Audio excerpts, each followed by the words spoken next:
Prime Minister took us all by surprise as he launched his re-election bid in the pouring rain. And even his supporters might acknowledge it pretty much went downhill from there. The polls were disastrous, then catastrophic, then into potential wipeout territory. But were they right? Or could we be in for another shock? We are not far now from the moment of truth for the PM, for the pollsters, indeed, for all of us. The seconds are ticking down to the first strike of Big Ben at 10 o'clock, when the broadcaster's joint exit poll will give us the clearest indication of the new political landscape. Have we voted for change? And if so, have we done so decisively? On every election night, history is made. The party leaders voting earlier will, of course, have been all too well aware of the predictions of record-breaking shifts. So much on the line for each of them tonight. There are always two key questions. What is happening and what does it mean? We have what we believe is the best possible team to help you chart a course through what could be a turbulent night. Buckle up. The political map is about to be reshaped, and we've got our most powerful set of tools to get into the data from the exit poll and the early results to separate the signal from the noise so you can make sense of it all. And we've got our biggest and best ever panel of experts. Former Scottish First Minister Nicola Sturgeon joins George Osborne and Ed Balls to analyse and interpret the story of the night. Robert Peston is here to give us his political insight and to mine his contacts. This election has felt from the off like a huge moment in our history, partly because the last 14 years have seen so many shocks and the world remains so uncertain and dangerous. Will the UK choose a new path? And could we about to feel an earthquake that shakes our entire system? And we have two of the most highly respected election experts in the country, Professors Colin Rallings and Jane Green, to break down the what and the why of the results. We'll have correspondents in every nation, in every region, with the party leaders and those constituencies racing to be the first to declare. I'm in Blythe, where they're hoping to beat their local rivals across the northeast by announcing the first MP of the new Parliament. I'll be bringing you regular updates here in the ITV newsroom, where our results team will be taking calls from our journalists across the country as they aim to bring you the results before anyone else. Here with me throughout the night will be Paul. Yes, Nina, I'll be keeping a close eye on stories emerging from counts across the nation as we learn how your vote will shape Parliament. So, we are with you for the next 8 hours through every twist and turn of what is sure to be an interesting and might be an astonishing night.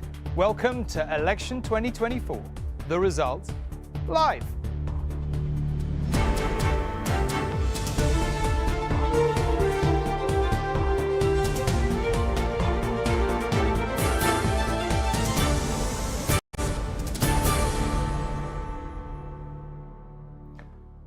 Only a few moments to go now until the polls close, and we can reveal the results of that joint broadcasters exit poll. To guide us through the impact of that projection for the new Parliament, we have an unrivalled panel of political minds who've been at the heart of power themselves when previous exit polls signalled the reshaping of governments, alliances and political careers. Let's get a sense from them of what they'll be looking out for as the night unfolds.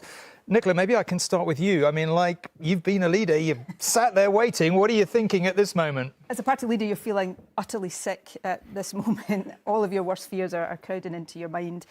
And when it appears on the screen, if it's good, you're terrified it's wrong. If it's bad, you are praying that it's wrong. I led the SNP through 3 general elections. In my experience, the numbers will change around the edges, but what we see in a few minutes' time will be essentially the result of the election. That is jeopardy for you, George. Do you know, it's an amazingly democratic moment because you can be the Prime Minister, you can be the leader of the opposition, but right now you're just like everyone else. You don't know what the exit poll is and you're sitting there, I remember it so clearly as Chancellor, waiting for the numbers to flash up. You don't have the inside track. It's the one time in politics you're not inside the room that others are not in. You're just like everyone else. Waiting. Ed, you've waited. Sometimes they're surprising. Look, if you're Keir Starmer or Rachel Reeves, you know the world is about to change, but you don't know which way it's going to go. And that uncertainty in that moment is amazing. And then, of course, when it lands, if it's not what you want, back in 2015, it said a Tory majority, And we thought, well, really? And the word from the campaign HQ was pour cold water on the exit poll. But in fact, that is the wrong strategy. It's delusional because in the end, as we know, since 1992, they've basically, as Nicola said, been right. So you have to think, well, this is it. What's it going to mean? And there's no point arguing with the exit poll. OK, let's see. One constant of all exit polls is the amount of data, and Anushka will be here to talk us through it all. Anushka, what will you be looking out for? Well, I'll be over here all night inputting all that data into our amazing tools, including this map. I can show you the 2019 results. That is Boris Johnson's majority. Each block is a constituency. The height of the block is the size of the majority. But right now we have no results. So let's get this ready for our exit poll. Now, excitingly, I've just got back from a top secret location in London where I was next door to the magic, where experts were compiling and analysing that poll, including experts from ITV. So how does the exit poll work? Well, it involves more than 20,000 voters selected at random at 133 locations. I can't tell you exactly where, but trust me, all over the country. They return to the same locations from previous elections to try to track changes in voting behaviour. People were asked after they had voted to replicate exactly how they voted, and all that data, constituency by constituency, is analysed to give us the national exit poll prediction. And it is a prediction of what the new parliament will look like this year. There have been changes to the boundaries where constituency maps are redrawn, making the exit poll work even harder for our Colin and our Jane. Now, this is our Labour battle board, the seats they need to win to get a majority and beyond, coloured in 2019 results. Let's clear it down. Ready for the exit poll. Anushka, thank you. Robert, you've lived through a few elections. How does this compare? So, as you say, I've been sitting waiting for the big result rather too many times in my career, quite a few times with you. And even on the eve of poll, when you think you know what the country's going to do, that exit poll always yields something out of left field. So what I've learned over the years is you've got to adapt your thinking pretty rapidly on the night. OK, the exit poll will certainly spark reaction across the country, and not long after that, the first results will start being announced. Nina is in our newsroom, keeping across it all. Nina. Yes, thanks, Tom. Our results team here will soon be fielding calls from right across the UK. We have journalists at every count in the country, and as soon as they get a declaration, these are the people they call to ensure we bring you the results as they come in. Alongside regular updates throughout the night, Paul will be bringing you his insight into what is happening. Yes, Nina, counting will get underway across all of these locations in just a few moments' time. I'll be analysing the standout stories as they emerge across the UK, the shocks and surprises, as well as all that reaction to them. OK, Nina and Paul, thank you very much. Jane, what are your thoughts in these final moments before the poll is released? So I think every election tells a story, doesn't it, about the country we live in. And we think back to 2019, that was the Brexit election. So I'm sitting here wondering what this election is going to be called. Is it the disillusionment election? It's definitely going to be dramatic. One of the interesting things here is we're going to find out the seat shares, and that's going to be obviously a very, very strong indicator, but we won't know how people have voted. We won't know all the vote shares until all of the results are in. So we'll be following those vote shares to understand just how and why people have voted the way they are and what story that does indeed tell us about this election. Colin, you have been working on the exit poll. It's partly your work, your responsibility. Talk us down towards it. Well, the exact numbers may change as the night goes on, but we can be pretty confident that what it will do is give an indication of what the pattern and the flow of results and the actual outcome of the night is going to be. So is it going to be the case that Labour are returned to power on a historic swing, or alternatively, maybe the polls have been wrong and the Conservatives could, for the first time ever, form a government after five successive general elections? OK, well, you're looking at Big Ben now, and we are in these final seconds when everyone in the whole country, frankly, is waiting with bated breath to work out what may lie in store. Rishi Sunak called this election, desperately hoping that he would be able to get a majority, and has he got it? The exit poll is here. It is predicting a Labour landslide, a Labour majority of 170. It has the Conservatives on 131 seats and Labour on 410. The Lib Dems are projected to win 61 seats, Reform on 13, with the SNP expected to secure 10. That is a simply astonishing result, record-breaking, history-making. The Tories did have, they've dropped to the lowest number of seats since 1832. I think looking at that number, that is an astonishingly low figure. Just to capture for a moment the scale of Labour's achievement, they've taken a Tory majority of notionally over 90 according to boundary changes, and we've gone in a huge swing in the other direction, potentially to a Labour majority, if this exit poll is right, of 170. The SNP has had a poor night. The Lib Dems look like they've had a very good night, and Reform has come out of nowhere, really, only coming to stand in this election, standing in most seats unexpectedly. Clearly, Rishi Sunak didn't think that was going to happen, and yet that has really clearly had a huge impact. Let's get an immediate reaction. Ed, perhaps I should start with you. This is an astonishing light. Keir Starmer must be literally, perhaps they're going to need to scrape him off the ceiling, because this is quite some result. Look, it is Labour's biggest and best election victory ever, delivered by Keir Starmer. It's fantastic for Labour. It's off the scale. I think it's way beyond their expectations. They weren't expecting this to happen. To get to a majority of one, they had to have the same swing as Tony Blair in 1997, and it looks like this could be a majority approaching the kind of majority that Tony Blair achieved in 1997, which was 179. That is, to turn that round from 2019 is just a huge victory for Keir Starmer. And I think it will mean also for the Conservative Party. We'll hear from George, kind of huge challenges here. But I think the wise heads in Labour will say there are risks in this result for Labour. Look at the surge in Reform, gaining 13 seats on this exit poll. We'll wait to see what Labour's share of the vote is, but this may not be a great share of the vote for Labour.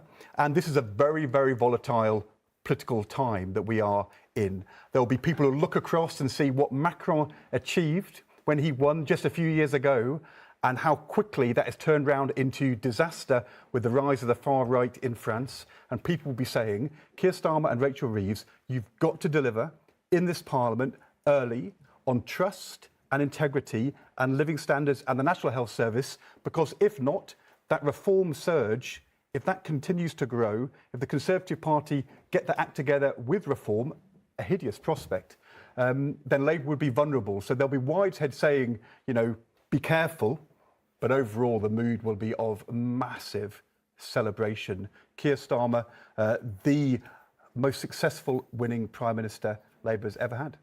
George, a huge result for Labour. Not quite the sub-100 seats that some people were predicting for the Tory party, but the worst in their history since they came out of being a Tory faction, and nevertheless a catastrophe. Reform doing very well out of nowhere. Where does it leave everything, in your view? Yeah, well, look, first of all, congratulations to Prime Minister Starmer. This is a historic win, an incredible win, as Ed says, from where Labour was at the last election, their worst result since the Second World War, now their best result possibly ever. And he and Rachel Reeves did a brilliant job in reassuring the country that there was no risk of changing to Labour. And in a night when people wanted to kick the Tories, the Labour Party has done unbelievably well. I think there's a big question, when we turn this new chapter and we look at the page, people want change, but the page at the moment is quite blank. And so Labour have to fill that in over the coming weeks. As for the Conservatives, it's going to sound odd. There'll be a bit of a sigh of relief, even though it's the worst result since 1832, when the Duke of Wellington was, running the Tory party. Though this feels more like, the Tory party's Waterloo, frankly. And, really? The cabinet ministers by their droves potentially losing their seats? Look, we're going to see a load of people lose their seats, household names, or at least in those who follow politics, household names. And it'd be a huge mistake to take a lot of comfort from this, but there were people thinking, and the polls were suggesting it could be an extinction night for the Tory party, an extinction level event, and the Tory party would never come back. I think there'll be a lot of Conservatives saying we can come back. And then the final point I make, and the second big story of the night, is reform. They've entered the palace of Westminster. And if this is right, there will be reform MPs.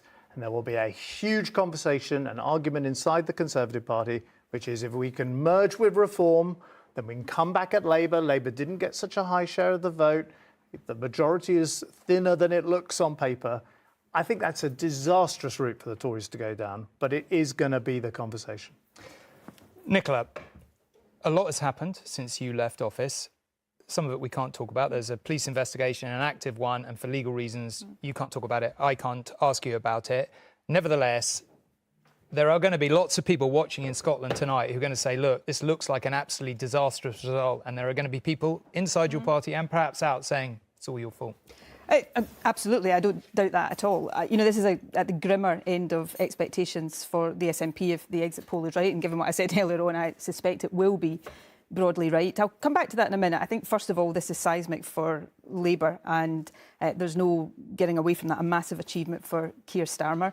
I think it will be interesting as the night progresses to see the extent to which this is a victory driven by a Tory collapse as opposed to a Labour surge. I agree with Ed, seeing the vote shares will be fascinating. I think there's also a question about this massive mandate Labour now has and what actually is it a mandate for. They were very, very cautious during the campaign. I think the UK political system may be reaping the whirlwind of appeasing Farage rather than taking Farage on the core arguments that he makes, particularly around immigration. But a seismic win for Labour, and it looks as if Labour has also won its first election in a long time in Scotland. Look, yes, there are clearly big issues in a result of this scale for the SNP. The SNP's been in government for 17 years. We're in government now at a time when austerity is really biting. The impact of Brexit is biting. Of course, there were always going to be real challenges in this election, but it's also about the context of the election. This was a kick the Tories, get the Tories out, and that always happened to the SNP pre the independence referendum, and I think we're reverting to that tonight. But this is not a good night for the SNP on these numbers, and there'll be a lot of questions that need to be asked as we come out of it. I think there will be a question about whether there was enough in the campaign to give effectively a USP to the SNP in an election that was about getting the Tories out and replacing them with Labour. But no doubt we'll get into much of that as the night progresses. We do have all night. Rob.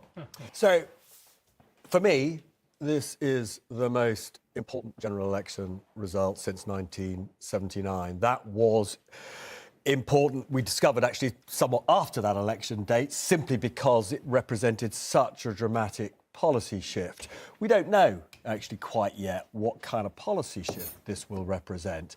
But if you just look at what's happened to the Tory share of the vote, the lowest it's been, we think, since 1832, we don't actually yet know. We're hearing, and this in itself is seismic, that Reform is going to get a significant number of seats. 13, OK, small compared to the big parties, but we've never in our history had a populist far-right party represented in those sorts of numbers in our parliament. And it is certainly conceivable, given this issue around the so-called efficiency of the Labour vote, in other words, clocking up votes in places they could win.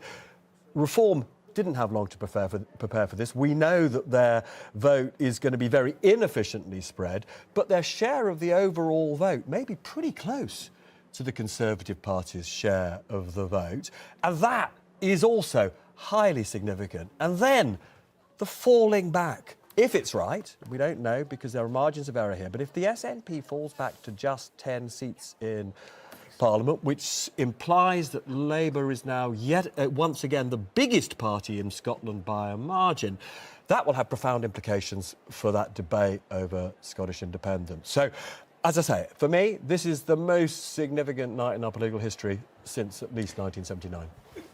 Jane, I'm going to ask Colin to properly go through the exit poll, but can you just set the scene in terms of what you think has happened under the wire here?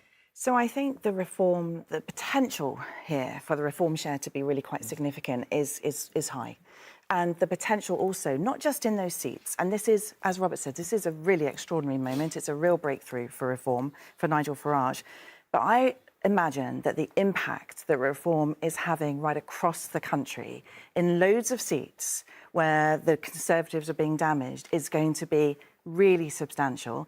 And then we've got the likelihood of a very strong tactical vote helping the Liberal Democrats. So on both sides of that kind of question, you've got voters really in this pincer movement trying to unseat the Conservatives in this election. So I think not only this number of MPs for reform will be incredibly significant in Parliament, but the electoral significance of reform is going to really pose a quandary for the two largest parties. The Conservatives obviously have to try to come back from this somehow, and the Labour Party is going to have to navigate that too, because this majority is going to be at least substantially off the back of reform gains.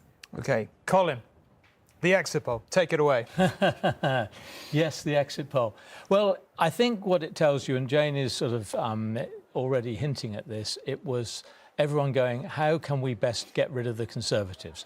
We found that in 1997 when there were only two choices. It was you either voted Labour or you voted Lib Dem, depending on where you were. This time, Reform has joined the party, and to a more limited extent, the Greens as well. So what we'll find as the results come in is we'll find the Conservative vote collapsing everywhere. In many places where Labour was the challenger, Labour will have had a big swing towards it and will have done enough to get over the line. In other places, Labour will have to share that drop from the Conservative vote with Reform. In most cases, Labour will be OK, but in some of the places which voted very heavily for Leave in 2016 at the referendum, and in some of the places that voted Conservative again in 2017 and 2019, and where they seem to have very big majorities at the moment, many people have decided that they can't go to Labour. They're not Labour kind of people. Lib Dems are perhaps not very strong there. They will have gone to Reform, and I think we'll see some of those areas where Reform will slip through the middle. Lib Dems done pretty well. They probably haven't got all that much more voting support than they got at the last general election. But we saw Ed Davey throughout the campaign with his various stunts. Sure did.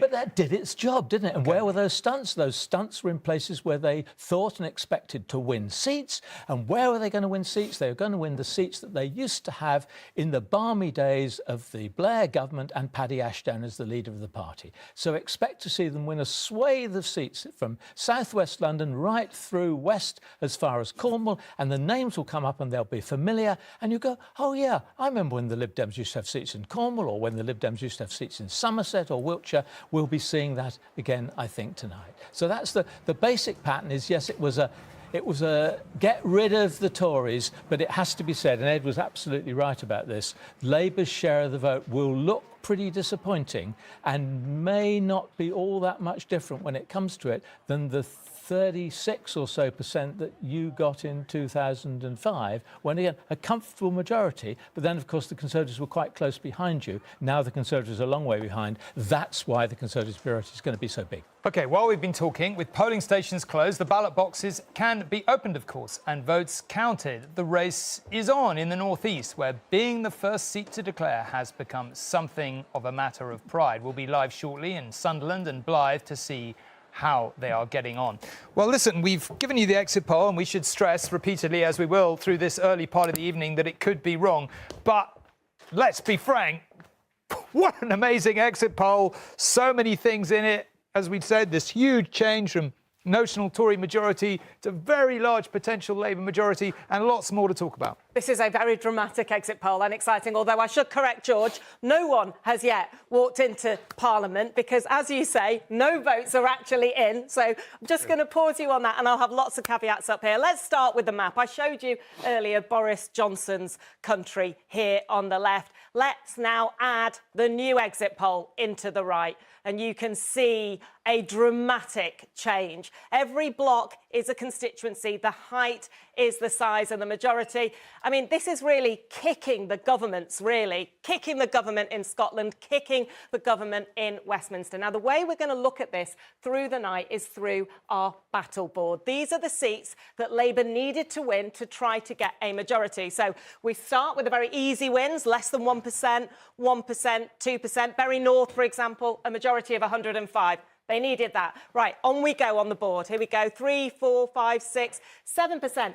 Even here, this is still not a majority for Keir Starmer. He has to keep going. On we go, on we go. And we have lit up our magic column, 12%. And the reason that is lit up is that if he gets everything up to Doncaster East down here at the bottom, that's the 125 seats he needs. But given that exit poll, let's zoom out and have a look at our entire battle board, because we're going to need all of it tonight. Those are the colours from 2019. Let's put the exit poll in. You can see what it is predicting. I mean, that is a pretty big landslide.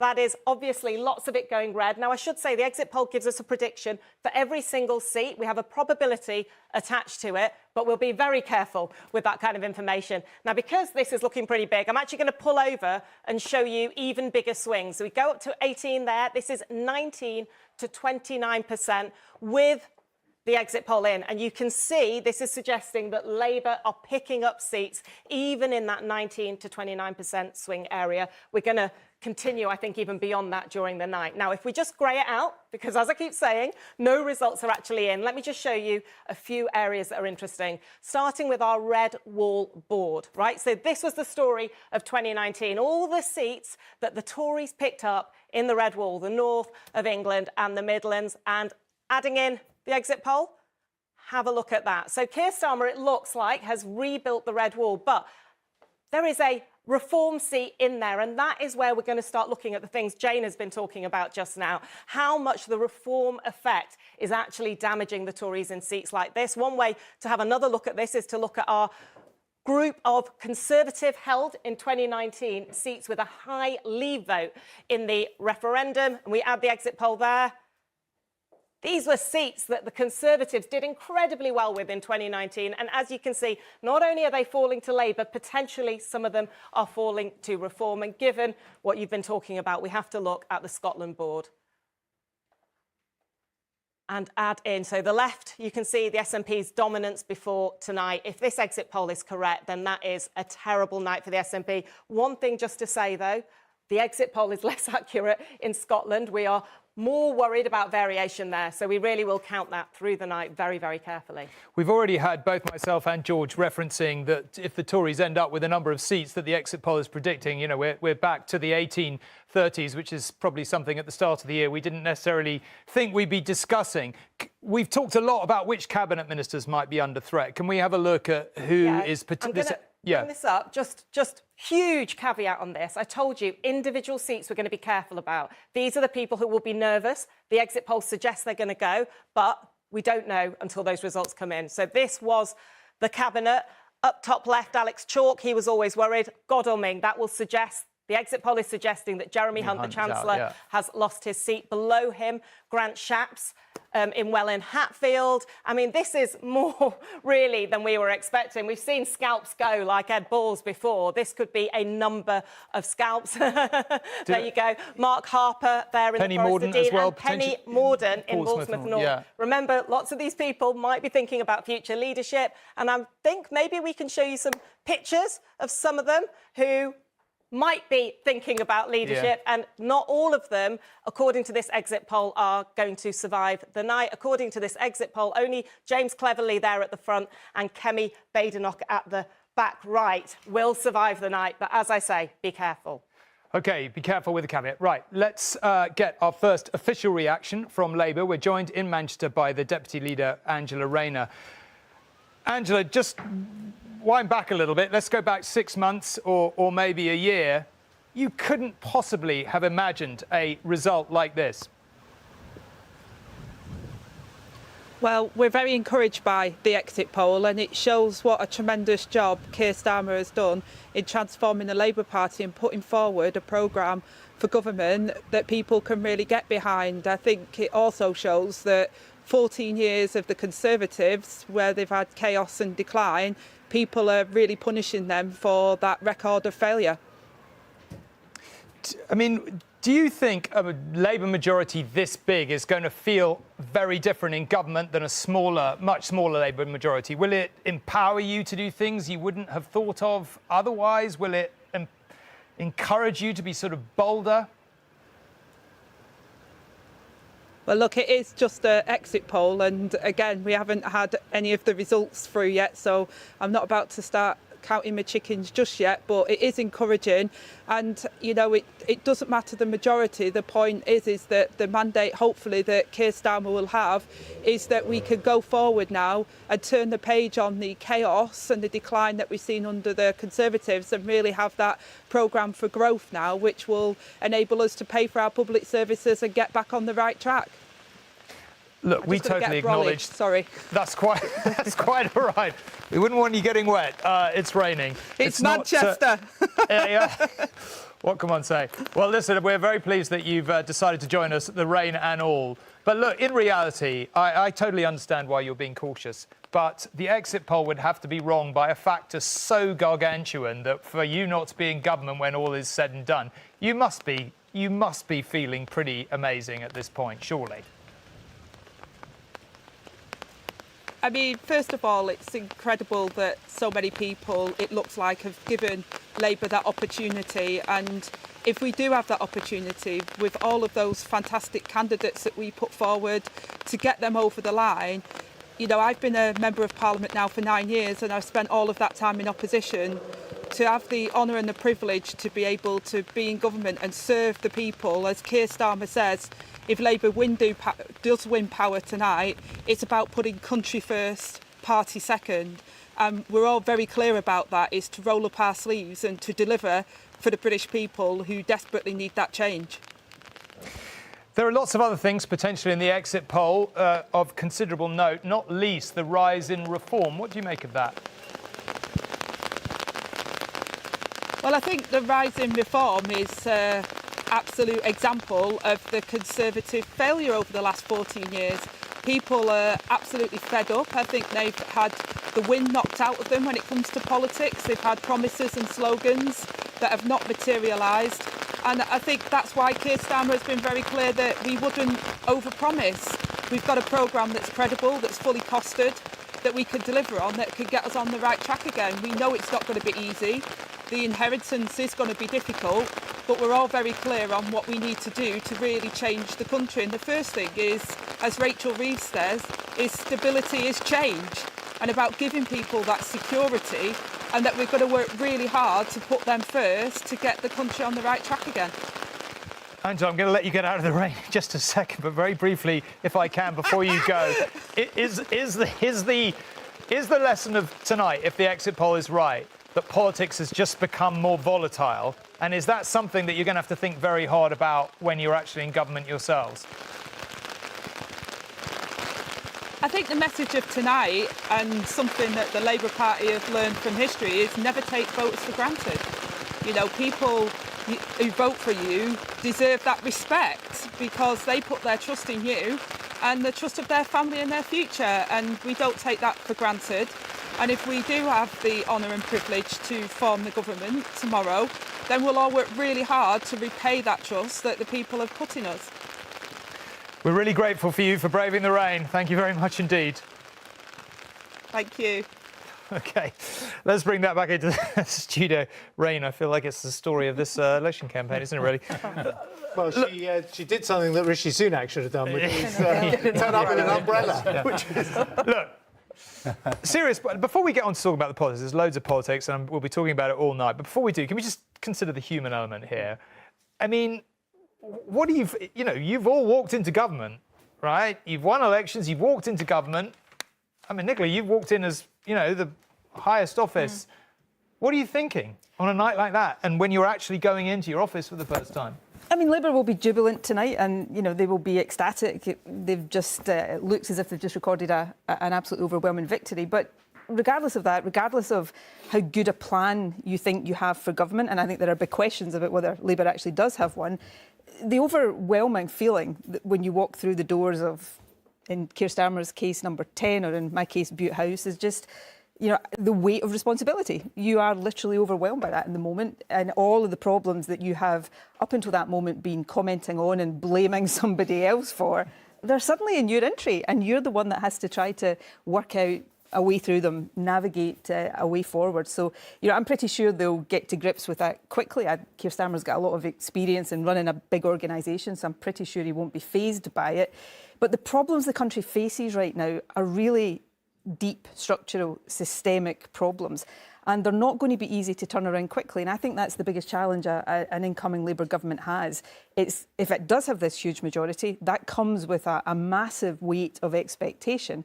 And are they going to be able to deliver and deliver quickly enough? Because as we see from the exit poll, it looks as if politics is volatile. If the Tory victory of 2019 can be turned around so quickly, well, a Labour victory of this kind of scale potentially can be turned around quickly as well, and you could possibly see more of a drift to reform and some of the developments like we're seeing in France, for example. Now, these are things we'll get into as the results come out, but, Labour, Keir Starmer in particular, of course he'll be feeling excited about, the opportunities that he now has as, a historically successful Prime Minister, but he'll also be really nervous about the responsibilities that confront him.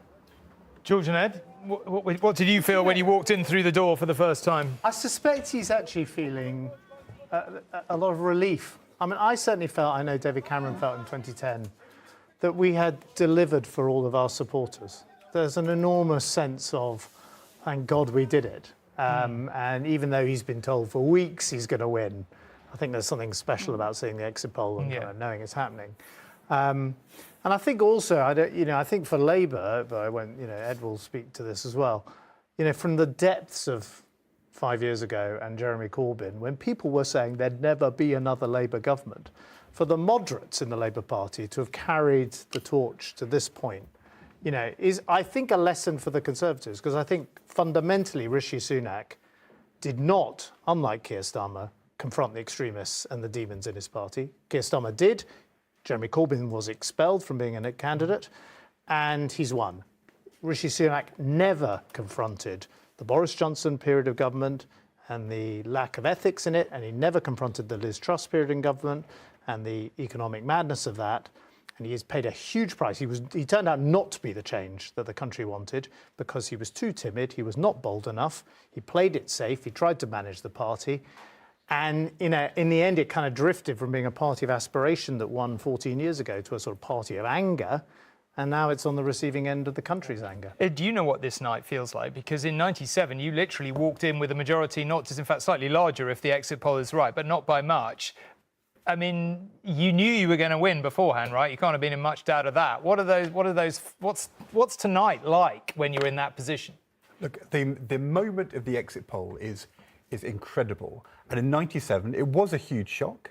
And I think this is a huge shock for Keir Starmer as well.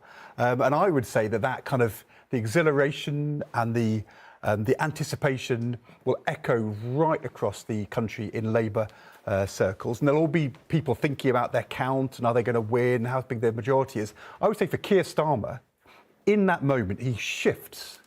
I don't think he's going to spend the night watching the results, worrying about the polls, worrying about the exit poll. He will shift to tomorrow. He's going to make the speech of his life going into Downing Street. We still quote Margaret Thatcher's speech in 1979, the prayer of Francis of Assisi. We still think of Tony Blair arriving in Downing Street. Get that right. Get his cabinet right. The one thing I would say is don't underestimate Keir Starmer. We may have thought to ourselves, he could have gone out and got a better mandate, but the guy won. And he won big with a strategy which is totally delivered, with a campaign which didn't put a foot wrong. And look, I hope he's got a plan. Of course he's got a plan. Okay. He's got to have a plan. But, don't say he's not got a plan until we see, because, the guy's done. Okay. I don't think anyone's underestimating Keir Starmer at this point in the cycle. Now, our teams have been following the political leaders throughout the campaign. Romilly has been with Rishi Sunak and Harry is with Nigel Farage. Harry, maybe we can come to you first. I'm told Nigel Farage is just there behind you. Looks like he might have one heck of a night. Yeah, that's right. Nigel Farage is just standing outside what is a Reform Party going on here. He's been on the phone quite a lot in the last few minutes. That exit poll, if Reform get 13 seats, that is, I think it's fair to say, beyond the wildest dreams of Reform. Nigel Farage was hoping to pick up a handful of seats. 13 would be a huge result for his party. He has always been clear that his mission goes well beyond this election. It's over the next 5 years. He wants to try and reshape the right of British politics to try and destroy or replace the Conservative Party. For that mission to succeed, he needs to get elected to Parliament, and he needs some Reform MPs alongside him. If he manages to get 13 MPs, he will be in an incredibly strong position come next week, and I think he will be feeling cautiously optimistic, perhaps a bit more than that actually, at this early stage tonight. Romilly, the PM, if one is truly honest, didn't look like he was having the time of his life on this election campaign, and one could hardly blame him. I saw it reported over the past few days that he thinks he might lose his constituency. That doesn't seem massively likely on the basis of the exit poll we're looking at. I mean, is he possibly feeling a bit of relief tonight that it wasn't? I mean, George was just saying a moment ago, it's, you know, maybe not as bad as some people were expecting. It's pretty bad, though, isn't it? The Prime Minister is watching the results. He's hunkered down at home about 10 minutes away from here with just his family and a few close aides. He told me that he hoped his daughters would be going to bed and not staying up to watch the results, which, given what's predicted, has got to be the kindest option. He will have watched the exit poll at the same time as the rest of us, heard his fate at the same time as the rest of us did, and if he harboured any illusions that his talks of giving Labour a blank cheque of supermajorities might have caused a last-minute turnaround, that has pretty much turned to ashes. He is expected here in the early hours. In previous elections, he's turned up early. I'm told that it is going to be a pretty swift visit. He also told me that he intended to stay up all night, which is going to be a pretty painful process, you've got to imagine, as he watches potentially hundreds of his colleagues, maybe even many of his cabinet, lose their seats, and the recriminations are going to start to roll in. I mean, he did keep up a pretty upbeat demeanour through the campaign. He kept on saying that he was fighting for every vote, that he was working his socks off, working day and night, but the voters appear to have decided that not just him, on his party's record, that was not enough. OK, well, a reminder of the prediction from the Joint Broadcasters exit poll, which has a Labour landslide with a Labour majority of 170. The Tories on 131, Labour on 410, the Lib Dems with 61, Reform on 13, and the SNP on 10. So if the exit poll is correct, we are looking at Labour's biggest gain in seats since 1945. It predicts that the Conservatives would end the night down 241. Labour would be up 209, the Lib Dems up 53, and the SNP down 38. That is an astonishing reversal of fortunes from a really pretty large, workable Tory majority at the last election to what looks like an enormous Labour majority at this one, implying a genuinely huge swing, not quite as big as Tony Blair's majority at this stage in the evening, if the exit poll is correct, but close. Let's check in on the race to be the first count to declare a result. Traditionally, a battle between the seats in the northeast. Lucrezia is in Sunderland and Gamal is in Blyth. Maybe both of you, but Lucrezia, perhaps I could start with you. How's it going?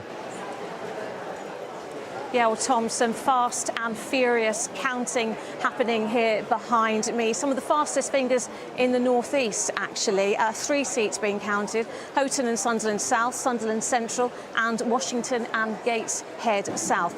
90 counters for each of those seats, and there is, I have to say, a febrile atmosphere here in the counting room, and there was an audible gasp when that early exit poll result came out. But let's get to the mechanics here of the count. Now, the first ballot box was rushed through the doors here just 5 minutes within the polls closing. They've been continuing to do so. But counting here could actually start bang on 10 o'clock, because this time in Sunderland, they received 60,000 postal votes.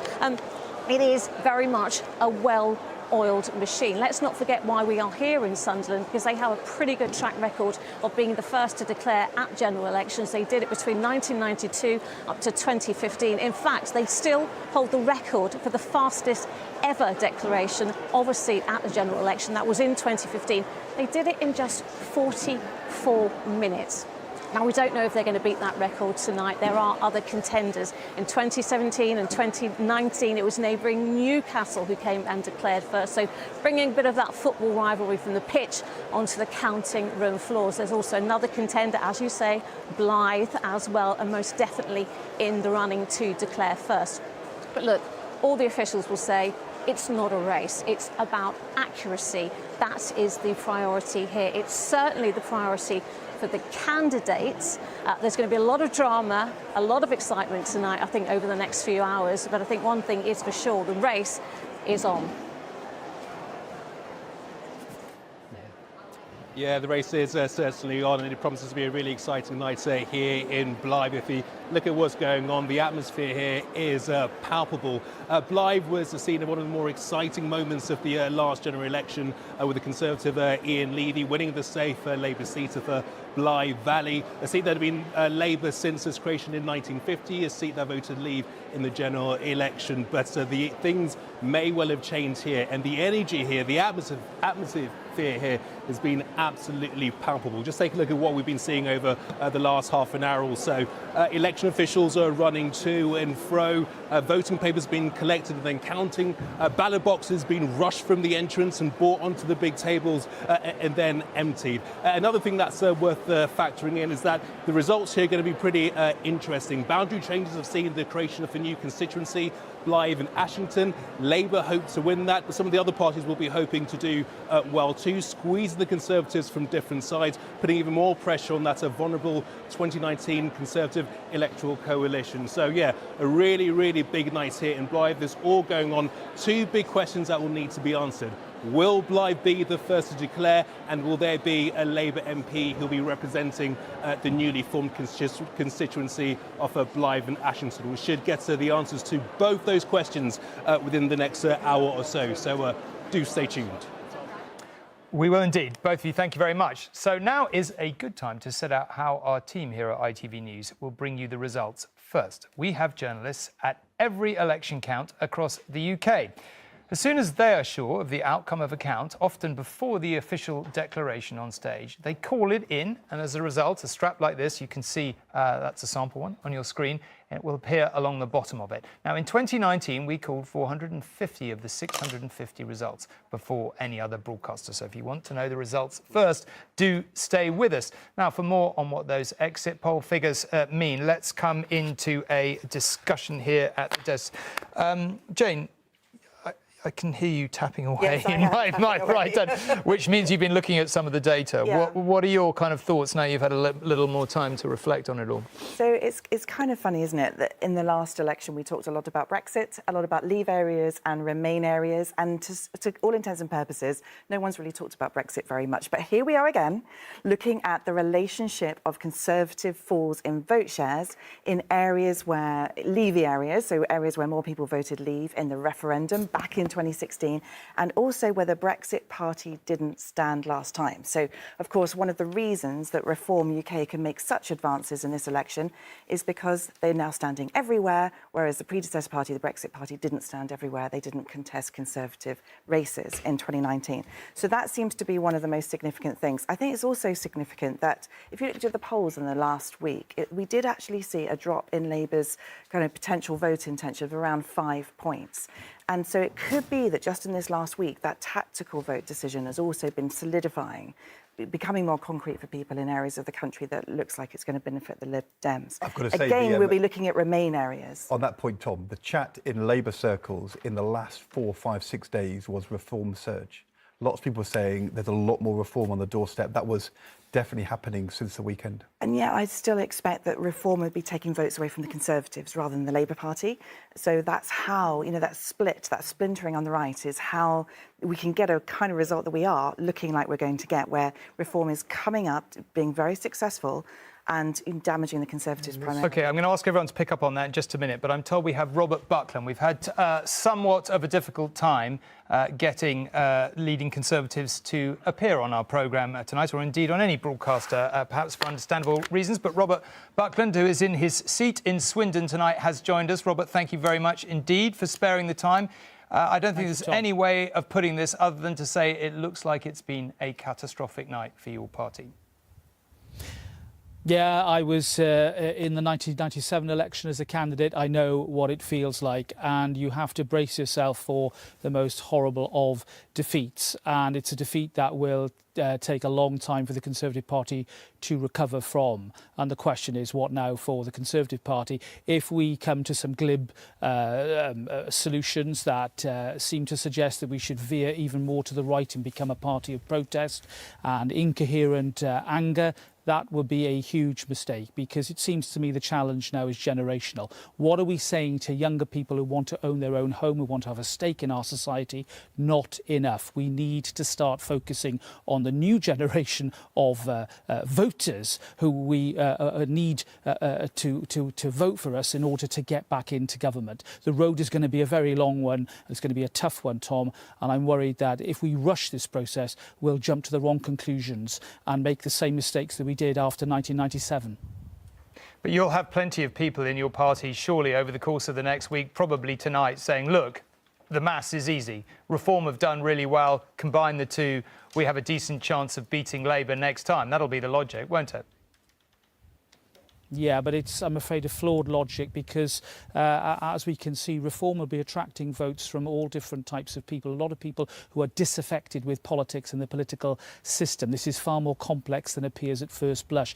If, as we can see from the exit poll, Labour's share of the vote isn't massively as impressive as perhaps the majority suggests, that begs a lot of questions about mainstream politics in our country. Are we actually cutting through? Are we actually being relevant to the lives of the people that we seek to represent? That was the issue, I think, that confronted me on the doors day in and day out through this rather frustrating and difficult campaign. And that's where I want the Conservative Party now to focus. We've done it before.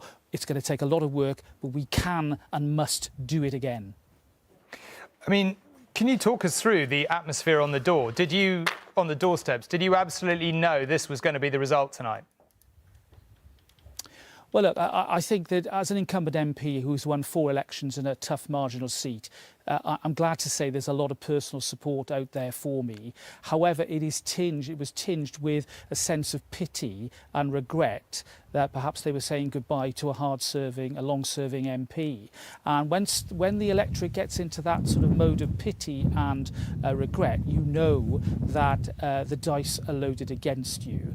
And I think that, I don't criticise people, I think it would be a mistake for us as politicians to start having a go at the electorate for making this decision. Electorate's always right. We have to now learn from this, reflect, and pick ourselves up and actually get back into the aspirational mode that won us election back in 2010, which saw the first of my 4 victories here in South Swindon.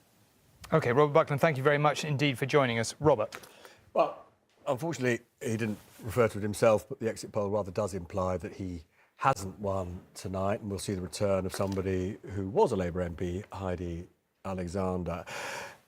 I just want to pick up on something that George said in terms of the recriminations that the Prime Minister is going to face from his... Do you think he's really going to stay up all night? That feels like masochism of the worst kind. But anyway, what do I know? He's obliged to. Yeah. I mean, it seems to me that one massively strategic error that he made was not to in any sense deal with the threat from Reform months ago. And one of the things that I found absolutely astonishing, actually, going all the way back to the Conservative Party conference of last autumn, was the way he was basically appeasing Reform. You know, Nigel Farage turns up at the Tory conference, and the Prime Minister at that point can't even bring himself to say whether Nigel Farage would ever be welcome in your party. And to hold a general Reform were always going to be the big threat to the Tories in this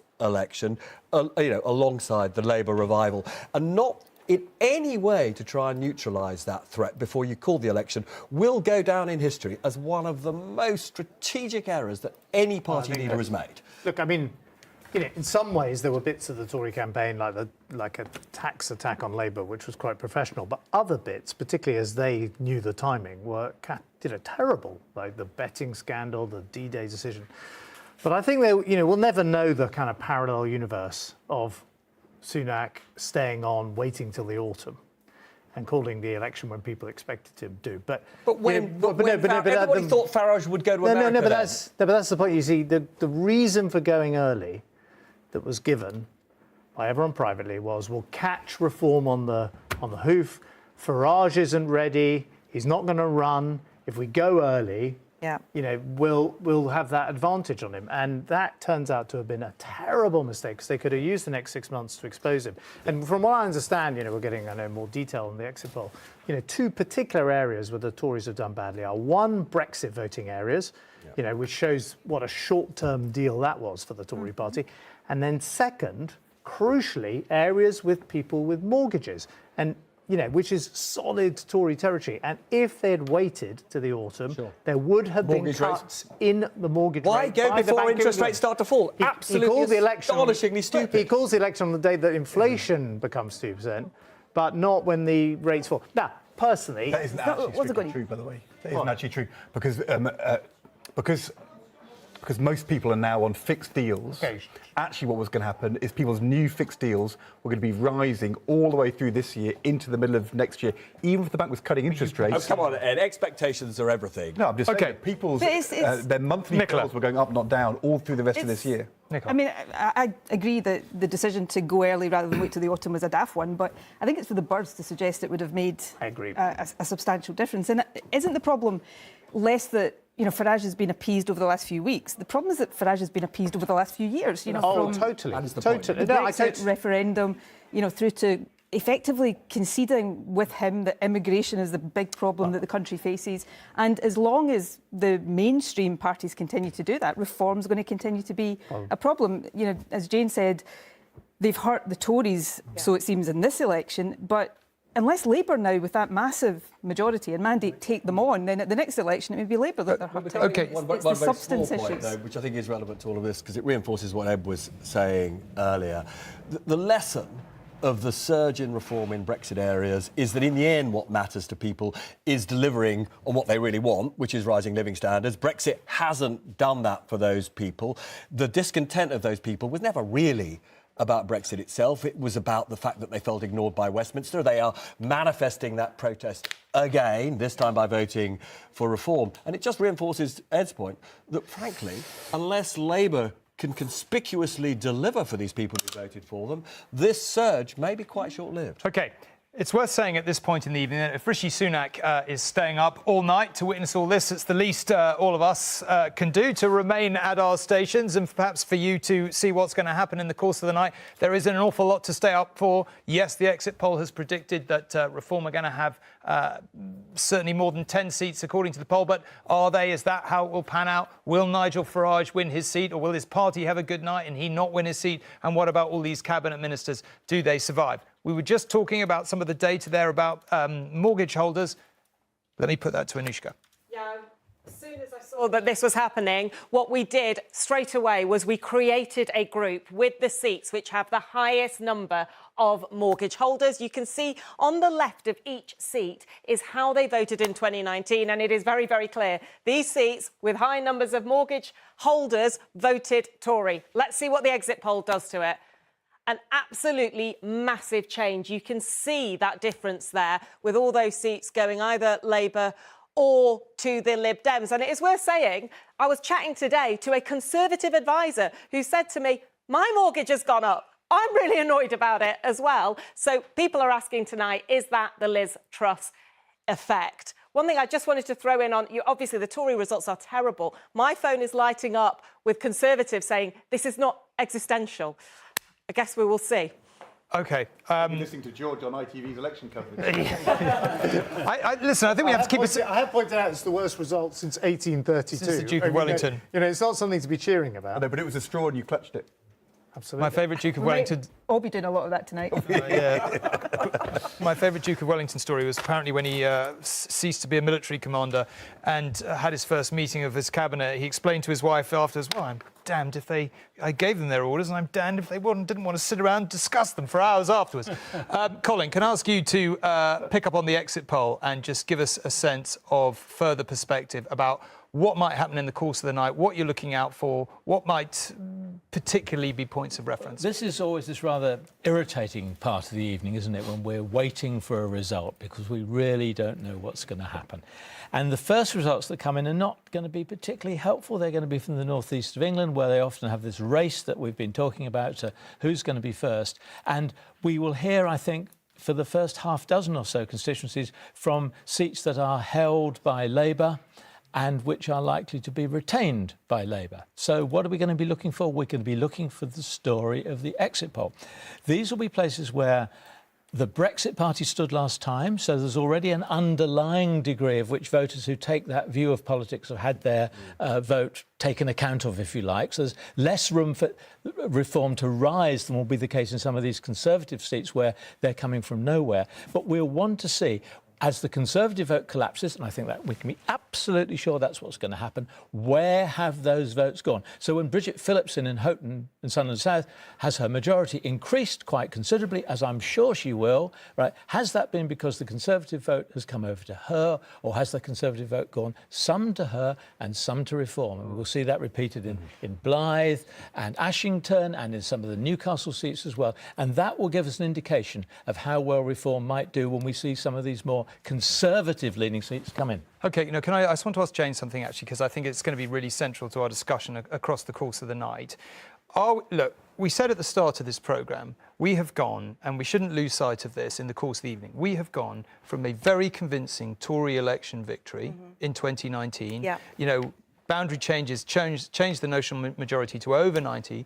We're now talking, according to the exit poll, if it's right, a potential huge change to a Labour majority of 170, unprecedented. If you think Blair in 97 wasn't overturning such a big majority, are we simply saying that politics is more volatile and we should get used to these things? Or is this just a reflection of the fact that the Tory government had really annoyed people to an unusually high degree?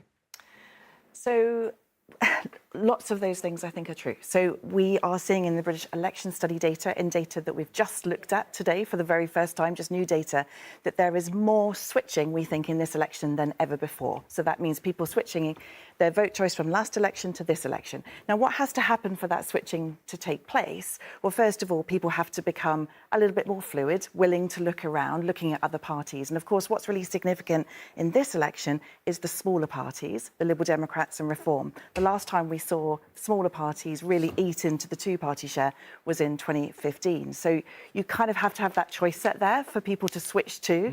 And then the other thing that's really important is you have to have those push factors. And of course, thinking about how much of this has happened in the last few days, how much of this has happened because of a kind of reform surge, we have to remember that the election, to all intents and purposes, was effectively lost in October 2022, when the Truss mini-budget and the Conservatives lost their reputation for economic competence. Then the degree to which that's manifested itself tonight is, of course, a set of quite recent factors. So you have to have those moments in politics where people look up, stand, have a look at the parties and really rethink what they want to do. And we've seen this very consistently in opinion polls. This anti-Conservative sentiment was very, very strong. And also this sense of not necessarily having a lot of confidence that Labour would be much better to handle these issues. So hence, in that kind of vacuum, the disillusionment sets in. The rise of a party like Reform can take hold. I'm not particularly convinced that if the Conservatives had held an election later in the year, Reform couldn't have even done better. Well, you have to be really careful about this. I totally agree with Rob about this idea of the red wall, and that there was this red wall of Labour seats, but there was an aberration when, because of Brexit or because of Jeremy Corbyn, the red wall didn't vote for Labour in 2019, but it's now come back to Labour, and that's all okay. It's like reversing to normal. Actually, under Brexit, under Corbyn, was this sense of discontent that they haven't delivered in my living standards, in my community, in housing, in my life. And that discontent has not gone. And it's actually now hit the Conservatives. I'm discontented because of the cost of living crisis. I'm waiting for the NHS. And that has shifted those votes to Labour. But if you're a Labour MP in the red wall, you're thinking to yourself, if we don't deliver in this Parliament, those people could switch again. And there's one aspect of this that we have not yet talked about, and which Exit Poll can't tell you very much about, and that is turnout. right? I think there's a lot of interest in. We've been talking about people being disillusioned, but voting against rather than for. But how many people have actually gone to the polls? It's fallen below 60%. I just make one really tiny, but it's an important point, which we haven't focused on at all. Look, Lib Dems looking at an almost record success. Labour, obviously, record success. SNP, 10, but it'll still be a semi-respectable vote share. Applied for, Green Up, we think a respectable vote share. The thing that I'm going to be very interested in is what share of the overall vote left of centre parties have got. If it's up significantly from last time, which I think it will be, that will determine two things. One, how Keir Starmer thinks he can govern, because if it's plainly the mood of the country that it's more left of centre than it was, that will have an impact on how he governs. It will also, I think, have an impact on how the Tory party thinks it can actually win, because if it's clear that the British people are closer to the centre and in a way reform is slightly fringe, then that's got to be an important debate for the Tory party. I was there. I remember exactly the conversation after 1997, and there were Conservatives who said, if we become more right-wing, we'll get back the votes of the referendum party, which was the Jimmy Goldsmith party.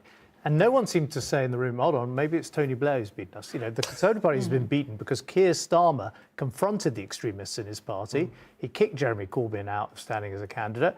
And as has been said, Liz Truss is standing in this election. Nigel Farage was welcome at the Tory party conference.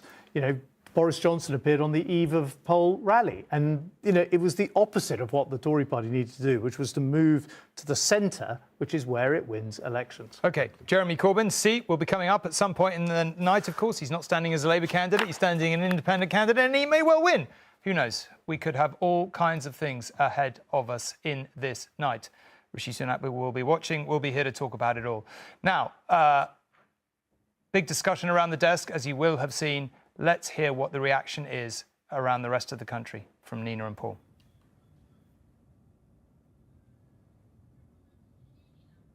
Thank you, Tom. Hello and welcome to the newsroom. Here are the main headlines so far. The broadcaster's exit poll is predicting that Labour will form the next government. It predicts Labour will win 410 seats and have a majority of 170.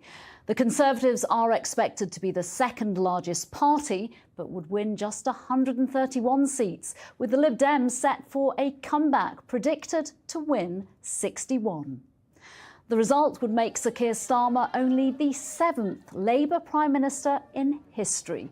Tonight, he thanked everyone who put their trust in a changed Labour Party. His deputy, Angela Rayner, has told ITV News it's time to move on from the Tory chaos. It doesn't matter the majority. The point is that the mandate, hopefully, that Keir Starmer will have is that we could go forward now and turn the page on the chaos and the decline that we've seen under the Conservatives. The result for the Tories, if correct, would mean the worst result in the party's history. Rishi Sunak voted in his North Yorkshire constituency earlier today, 6 weeks after calling this election. Nigel Farage's surprise entrance into the race for Reform UK seems to have paid off, with his party predicted to win 13 seats. Those counts are now well underway across the country. When results do start coming in, as Tom was saying, you won't miss a single one, thanks to our team here in the newsroom. Once one of our network of journalists phones in with the results, you will see it appear on screen. We'll also have running totals at the bottom of your screen throughout the night. Currently, you'll see the exit poll, but do keep an eye out for our ITV News election forecast too. That's when our team of experts, sitting just behind me, update the exit poll to give us a more accurate prediction. Let's bring you some more reaction to the exit poll, though, for now. Paul. Yeah, Nina, plenty of reaction coming in to that exit poll, including a fair bit of fury from the Conservative camp on my WhatsApps, but also on Twitter. Here's former Tory MP, technically, Michael Fabricant, who's hoping to come back to Parliament, saying never in the history of general elections have so many been let down by so few. A not so cryptic dig there, I think, at Rishi Sunak. The Labour camp doing their best not to be too jubilant, I think, in public for the moment, but the Mayor of London has tweeted this. It's clear that our city and our country have voted for hope, for unity for change. And the Lib Dem leader, Ed Davey, not too worried about concealing his excitement right now. The Liberal Democrats are on course for our best results in a century, he says. Some of that, of course, is at the expense of the Conservatives. And that exit poll means we're keeping track of some very senior Tory MPs who are very much at risk tonight. All of these faces, I think, are worth keeping an eye on. Let's pick out three, though. Firstly, the Chancellor, Jeremy Hunt, in his Surrey seat, could be the first Chancellor in history to lose his seat. The former Conservative Party leader, Ian Duncan-Smith, is looking like one of the most vulnerable Tories tonight. And the Defence Secretary, Grant Shapps, who's been posting all over social media during the campaign about how many doors he's been knocking on. It might not be enough for him in Welwyn Hatfield. Well, let's join our Eastern Hub correspondent now, Nina Nanar, who's monitoring that patch very closely for us. And Nina, it's not just Grant Shapps that you've got your eye on this evening. You know, it's going to be such a fascinating evening here in the east of England. Our first declaration is likely to come just after midnight, and that is down in Basildon and Billericay to the south of where I am, a really controversial constituency because Richard Holdren, the Tory chair, was parachuted into that constituency from his constituency up in North East Durham, 300 miles away. A lot of anger about that.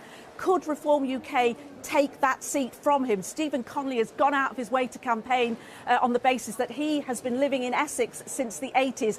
Other big beasts here, we've got Business Secretary Kemi Badenoch, Grant Shapps, Oliver Dowden. I'm in Braintree. Home Secretary James Cleverly is here.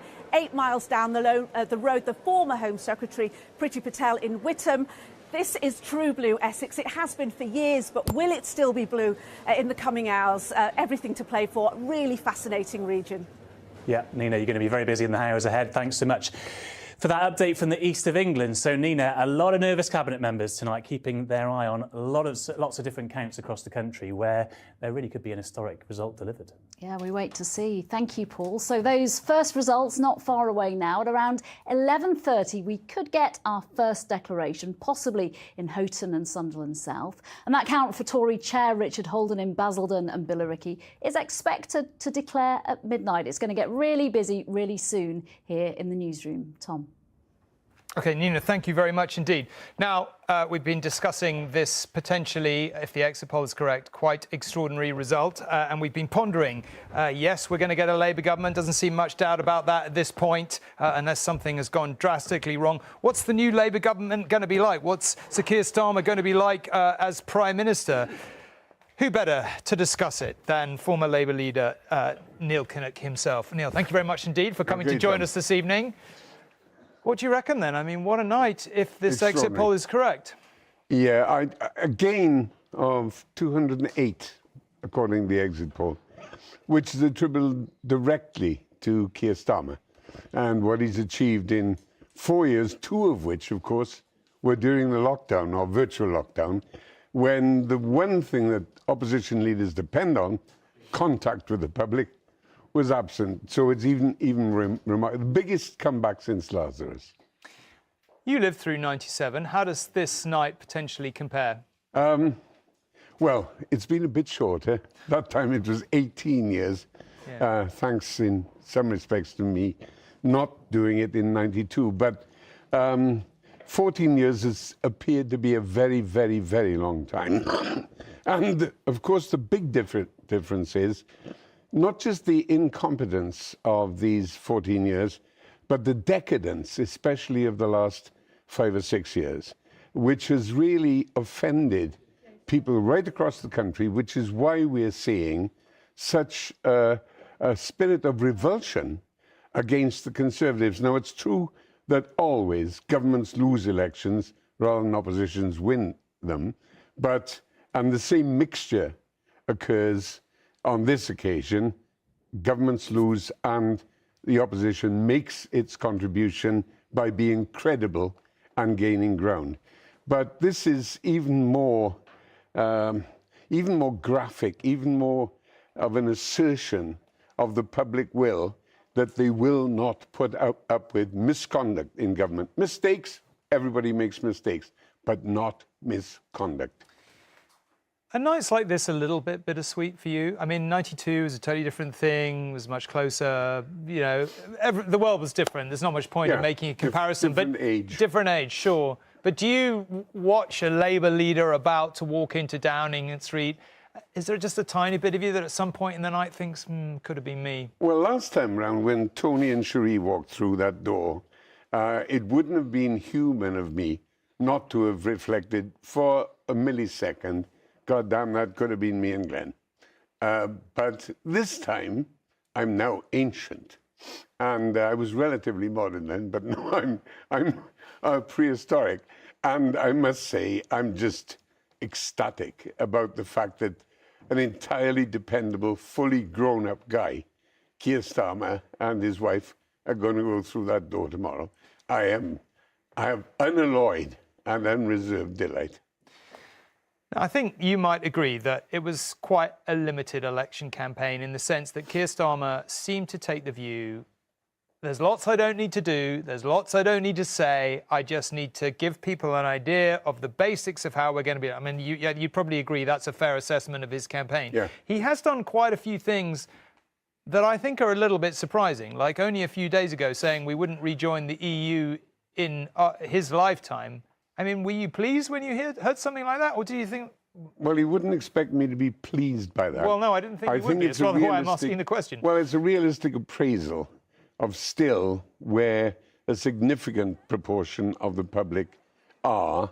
And unless and until people fully recognise and realise the appalling costs of the bungled Conservative Brexit and realise that the blame for what is occurring now and will occur for a long time into the future lies not with the voters, but with the utter incompetence of the government and the way in which they struck a kind of a deal with the European Union. And as that realization deepens, and it is, the tide has turned, then there will be a demand for a new and comprehensive relationship. Now, that's what Keir and Rachel Reeves and the whole of our front bench is committed to.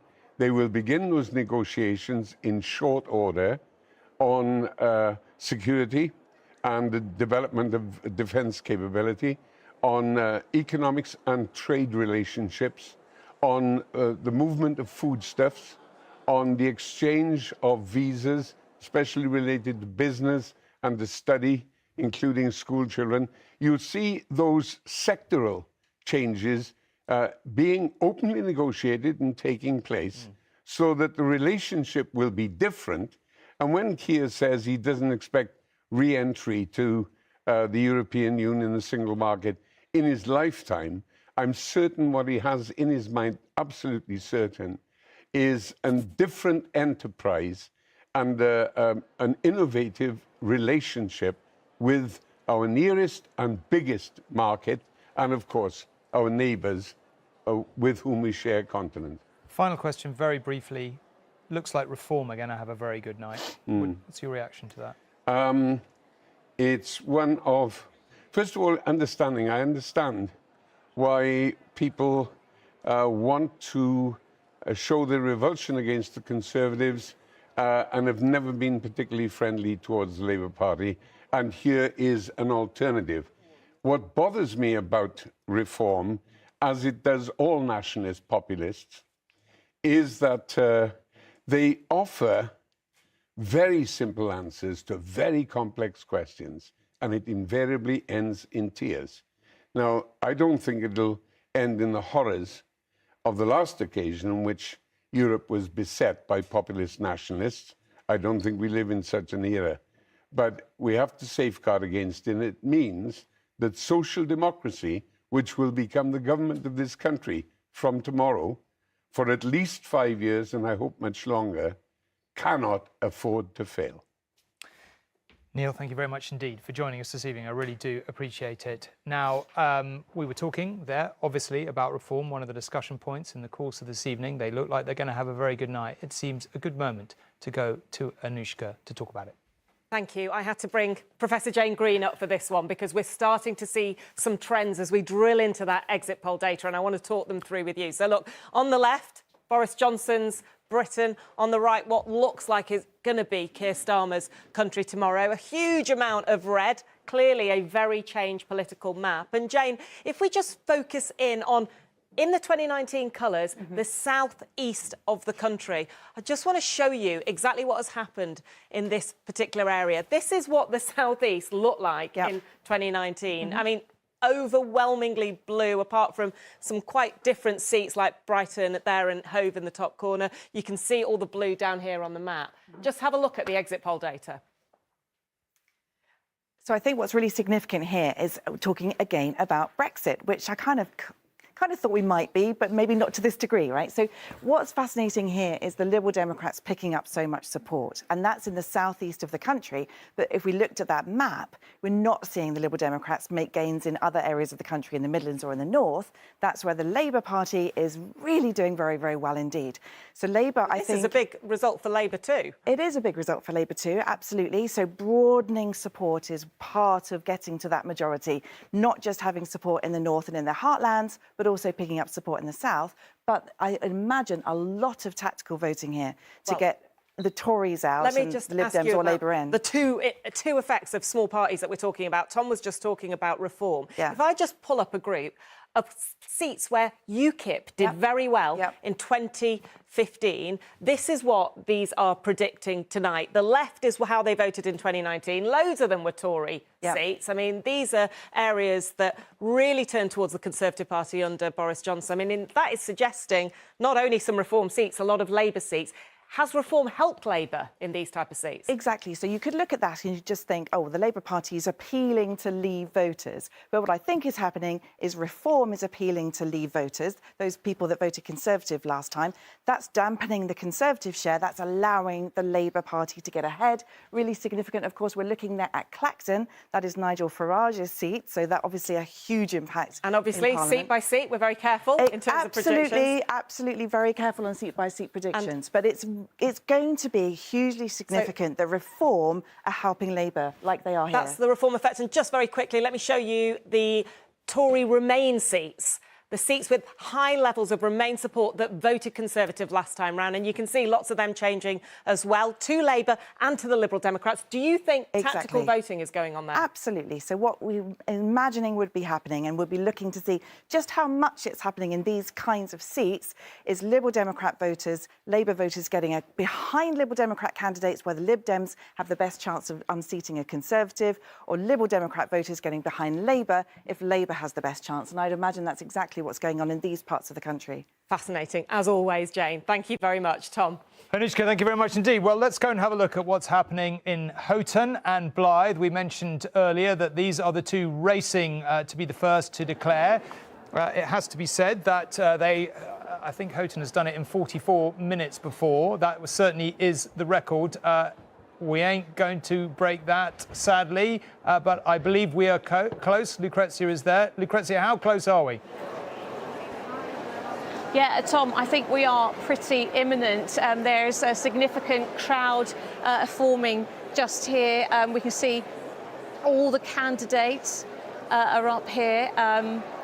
It's quite an exciting moment. It's quite a tense moment. Of course, we talked about the race that is not a race, but if we do declare in the next few minutes, then it will be here in Sunderland who has won that unofficial race to declare the first seat at the general election. Here we go, we're about to declare. I am ready to declare the result for Houghton and Sunderland South. I, Patrick Melia, Acting Returning Officer, hereby give notice that the total number of votes for each candidate for the Houghton and Sunderland South constituency is as follows. Richard Peter Bradley, 1,723. Chris Bernicle, 5,514. Paul Edgeworth, 2,290. Bridget Maeve Phillipson, 18,837. Sam Woods Grass, 11,668. The number of rejected ballot papers was 101. the turnout was 51.2%, and that Bridget May Phillipson has been duly elected to serve as member for the said constituency. Well, there we are. Bridget Phillipson is back. She could soon be the Education Secretary. I don't know whether she's about to make a speech, maybe the first victory of the night. But, Colin, talk us through that, because that looks like a pretty chunky reform vote to me. I'm just going to bring up the change in the shirt. Extraordinary result, really, Tom, in the sense that Bridget Phillipson has hardly got any more votes than she got in 2019. The Conservative Party have... OK, Colin, can I just stop you for a second? We'll pick up on that, but let's hear what she's got to say. Across our country, as it so often is, then after 14 years, the British people have chosen change.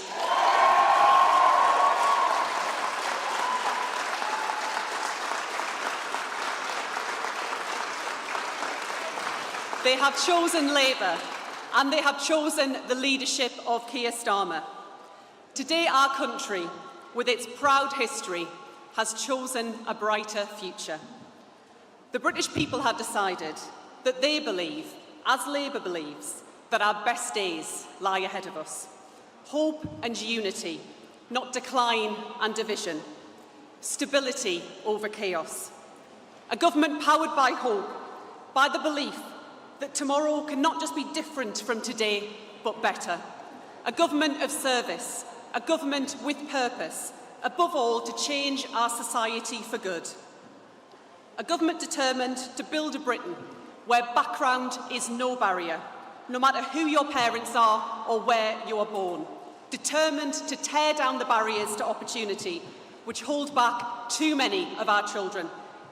That is Labour's purpose, and the result today speaks to the trust the British people have put in our changed Labour Party.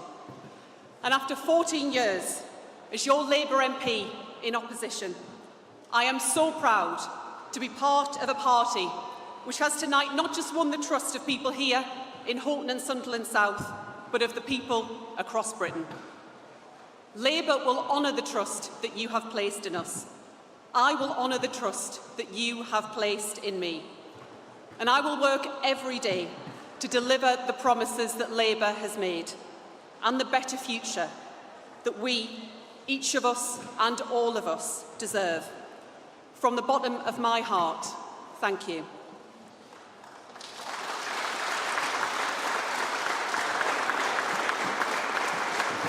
And lastly, I want to say thank you to all of the people who've worked hard to organise and secure today's election and counted the votes this evening.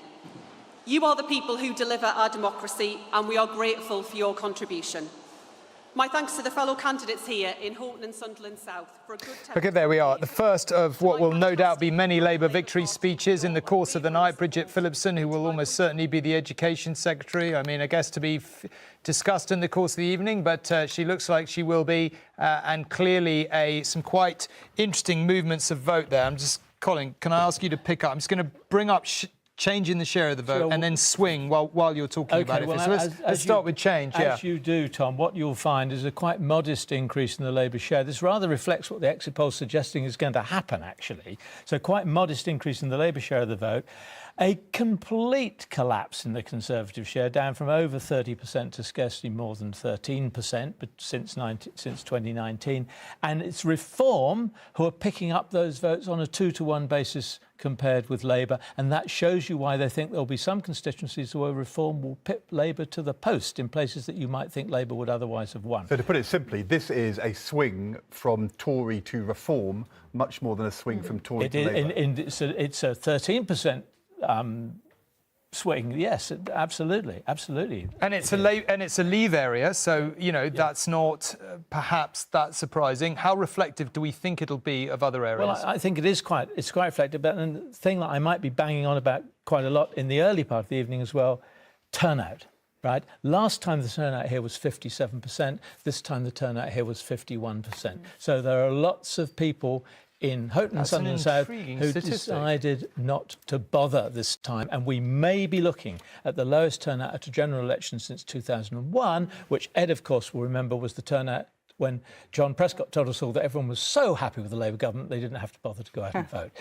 Jane, can I ask you to explain that?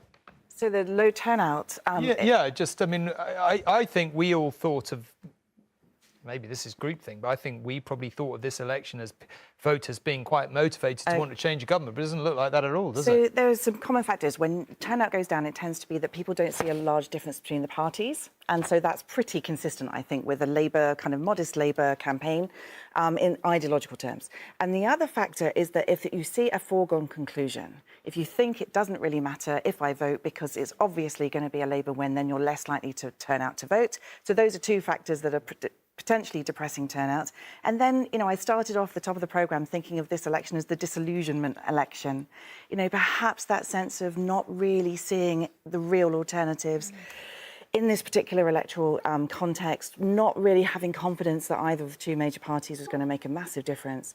Some of those disillusioned voters have clearly gone to Reform UK. Many of them may have just stayed at home. But Jane, in this constituency, turnout's gone down, the Labour vote has gone up. So does that mean that the turnout is mainly Conservatives staying at home? You can't tell from these different seat shares. You just can't tell. OK, can I just stop you for a minute? Because I've got Margaret Hodge and John McDonnell over here in the other part of the studio here, and we will come back to all that because it's fascinating. Margaret and John, thank you very much indeed for joining us. Margaret, can I perhaps begin with you? Big night. Enormous night. I never thought that we'd go from the very worst election defeat we ever had in 2019 to one of the very best election victories that we're looking at tonight. Can I just say something about turnout? Because I think this is really interesting. I was in Barking in 2001 when our turnout went down. It was a low turnout. And I did some work afterwards because I was concerned about that. So we did some focus groups on a particularly deprived council estate among women. What came out of that is that it's anger, not apathy, that keeps people at home. And I think that might be a factor today. We'll have to wait and see. The analysis can be done later. It was anger at at that time, it was a Labour government and a Labour council. So it was anger against us at that point. Now, I think it is obviously anger against the Tory government and what has happened to people and their lives and the country and everything over the last 14 years. But I think we shouldn't think it's apathy. I think it's probably anger. John, what is this new Labour Party that's going to have such a huge majority? Where does it sit? Is it very much Keir Starmer's party? Do you think the left will have a serious influence on the backbenches? How do you think it's going to shape up? I just want to follow on from what Margaret has said, that the key element of this election was people want to get rid of the Tories. That was it. And the votes have gone wherever they thought they could be most effective in getting rid of the Tories. Some instances it's Labour, some instances Lib Dem. Worryingly, some instances it's gone to Reform, which I think is dangerous for democracy itself. What I'm worried about, well, we've got a Labour government coming in, huge problems. No government has ever inherited such a toxic mess from any predecessor. There's a limited programme they've put forward. I think a programme needs to be more radical eventually. This first wave of the 6 commitments that they've been given so far, we need to get underway quickly. Then I think the scale of the problems that we face demand something more radical. My worry is if we don't do that, disillusionment will set in, reform will feed off that, just as the far right have done right the way across Europe. So I think we understand the challenges, and I think having got rid of the Tories, people are up for that challenge. Would you acknowledge that the clear lesson of tonight is that Keir Starmer was absolutely right to get rid of Jeremy Corbyn, to move Jeremy Corbyn on, and to effectively purge the party, as you would perhaps see it, of significant Corbynites? I think it was a mistake. I can't agree with that. The reason we've won tonight is because people have had enough of 14 years of the Tories. Full stop. But you've gone from a terrible election result to a massive triumph in a very short period of time. I would have given my right arm to stand against these Tories as they are now. The thing that turned is, just as the RM did in the past under Major... But you were standing against Tories then, who you said were terrible people. But we had Liz Truss. Liz Truss turned this a disaster. We had years of austerity, thanks to George Osborne, his crew. Then we had Boris Johnson, who was a congenital liar. Then we had Liz Truss, disaster. And that undermined the whole economic credibility of the Tories, and that was it. I have to say, we would never be, John, in the position we are today if we had not absolutely reformed the Labour Party. And to be absolutely honest, much as I love you, you had your go. You had your go in 2019 and you failed us abysmally. It was a Brexit election. 2017, we nearly did it. Hang on. And this time round, what we've done is we have totally reformed the Labour Party. We've brought the Labour Party back into the centre. We are facing huge challenges, but I think the way in which Keir and Rachel have been honest about that and said they're going to deliver that agenda that they've set is a sort of it's their direction of travel. So, you know, we're going to start with babies and we're going to have more childcare places. We're going on to primary schools and they're going to have breakfast clubs. We're going on to secondary schools and they have teachers. And all that is a direction yeah, but of travel. all I guess I'm saying is, surely it is important to establish, partly because of the future, you know, when we're discussing the future direction over the last 5 years, or over the next 5 years, that what has happened tonight was simply impossible with Jeremy Corbyn as leader, like inconceivable as Jeremy Corbyn. So you would agree? I disagree completely. But isn't that like obvious just in the facts? Look, 2017 we came close to winning. As simple as that. We were 20 points behind and we virtually level with Theresa May when the poll was done. 2019 was a different situation with a Brexit poll. And in addition to that, you had someone who was a Tory party leader was a congenital liar. People now have seen through those lies. Let me finish. They've also seen the incompetence of the Tories, with Liz Truss in particular, and Rishi Sunak could run their campaign. Okay. 2017, we lost. Anyway, let's 2017, we lost. Let's just shut down history for a minute. I think what a lot of people watching at home really want to know is, they saw Keir Starmer go through this election campaign, and I truthfully don't think many of them have ended... I mean, yeah, they were fed up with the Tories. They didn't really end up with a very clear idea of what a Labour government was going to be like for the next 4 or 5 years. So I guess my question is it likely to be a lot more radical now you've got a huge majority than it looked in the election campaign? I think it's really important after the era, particularly the Johnson and the Truss era, that we start building trust in politics. What we're seeing probably tonight in the turnout figures is a loss of trust, and anger and loss of trust. So that we should never promise more than we can deliver. And I think that's what Keir Starmer has done in the first instance. I think if he broke his promises now and started putting up taxes to fund further public services without having the growth, we'll get nowhere. But there's lots, can I just add this? There is lots that he can do. There is still, you know, the figure of between what people should pay in taxes and what they do pay has gone up. It's been unnoticed. It's now 40 billion is the gap. So we can do that. We can stop some of the waste on whether it's the asylum seekers, and then we can look at growing the economy and using that money to restore public services in the way we do. Can I just ask you that question? We both want to welcome the election of a Labour government. Of course, we're overwhelmed. To get rid of the Tories is a huge achievement. Thank you. The reality is, though, I've got 30% of the children in my constituency living in poverty. At the moment, the first phase, the 6 promises that have been made, will have some impact on that, particularly the school meals elements, the breakfast clubs and all the rest of it. But you want him to go much further, the reality and is, quickly. Well, any Labour government will do that. If you look at the Blair government, the first couple of years they held to the Tory spending plans. Then they become more radical. What Gordon Brown did, started lifting children out of poverty. I think this government will have its set in motion, this first 6 promises. At that stage, then, it will have to be more radical if the children in my constituency are going to be lifted out of poverty. OK. Thank you very much. A really big night for you and your party. Thank you very much indeed for coming back to us. We were waiting for the results in Blyth and Ashington. We've called it as a Labour hold. That's not the big surprise of the night. But as we were discussing with Houghton and Sunderland South, it's a question of what's happened to the vote. Can I open the discussion to all of you? You've had time to ponder this. What are you all thinking? The drop in turnout doesn't surprise me. I mean, I've not been on the stump as much as I usually am in elections, but you know, the lack of enthusiasm was quite marked when I was speaking to people. And you know, we're not talking about the Scottish result yet, but I suspect that might be a factor in the SNP showing tonight, a kind of double whammy of a genuine swing to Labour, but also a bit of a depressed turnout amongst SNP votes. But that aspect, it doesn't surprise me, and I suspect that might be a feature of the results as they unfold tonight. I think reform is a big, big problem. I suspect they will not perform anything like this in Scotland, but across the UK, you know, mainstream parties really have to get to grips with this, or this is going to be a continuous destabilising effect in years to come. I mean, I think look, on a night when someone's just won a massive landslide, taken their party from where John McDonnell put it to victory, it feels a bit churlish to point some things out.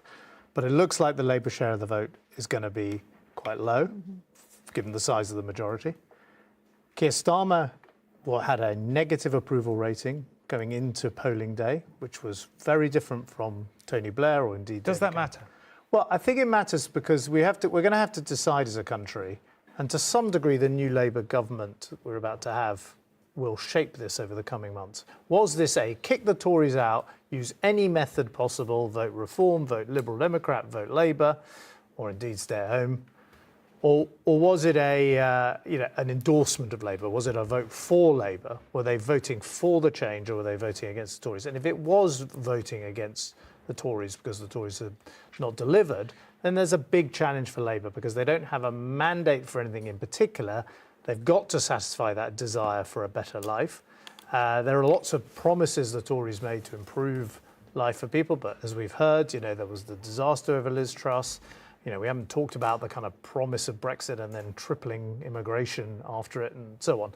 So, it's a big question. I don't want, I've been in the position of being the Shadow Chancellor who came in being Chancellor. I know how difficult it is to get out of opposition into government. So I'm not taking away from Starmer and Rachel Reeves, who presented a very plausible team in Downing Street.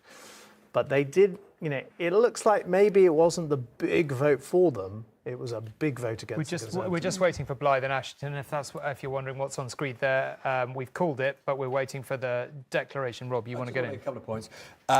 One is obviously it is too early to make predictions about vote share, and I suspect in... OK, sorry, Rob, I was going to stop you right there, and we'll come back to it. Thank you. Northumberland and candidates onto the stage for the declaration.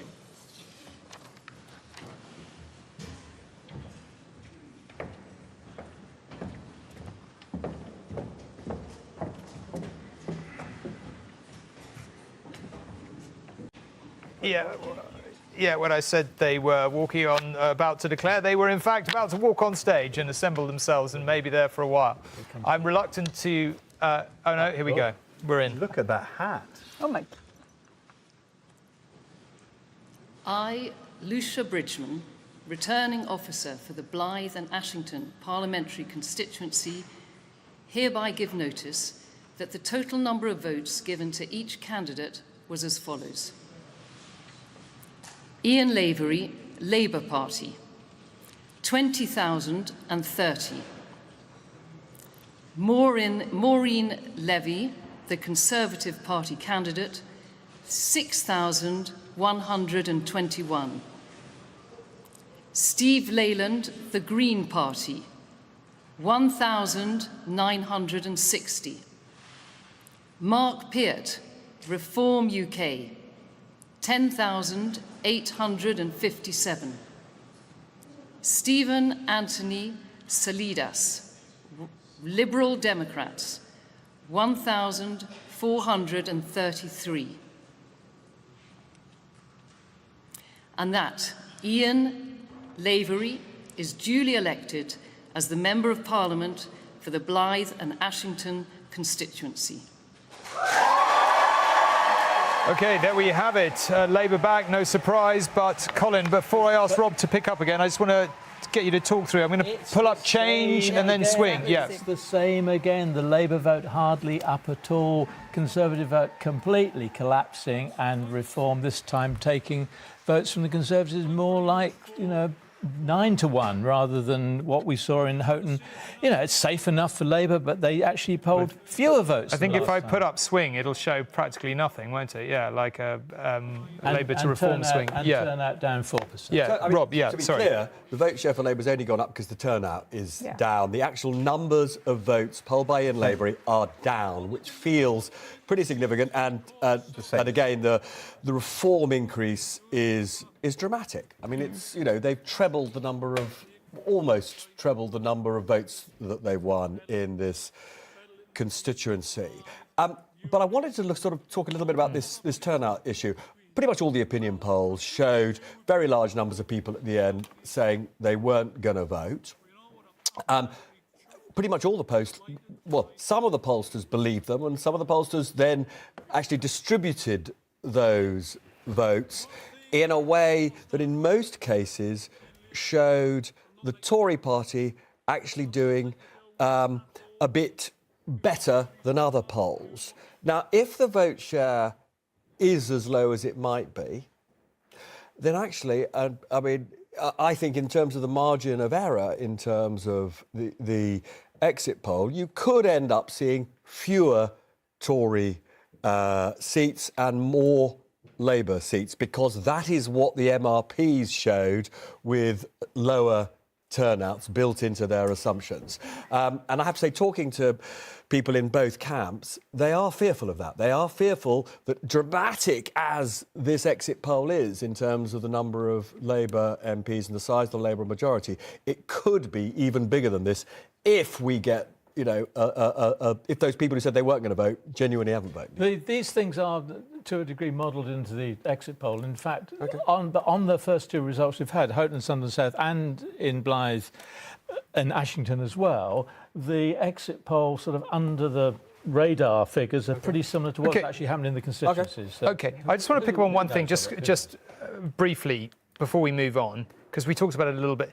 Does it matter that Keir Starmer hasn't got this massive personal popularity that Tony Blair had in '97? Does it actually matter in the politics of... It doesn't matter tonight. I mean, he's won a tremendous victory, so, and George is right, we shouldn't try to take that away from him. I think it starts to matter. The reasons behind the victory start to matter as he starts to govern. I mean, if this is a mass rejection of the Tories, which I suspect it is more than a huge endorsement of Labour, then, particularly given that he's gone through the entire campaign without really confronting any of the big issues that the country faces, how does he then govern, and how does he then deliver on the expectations that that massive majority will create? And if he doesn't quickly deliver, what then starts to happen to support for reform, to levels of discontent? For my own party in Scotland, that may turn out to be a good thing as we approach a Scottish election. But elsewhere, what happens to that? So I think it becomes an issue. Ed is probably right. There's more of a plan there than has been shown during the election campaign. But the problems right now are bigger, more systemic, more challenging than when Tony Blair came to office. And the tools he has in his toolbox to tackle them, and the mandate arguably has on the big issues, much, much diminished. Is it not plausible that lower expectations at Ed are not a bad thing, potentially? But are there lower expectations? Out of a result like this, why can't he suddenly make people's lives feel better? He's got this massive majority. Why can't living standards rise? Why can't we start to see improvements in the NHS? And if that doesn't happen quickly, then where do people go? What happens then? I think you have to start from the political challenge, which was that in 29, Labour was led by Jeremy Corbyn, and they lost terribly. And there were lots of people, I was one of them, who thought this could not be turned around in a parliament. You'd have to have a Neil Kinnock figure. We were talking to Neil earlier, who took the Labour Party from the ignominy of defeat in 1983 all the way through to 92 and failed, and finally handed over to Tony Blair, who won. I didn't think this could be done in a term, and Keir Starmer has done it. How much of that was down to Boris Johnson, though? I think if you are Keir Starmer and you've won, then I'm not sure he's too bothered about how much it was due to Boris Johnson or Liz Truss, because he's just won. They had a strategy, and they've succeeded. They've done something which many people thought couldn't be done. You're totally right that the challenge now in governing is very hard. I don't know if he's got a plan. I was saying I hope he's got one. What I'm saying is I don't think that you should. I think we all at this stage hope he's got a plan, because he has just won quite dramatically. I do think that the challenge of this parliament is going to be very hard indeed. But you have to kind of give them credit for the fact they had a strategy to allow the Tories to destroy themselves. And it turned out the Tories were really, really good at it. Now, listen, we've done a little bit of explaining what's happened. If the exit poll's correct, a couple of results to go on which have been interesting. But what Jane is here to help do is explain the why. So, Tom, I think this is going to be quite a confusing election for many people to see. Not by the end of this segment with you, it's not. To see the conversation about has Labour actually done well with this whopping majority predicted? I think we just, first of all, let's put that in context. We talked earlier about the mountain that Labour had to climb. So Labour had to overturn a majority of 80 there that Boris Johnson won in 2019. So that's the first huge hurdle that they've not just sort of got over, they've absolutely leapt over that hurdle. That actual majority is actually slightly harder for Labour because of boundary changes, so they were actually then competing against this notional majority of 94. The swing required just for Labour to get a majority of 1 was almost 13% in this election. That's bigger, as we heard Ed saying earlier, bigger than the swing achieved by Tony Blair when he won his stonking majority. So first of all, we have to kind of understand that this is an enormous achievement for a party that is looking like it's achieved the majority that it has. The question is, why? How could Labour indeed achieve this kind of majority and us also be talking about the Labour Party not being as popular as perhaps they need to be? And it's kind of one of those confusing puzzles. So here we have 4 factors which I want to explain to you. The first is, I imagine, and I think we've seen this in the exit poll so far, that Labour's vote is more efficiently spread out. So the Labour Party in the recent elections in 2019 and 2017 had a bit of a problem of having almost too many votes in urban areas and not spreading its vote efficiently across the country. What it needs to do instead is not stack up votes where it's not going to make a difference, but spread that vote much more efficiently. If we look at the exit poll projections, that looks like it's what's happening tonight. So that's the first thing. The second thing that can really help Labour is tactical voting as well. And so if we think about a contest between Labour and the Conservatives, there might be a swing. We've seen small swings between the Conservatives and Labour Party. But if the Labour Party then borrows votes from the Liberal Democrats and, say, the Greens, that would allow Labour to get over the line. There we see that, over the line, enabling the party to get those seats. Now, that looks like it might be happening more in remaining areas of the country. So that's a significant factor that helps the Labour Party in this particular election we expect. We'll be looking for that. The third factor is, of course, Reform UK. This is going to be hugely significant tonight. And the reason that Reform can do so much harm to the Conservatives is that they're almost taking all of their votes from the Conservative Party. This was just before the election. From the British election study, you see 82% of Reform voters there were former Conservatives. And then somewhat surprisingly, perhaps if you're a Reform voter, you're going to end up helping the Labour Party when actually you probably would prefer the Conservatives. This is possible because those Conservatives in 2019 who liked Boris Johnson, they liked Brexit, they're also much more likely to like Nigel Farage. And so Reform can do that much harm to the Conservatives also because the predecessor party, last election, the Brexit Party, didn't actually stand everywhere. They didn't stand and contest Conservative candidates. In this election, Reform UK are standing almost everywhere. And this means that the Labour Party might benefit because the Reform UK share is just taking so many votes across the country from the Conservative Party. And the final factor is what looks to be happening in Scotland. Now, Scotland has been a Labour stronghold for decades until the rise of the SNP. And you can see there the share of seats for the Labour Party dominating in Scotland right up until recent elections where the SNP have been in real dominance in those elections. But the Labour Party has been mounting its fight back in Scotland in the last couple of years. Opinion polls have shown Labour taking much more support in Scotland and the SNP's support falling away. But the crucial thing to understand in Scotland is that things are on a knife edge. And there are so many marginal seats in Scotland, so many tight races, so much independence-based tactical voting, that this could be why we're seeing a very significant decline in SNP seats and a very substantial gain for the Labour Party, helping the Labour Party potentially get this very significant, very large landslide majority tonight. OK, that's it. The election explained. You can all go to bed now. No, I don't mean that. I'm joking. Please don't go to bed. There's so much drama to lie ahead of us. Jane, thank you very much indeed for all that very clear explanation of what is happening. A night of drama awaits. Peter Smith is in Edinburgh for some of it. Peter, what are you hearing? What do you make of what you've heard so far? What do you make of the exit poll? What is the reaction there? Well, that's a lot to take in there, Tom, but if we're talking about a night of significant change across the UK, well, what's happening in Scotland is the end of a decade of SNP dominance, and that change cannot be understated. 17 years in government, as Nicola Sturgeon in your studio has mentioned, and as they say, 10 years of completely dominating the elections, both the general elections and the Scottish Parliament elections. And tonight we're looking at the Labour Party in Scotland coming from relative wilderness. Let's not forget they had just won one seat at the last general election here in Scotland, and they could be on course, if this exit poll is to be believed, to have a majority in Scotland. I would say that there's some people here who are a bit sceptical about this exit poll and the accuracy of it in Scotland, especially as Jane mentioned, there are so many marginals, about a quarter of the seats in Scotland, a quarter of those 57 seats, that the pollsters regarded as just too close to call. We're talking about a difference of a few hundred votes could make a big change in who actually claims many of those seats. But what we're talking about now is that something significant is happening when the SNP are telling me that they're not entirely sure they're going to hold on to Dundee Central. That was their safest seat in Scotland. That would require a swing of more than 16% for Labour to take it. That gives you some indication of just how seismic this change is. I also think it's interesting to note that this was a different election here in Scotland. Yes, it was about the future of the NHS, it's about housing, it's about child poverty, about the cost of living crisis. But it was the SNP who decided to put independence front and centre of their election campaign. Page 1, line 1 of their manifesto.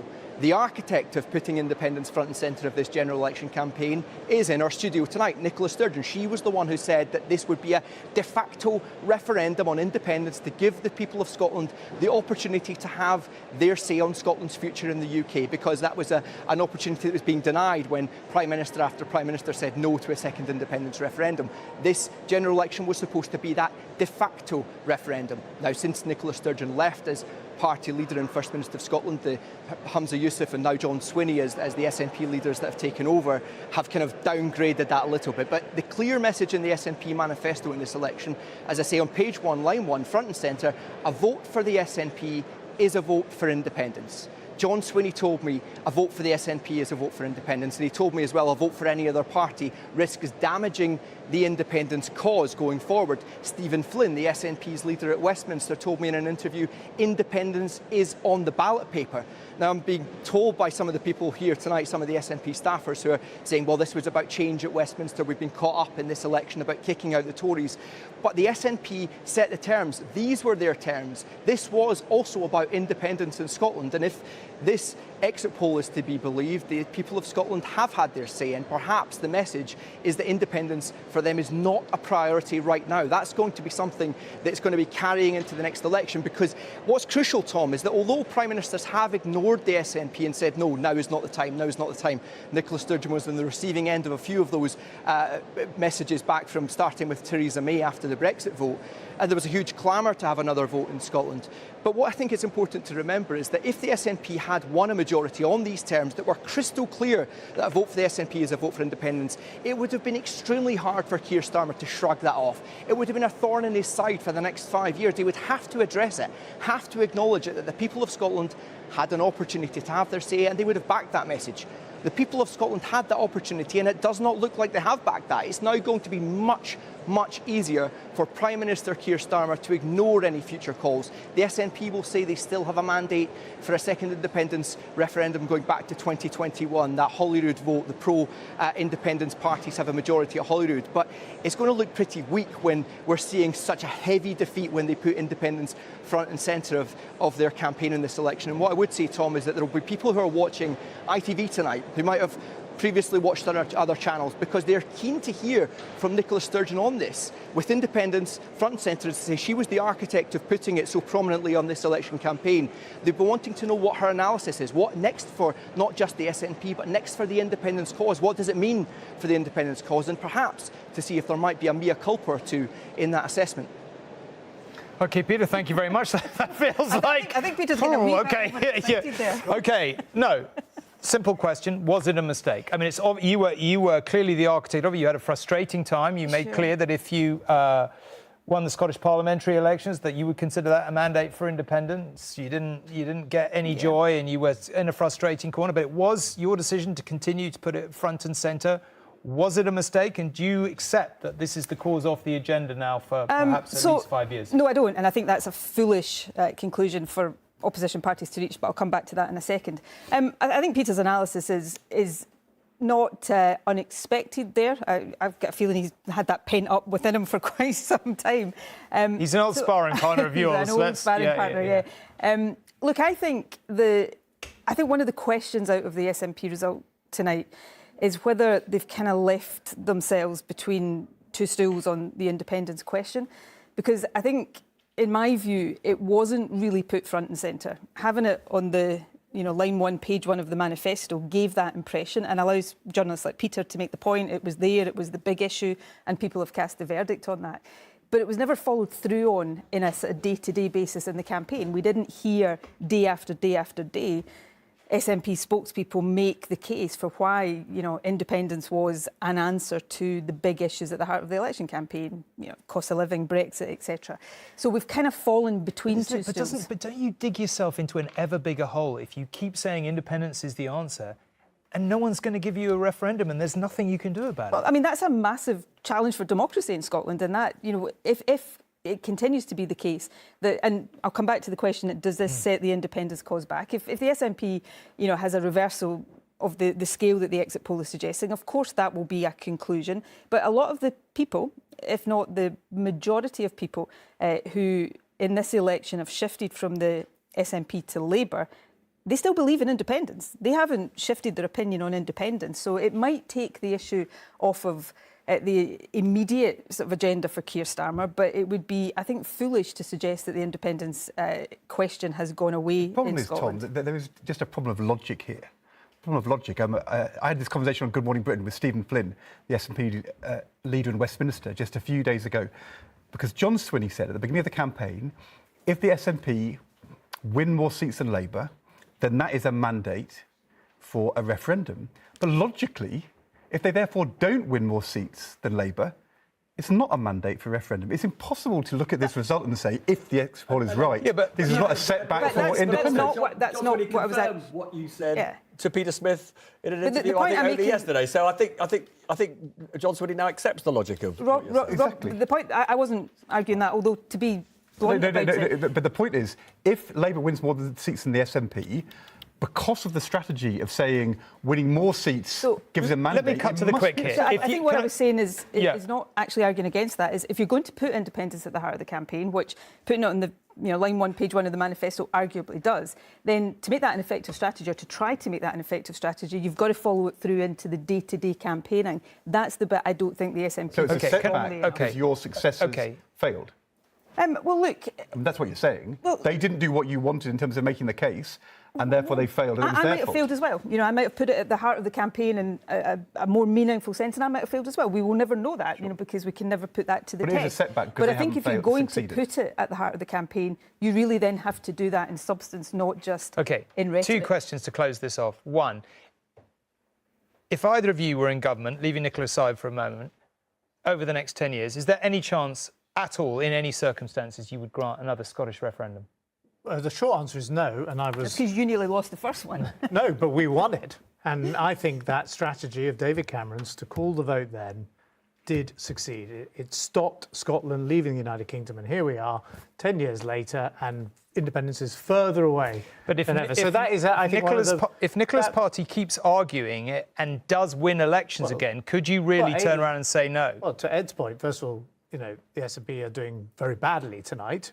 Tonight, yeah, but who knows? And second, this challenge, the only circumstance, realistically, in which the House of Commons in Westminster is going to grant a referendum again, is if you have a Labour minority government that relies on SNP votes in a hung parliament. There's no other situation in which any other party is ever going to do this again, and that was a risk. You mean never again? Well, I think it's highly unlikely. And the call... That becomes problematic if the SNP do start winning in Scotland again. Let me just... We've established legally that only the Westminster Parliament can grant a referendum. So they can't have a referendum just in Scotland. That would be a kind of Catalonian-style referendum and would be illegal. So then, if you try and imagine the circumstances, in the foreseeable future, for the next 10, 15 years, and you would say the only circumstances where Labour has a minority, relies on SNP votes, because Tories are never going to rely on SNP votes, because the SNP will never prop up a Tory government. And I would say 18 months ago, there was a plausible argument that Keir Starmer wouldn't do well enough in this election, that there would be a hung parliament. There was a big, talk, well, maybe therefore he would grant an independence referendum.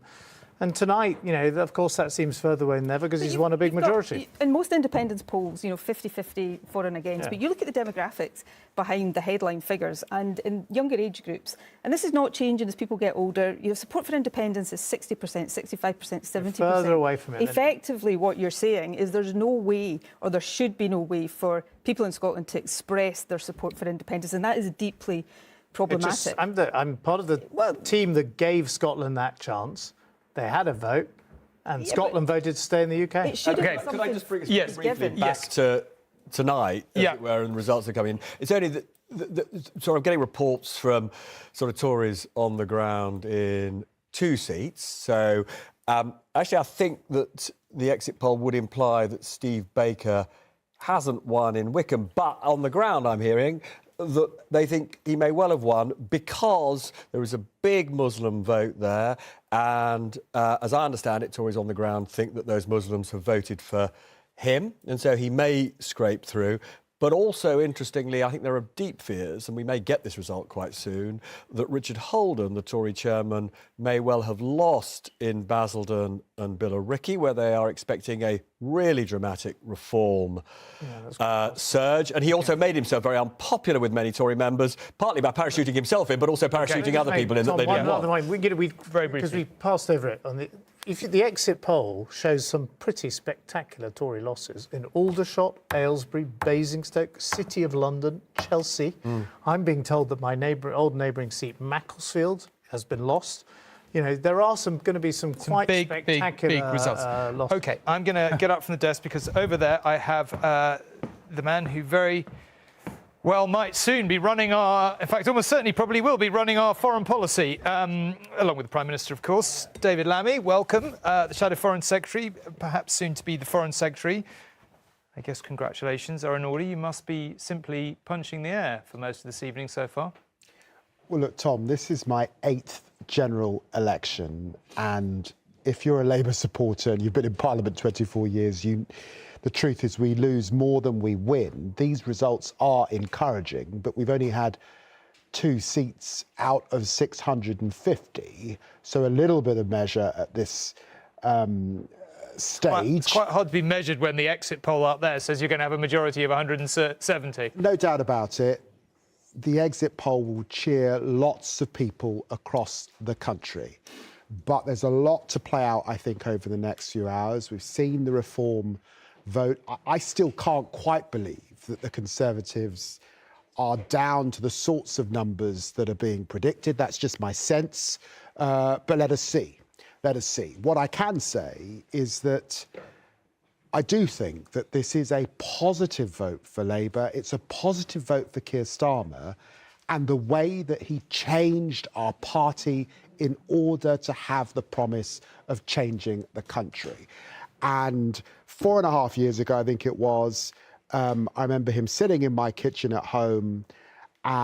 We were obviously reflecting on him running to lead the Labour Party. And I said to him, this is a 10-year project. And he said, no, it's a 5-year project. And the truth is he was right. He had conviction. He's demonstrated that. And I think the offer that we set out to the country as well, a measured, carefully, fiscally costed offer, the country responded to because they've had enough of the razzmatazz that gets you nowhere. OK, we'll talk about the big stuff in a minute because you're about to have this enormously important job potentially. But can we just for a moment talk about the human factor? Because, I don't feel people necessarily think they know Keir Starmer that well. What do you think he's feeling tonight? I mean, is it just unbelievable relief because he's been working round the clock and he thinks he's probably made it? Is he a bit daunted? I mean, what do you think he's thinking if he's sitting at home watching this? Well, knowing the man, he'll be thinking, he'll be girding himself because he knows that all the results have not yet come in. But he certainly will be thinking, if he is to go to number 10, about the next few days. NATO next week in Washington, D.C. the European political community, which is a huge moment, all European leaders arriving at Blenheim Palace. So he will be focused on the job at hand, and he will be sticking to the plan. He set out a course, he will be sticking to it, and absolutely clear that he has to deliver for working people. And the truth is, when we see the tide of nationalism across Europe and in other parts of the world, he knows if he doesn't deliver for working people, then populists and those with a different account of how you deliver will be coming back, and we'll be biting on our heels. Okay. I think what a lot of people want, sitting at home are going to be thinking about you and Keir Starmer at this point is you will be having potentially to deal in America, if President Trump wins, with a man who you literally have nothing in common with politically. Either of you don't have anything in common. You've got the rise of Rassemblement National in France, equally must be just, how are you going to establish relationships with these regimes that you just don't have anything in common with, if Trump wins in particular? We're democratic countries. We all understand the big democratic fight we're discussing. Well, you say that, today. but he doesn't even accept the results of a democratic election. Tom, we have a formidable intelligence capability. Our armed forces demonstrated how acting together they can stop drones coming into countries like Jordan and Israel just a few months ago. For lots of reasons, with the world as it is, and the world is a pretty dangerous place, more conflict in the world than at any time since the Second World War. Of course, the United States and our country, along with our partners, will act together, and we will work with whomever the American people decide should be the incumbent of the White House. There's a lot of water to pass under the bridge, I might say, before convention season starts later on this month in November. So we'll watch the ups and downs. But if we do get over the line tonight, I look forward to working with Tony Blinken and Joe Biden over the coming months, and then we'll see who takes the helm in November or keeps the helm. Do you think Joe Biden will be the candidate in the end? Oh, look, I've got too many friends of the Democratic Party reflecting on that question. I have no idea. That is for the American people. That is for the American people. We will work whomever they choose. Okay, last question. You're walking into potentially an enormous job at a very dangerous time. How worried are you about the state of the world that you're going to have to deal with? Well, look, the last person who had the benefit of 2.5 years reflecting on the role was William Hague. And whilst William and I don't share the same politics, he was an effective foreign secretary. I set out a vision. It was reconnecting the UK with the global community, and something I described as progressive realism. And in thinking about that, I was thinking of Bevin after the Second World War. Attlee asked him to go out into the world. He found it to be a very dangerous place. He committed us to the nuclear deterrent, and he birthed NATO, which has proved to be so effective over so many generations. Okay. So that's the world we face. It's a tough world. We must act with our allies. We must be hard-headed, but we are still the 6th richest economy in the world. We still have a seat on the UN Security Council. We've got outsized soft power. There's a lot going for us if we can reconnect. Okay, out of interest, are you in touch with David Cameron? Of course I'm in touch with David Cameron. Do you speak to him, and is there like a handover that you'll have? Or I saw David Cameron last week. We had a very good conversation. I'm not going to reveal what we said, but obviously about the details of the job. And we have had very good access talks over the course, behind the scenes, over the course of the last 6 or 8 weeks. Okay, David Lammy. Thank you. Good luck. Thank you very much for joining us. We are going to Sunderland Central. Ready to declare the result for Sunderland Central. I, Patrick Melia, Acting Returning Officer, hereby give notice that the total number of votes for each candidate for the Sunderland Central constituency is as follows. Lewis Malcolm Atkinson, 16,852.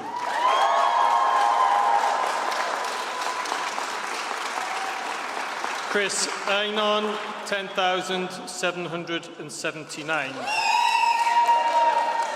Rachel Sarah Featherstone, 2,993. Niall Dane Hodson, 3,602.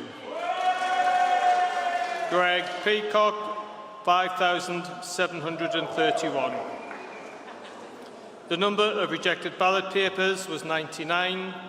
The turnout is 52.6%, and that Lewis Malcolm Atkinson has been duly elected to serve as member for the said constituency.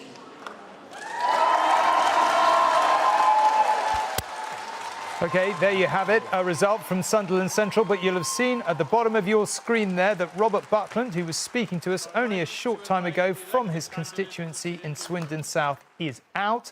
I don't think that's a particular surprise because he effectively announced on air that he felt like his constituents were saying goodbye to him, which I think he probably took as a sign. And we perhaps took as a sign. George, you want to just jump in on Robert Buckland? And, Well, the first thing is Robert, actually had the guts to come out and do an interview on this programme. We noted that, yeah. Whereas we're getting a string of very senior Labour people, including the Foreign Secretary-to-be, and the Tories... the Deputy Leader. And the Deputy Leader, Angela Rayner, and the Tories have all kept their head down. So first of all, I think Robert gets the medal for jumping out of the trench, but unfortunately he's been shot, and politically, so... Yeah, I mean, I don't think he would have been that surprised. That was a seat. Labour can win this and still not get an overall majority. So, it's not that surprising. But this was the kind of bellwether seat that Blair won off the Tories and then Cameron won off Blair. And it is a sign in Middle England. I mean, there couldn't be a more Middle England seat than Swindon South and Swindon North. Which will be a more interesting seat because actually if they win Swindon North, that shows there's going to be a Labour majority. But, this is the absolute classic bellwether seats which are starting to come in now and will determine the shape of the night. But as I say, there are also going to be some seats that have never not been Tory that are being lost tonight as well. Worth just noting, while I'm talking, on Sunderland, the Sunderland seat we just had, again, Labour vote down, Reform vote dramatically up. OK, let's ask Colin and James to comment on that. Can we just bring up the change in the share of the vote? Yeah.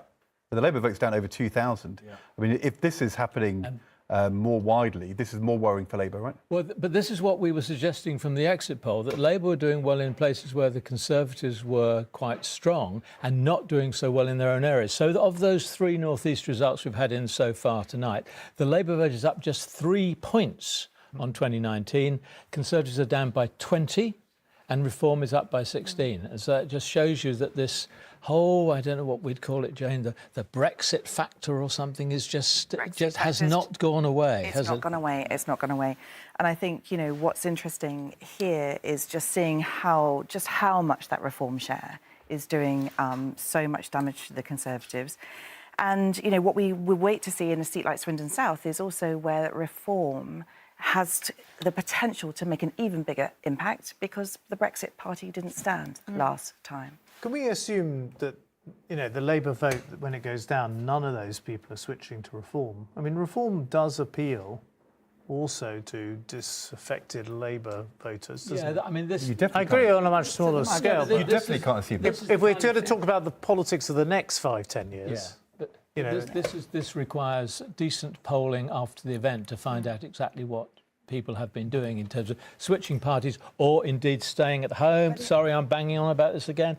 Turnout down by over 7 percentage points. But as I was saying to you, the doorstep mood in Labour areas in the final days was drifting to Reform from Labour voters. And but it would take something so big for that to be a significant chunk of Reform's vote. But it would just have to It's be only huge. at the margins on these figures, but it's likely to be at the margins. I mean, Okay. I think it's inconceivable there's not some... It could be the shape of things to come. Yes, it is happening some. Let us go to Nina for a summary of what is happening across the country.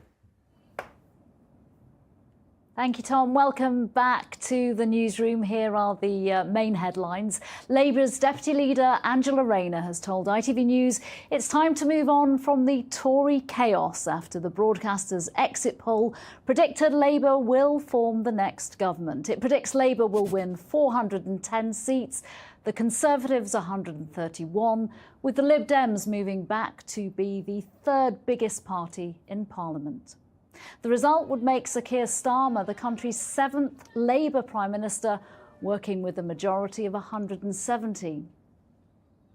It doesn't matter the majority. The point is that the mandate, hopefully, that Keir Starmer will have is that we can go forward now and turn the page on the chaos and the decline that we've seen under the Conservatives.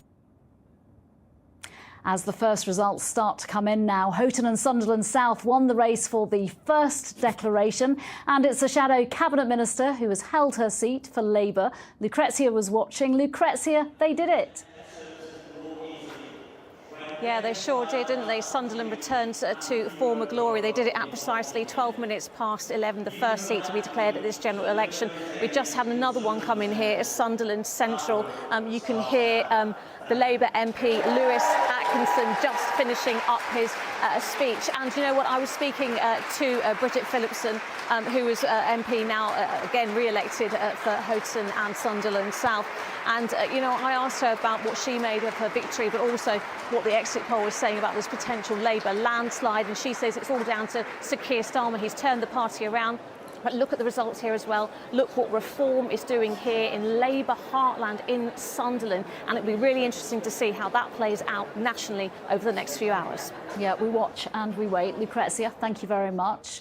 If the exit poll predictions are correct, it would mean the worst result in the Conservatives Party history. And it would mean the Lib Dems are set for a comeback. The exit poll is predicting they will win 61 seats as the night goes on. The party's leader, Ed Davey, said they are on course for the best result in a century, thanks to a positive campaign putting health and care at its heart. Well, those counts are now well underway across the country, where in the majority of places there are new constituencies with a host of new names. Paul has more on this and how the newspapers have reacted to the exit poll. Paul. Yeah, thanks, Nina. The newspapers have been holding the front pages, of course, for that exit poll. They probably already had them drafted, though, in reality, didn't they? And they didn't need to tear them up either. The Telegraph goes quite simply for Labour landslide. The Mirror headline, Keir we go. You can see what they did with that one there, while the Sun says Britain sees red. Of course, the Sun backed Labour just a couple of days ago.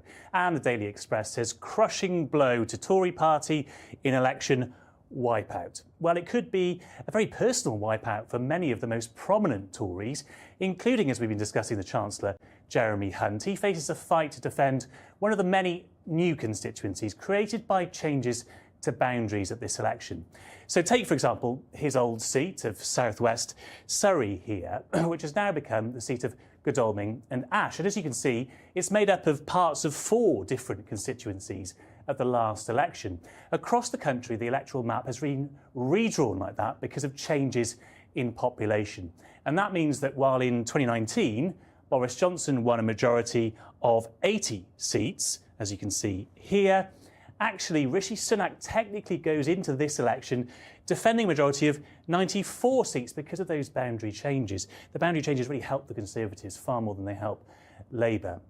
So when we're looking about all the results tonight, we are taking this into account in our exit poll and we're comparing against what the result would have been in 2019 had that election been fought on the 2024 boundaries.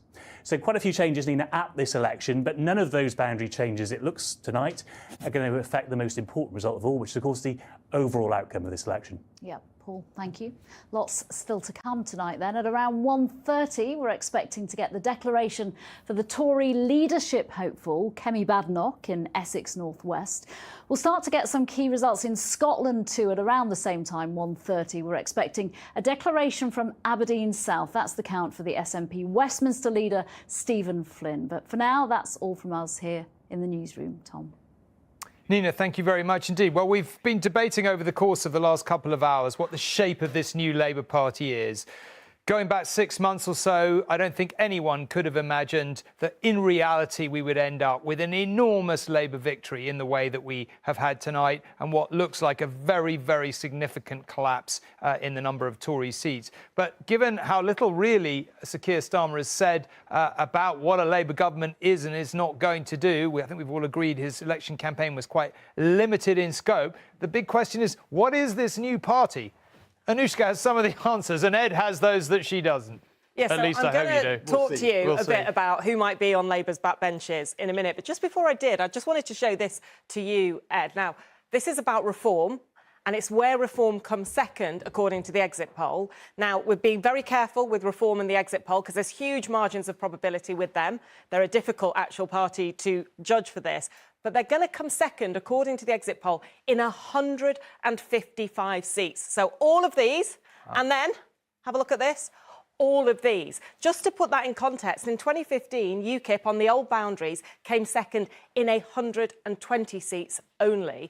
And Ed, I just wanted to ask you this one question about this. I was asking Keir Starmer on the campaign about reform, about Nigel Farage, and it was really notable that he did not want to engage. He kept saying, oh, I'm just not going to ignore, I'm going to ignore noises off. I said to him, that's rude to the millions of people who might want to vote for reform. Is there a risk that reform can come back and bite Labour, somewhere very polite, in the future? Well, I think if you're Keir Starmer and you look at that graphic, the first thing you think is they're all red. They're all Labour. And frankly, who's come second in this election is less important than who's won. And Labour has won these That's a bit seats. short term, isn't it? No, but I'm just saying, look, it's election night and these are Labour seats. And the reason why they are Labour seats is because Reform is taking votes from the Conservatives. Keir Starmer has said that we're not joining the European Union in his lifetime. He blocks off that risk. Can I just ask you, can I interrupt you for a second? Is this why? Pardon? Is this why? I mean, I was a little bit surprised that he said that yesterday, that we weren't joining in his lifetime the EU. I wasn't sure that he, you might think, well, why does he need to say that? Why does he need to be so categorical? Is this exactly the reason? Look, I don't know if that was a planned intervention, but he will definitely have been told, if you ask that question, close it down, because we don't want to see a drift of Labour voters to Reform, and we're not joining in my lifetime, he says. He's not Jeremy Corbyn. And fundamentally, though, the angst, the worry about living standards, the NHS, life in Britain, has been hitting the Conservatives rather than Labour, because it's a Conservative government we had for the last 14 years, and that's why all those Tory votes have been going to Reform. They've come second, but Labour wins. However, what the point is, if living standards don't rise, if the NHS doesn't get better, that angst shifts over to Labour. That's the risk for Labour.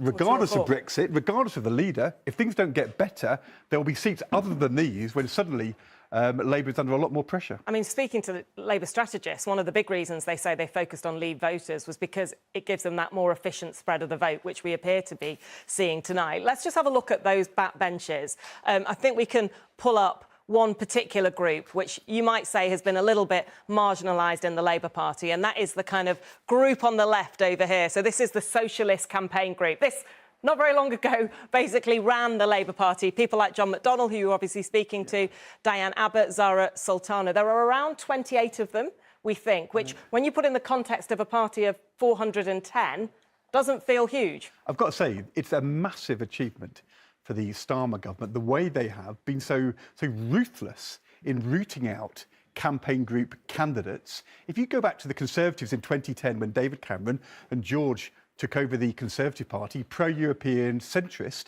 Conservative MPs were shifting decisively to the right. I remember the first rebellion of having a referendum where I voted with David Cameron, George Osborne, Ed Miliband and me against a referendum. I think there was 75, close to 100 in the next one, votes from Conservative backbenchers who were all voting in that direction. Keir Starmer has been very tough. That number would have been a lot higher in 2019. They've really pared it back. Tony Blair was less factional. I think that is true. I mean, look, the campaign group under Tony Blair was comparable to those kind of numbers, but under Jeremy Corbyn, it got bigger. It's been shrunk again. And then the Tribune stuff, I think you have to be... And let me ask about this, right? So Tribune is this middle group, right? So there's actually dozens of Labour MPs who would consider themselves Tribune. They call themselves soft left. You've got people like Ed Miliband, like Louise Haigh, who's going to be the Transport Secretary. At the front, Clive Efford, who chairs it.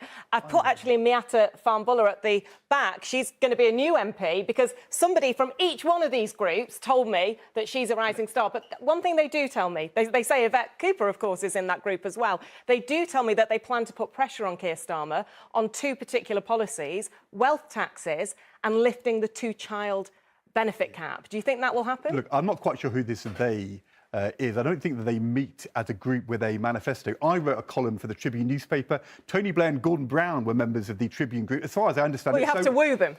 And as far as I understand it, Keir Starmer was a Tribune MP as well. It's kind of it's a loose group, but it will change now Labour goes into government because it's backbench Tribune members who have a voice and a significance once you have a Labour government. And I think that you're right, those Tribune MPs who are centre ground within the Labour Party, they're not the right or the Blairite right, they aren't the hard left either. So soft left in the country. Yeah, but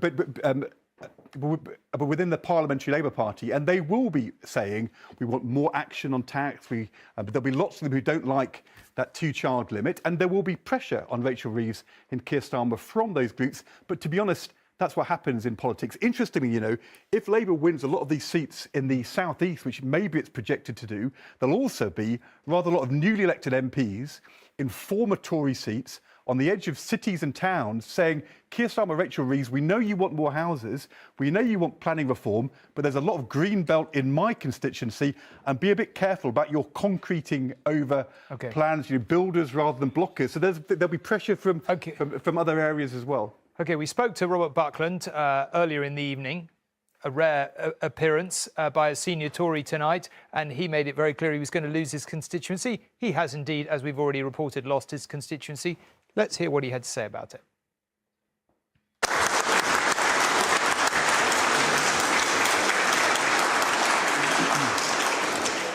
Well, I would like to add my thanks to the returning officer and the incredible counting team that makes Swindon one of the most efficient counting centres in the United Kingdom. I know you've all been working for much of the day and for the rest of the night. There are many friendly faces here who we need to rely on for democracy to happen. And that's what's happened tonight.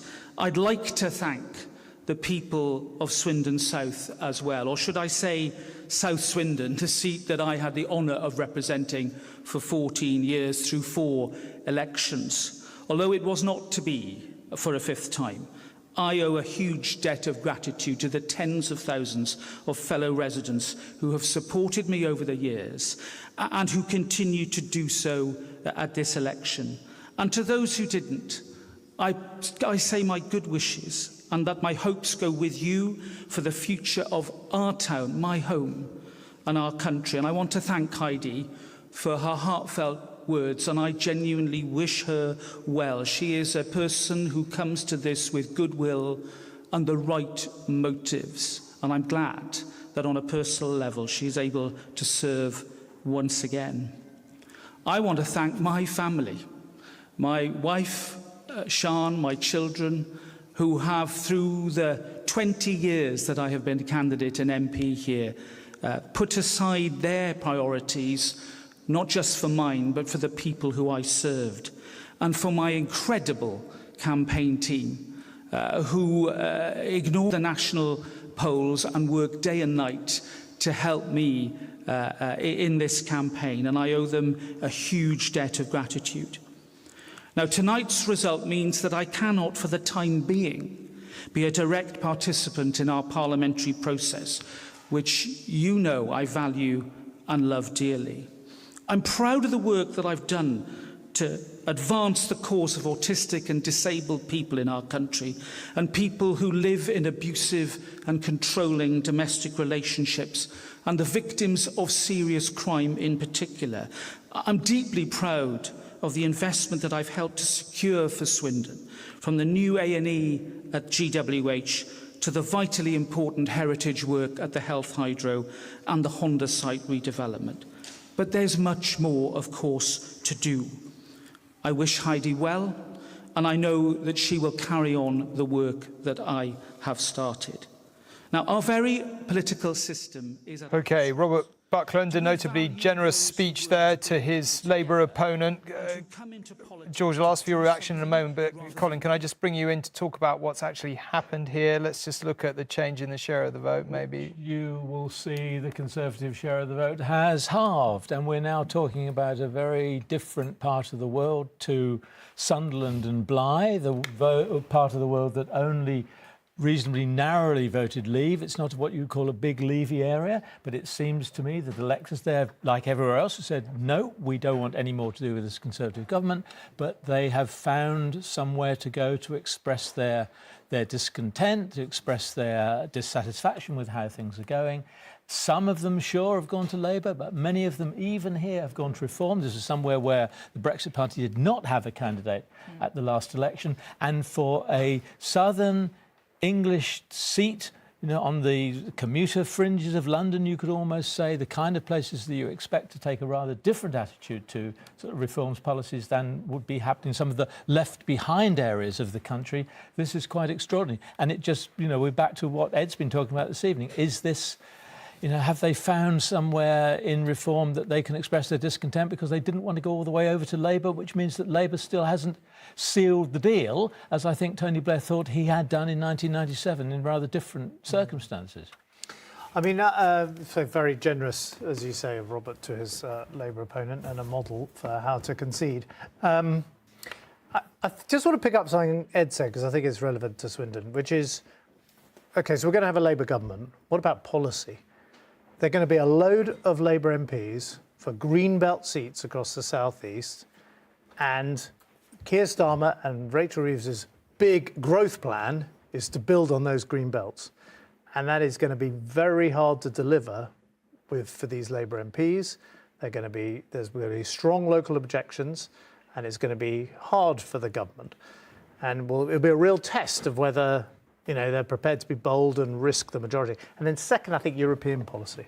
I think a lot of people, I'm of course someone who passionately believed Britain should not leave the EU, hoped that if we got Keir Starmer into Downing Street, he would find a way to kind of get back into the customs union, even if he didn't call it that, find a way to rejoin bits of the single market. During the campaign, he did occasionally say, I want a much better relationship with the EU.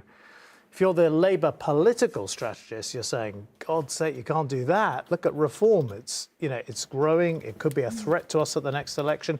And at the same time, you're going to have the Treasury saying, well, if you want to pull a lever to try and get Britain's economy growing, you need a better trade deal with Europe. And that will be a real... Robert, I'm going to come to you in just one second. I think it's going to be quite a feature that the European policy is going to be off the table when it was one of the most obvious growth options available to a new Labour government. Before I come to Robert, I just want to ask you, Nicola, you sat opposite Keir Starmer when he was the shadow Brexit secretary, and you discussed this for many hours with him.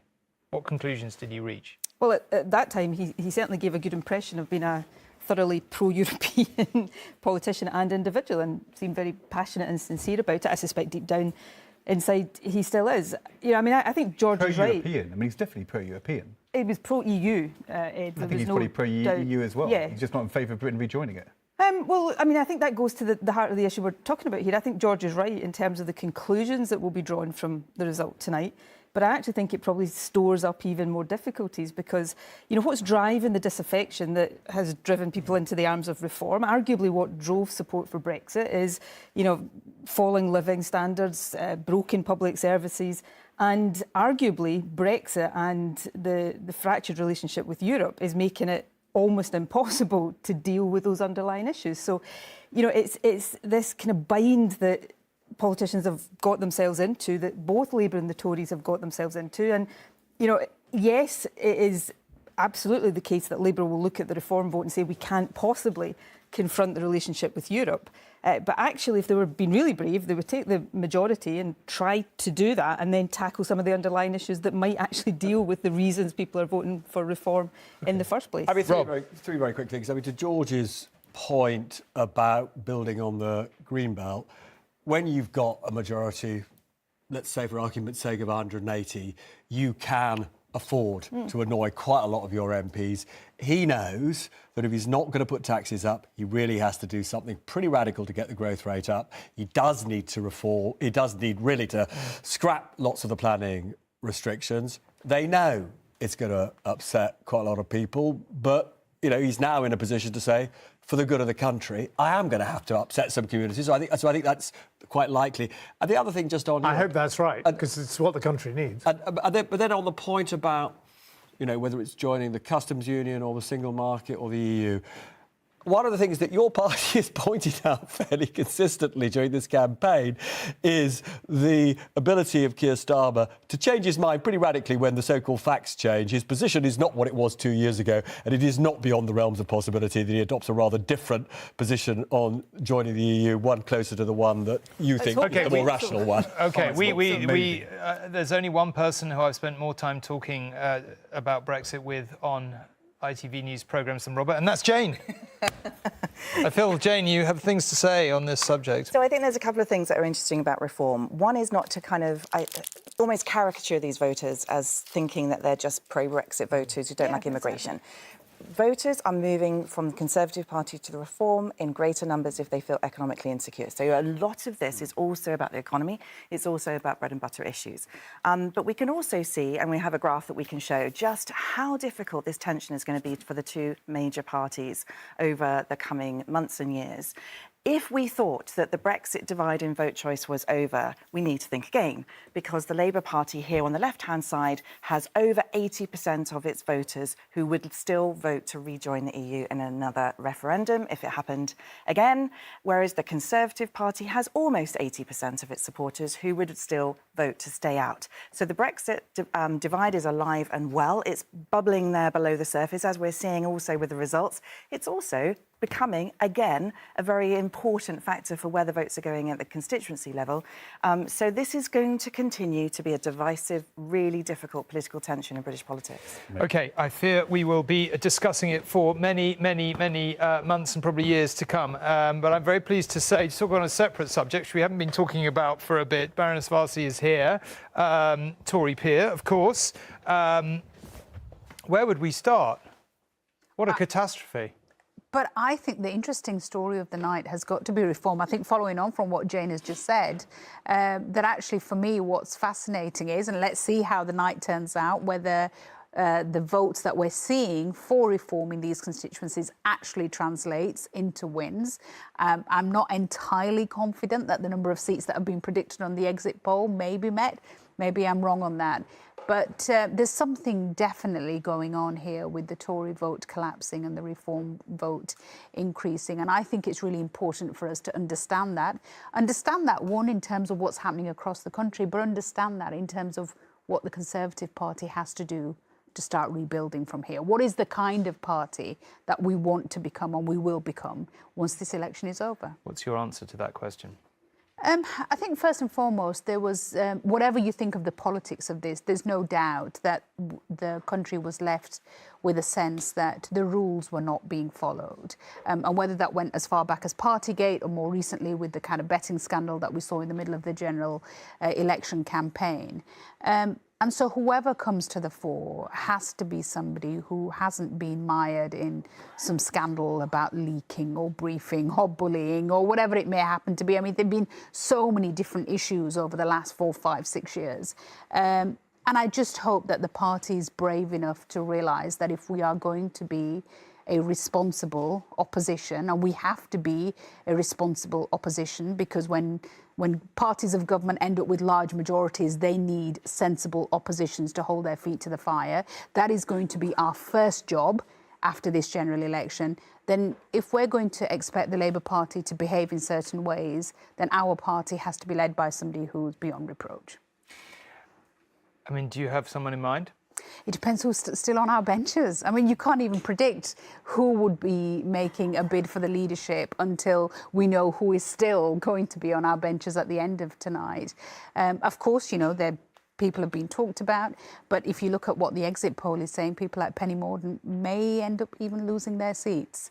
And so, yes, I think I'm going to reserve judgment until I see who's still standing. And then, of course, there'll be you know, there'll be lots of new people coming in, and there'll be groupings being formed, and they will find their own view of who they think they should be leading the party. But it needs somebody who, you know, to use terms from another space, it needs a clean skin. It needs somebody who doesn't come with the baggage, who doesn't come with a history, who really can set their stall out and say, these are the things that we got wrong. This is the party we want to become. And somebody who's actually going to steady the ship. You know, you almost need at times like this, not necessarily huge characters, but quite boring, steady people who will get us back into the safe space. I'm imagining there will be a decent number of Tory MPs who make the argument that what the Tory party needs to do is open its arms to Nigel Farage, welcome him and potentially his MPs in, merge the two. What do you say to that prospect? I mean, reform has been interesting. It's been at two extremes for me. If you think about some of the things that they're saying about the economy and about the size of the state, about the way in which they want tax to be structured going forward, it's interesting. I mean, certainly there were moments when I've been listening to reform speeches with my eyes closed, not thinking about the fact that it's a reform speech, and I have been able to go through it and say, well, I agree with that, and I agree with that, and I understand that, and that sounds interesting. But then when you see the underbelly of some of the things that we've seen during the reform campaign, including what some of their campaigners have said, what some of their candidates have about the Prime Minister, then it's horrendously deeply disturbing. Of course, then it's deeply disturbing. So if reform are going to become our version of the right and the far right being on the march across Europe, as we've seen in France and we've seen in Germany and we've seen in Italy, if the reform are going to become that, then I'm deeply worried. And I'm deeply worried as a Conservative. I'm deeply worried as an ethnic minority. I'm deeply worried because, you know, as somebody who's from the Muslim faith, unfortunately, many of these see that particular community as being at the receiving end of what they see is wrong with Europe. But if reform are going to get rid of this underbelly and say what Farage is saying, which is that he doesn't kind of believe in this nasty undertone of racism that has existed within the party, but actually they are a seriously centre-right party who is focused on making sure we protect our public services, but make sure we have a small state, we have a low tax economy, we bring down business rates, we bring down corporation tax, we get businesses working again. What kind of a reform are we going to see? And I think much of that will depend on the MPs, the particular MPs, because I think reform is a broad church, the particular MPs that get elected and how many get elected. Final question, how would you characterise this Tory campaign? Confused, probably is the nicest thing I could say about it. Really terrible moments, which I think, you know, even the Prime Minister, Rishi Sunak, would accept from the moment that it was launched. You know, you've been speaking to George. You know, I kind of go back to the time when we were in government. I think heads would have rolled for some of the things. You know, a launch with the Titanic in the background, walking away from the D-Day commemorations. I mean, there were some major moments where it wasn't just the Prime Minister who wasn't thinking. There were people around him who clearly were not doing the serious thinking of how these campaigns should be run. Thank you very much indeed for coming to speak to us. We really appreciate it. Thank you very much. So, listen, we've talking there about Tory leadership. We've been talking mostly, as I think is right, in the course of this evening, about the idea that we've had this drastic change, this massive change, really. We're going to have a Labour government, unless the exit poll is completely wrong, and some of the early results are completely wrong, a Labour government with a massive majority, and we've been talking about the shape of that. We haven't talked that much about what is a catastrophic night, it looks like, for the Tory party. Anushka, can we talk a little bit more about that, and particularly about those cabinet seats? Some of the big beasts. The reason everyone's got to stay awake. Just I'm going to show you that. It could be a whole host of Portillo moments if you get the reference from 97.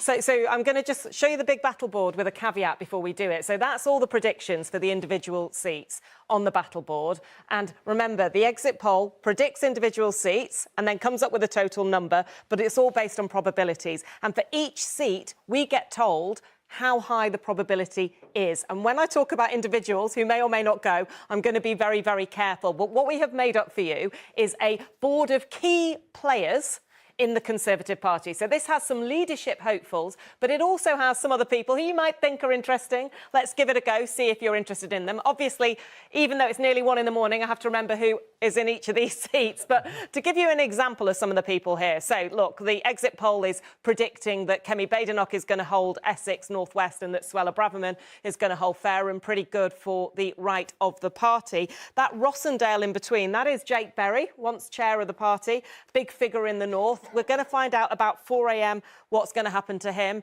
Godalming, obviously, Jeremy Hunt, that's coming at around 3:30 a.m. And I can tell you that the exit poll puts a high probability on the Chancellor losing his seat. That's not certain.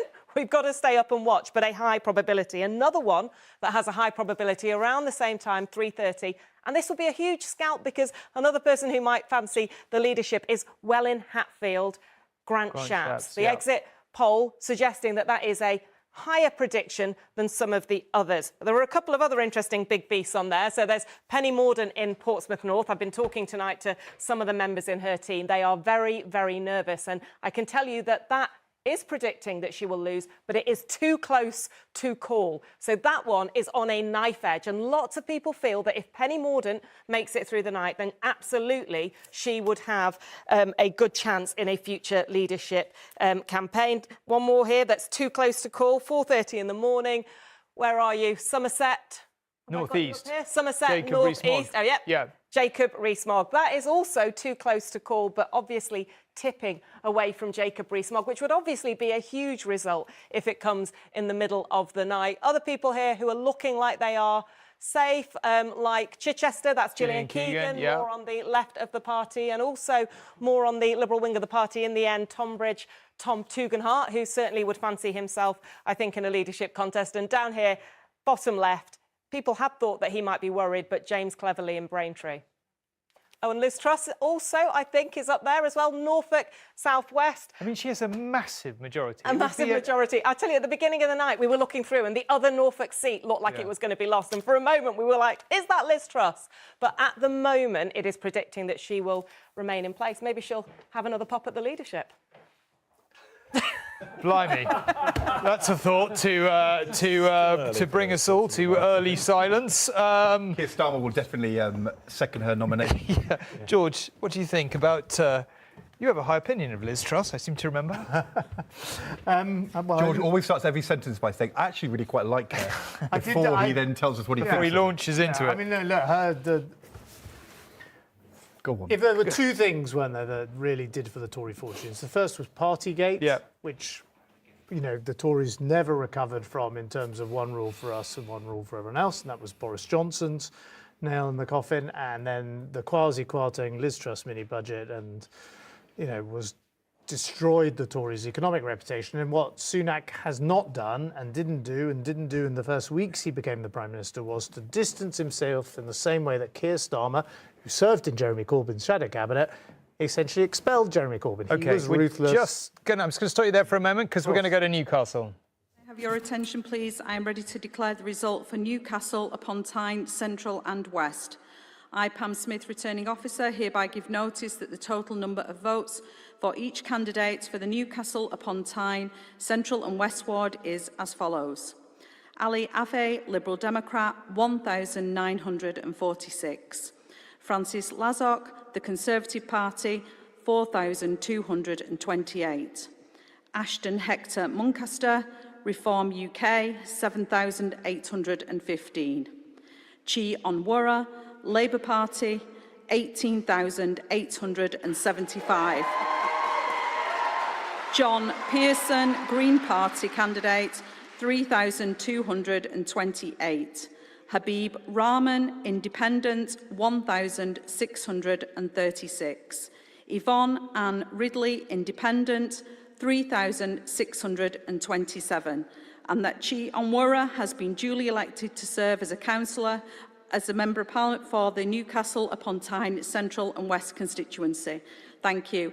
The Reform candidate is unwell and has had... OK, there we are. Colin, I'm just going to ask you to come in as I bring up the change in the share of the vote to have a look at what has happened there. And it feels like it's coming The Labour share is actually down there, of course, isn't it? And Reform is up and the Conservatives are down as well. But I would point out there's an independent who clearly took a bit of a local vote there, and the turnout is down by fully 9 points in Newcastle Central and West, a constituency that's had quite a lot of boundary changes, though I don't think that has a particular impact. But Chihuahua Aurora has still got a pretty solid majority. But what it must look like for Labour, there they are, look down 13%, is it? And Reform are up by 10 or so. That's that doesn't look very good for them. You know, they're down almost as badly as the Conservatives, aren't they? Ed, any thoughts on this? I mean, It's a big fall in the vote, isn't it? I mean, 10,000 votes fewer compared to the last election. It makes me feel, as you say, Colin, that something else is going on here. This is so out of line with what we've seen in the Sunderland. I've just noticed the name of the independent candidate, Yvonne Ridley. Doesn't that ring a bell for Middle East politics? Wasn't she? She was in the SNP for a while, I think.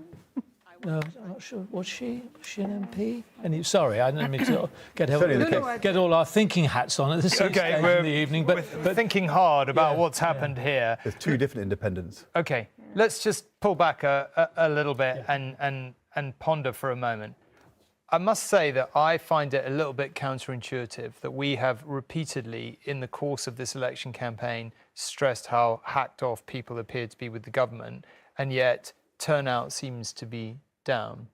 That is surprising me still, even though I think you can you're be looking at me off. like a dim pupil at this point in the evening. Fair enough. I mean, you can be hacked off, right? But if you don't see another party as offering you something absolutely, something that excites you, then why not stay at home? And in a seat like Newcastle upon Tyne Central and West, it's obvious who's going to win, right? So these aren't necessarily people who are sitting there disinterested in the result. They could be perfectly interested in the result, but have worked out that they didn't need to vote. But am I right to say that the story of this election night, as it's emerging, is not the story of this election night that we thought it was going to be? At least I didn't think it was going to be. I thought people were hacked off with the Tory government and probably would turn out in sufficient numbers to vote for Labour, but it seems in a lot of areas that, Reform have done so much better than we thought, and people, in the sense that they were hacked off, quite a lot of them went. I mean, am I in the right territory? I think what we need to do is look at some very marginal seats where tactical voting comes into play. And I should imagine that turnout will be increased in those races that are really tight, where people felt that their vote could really make a difference.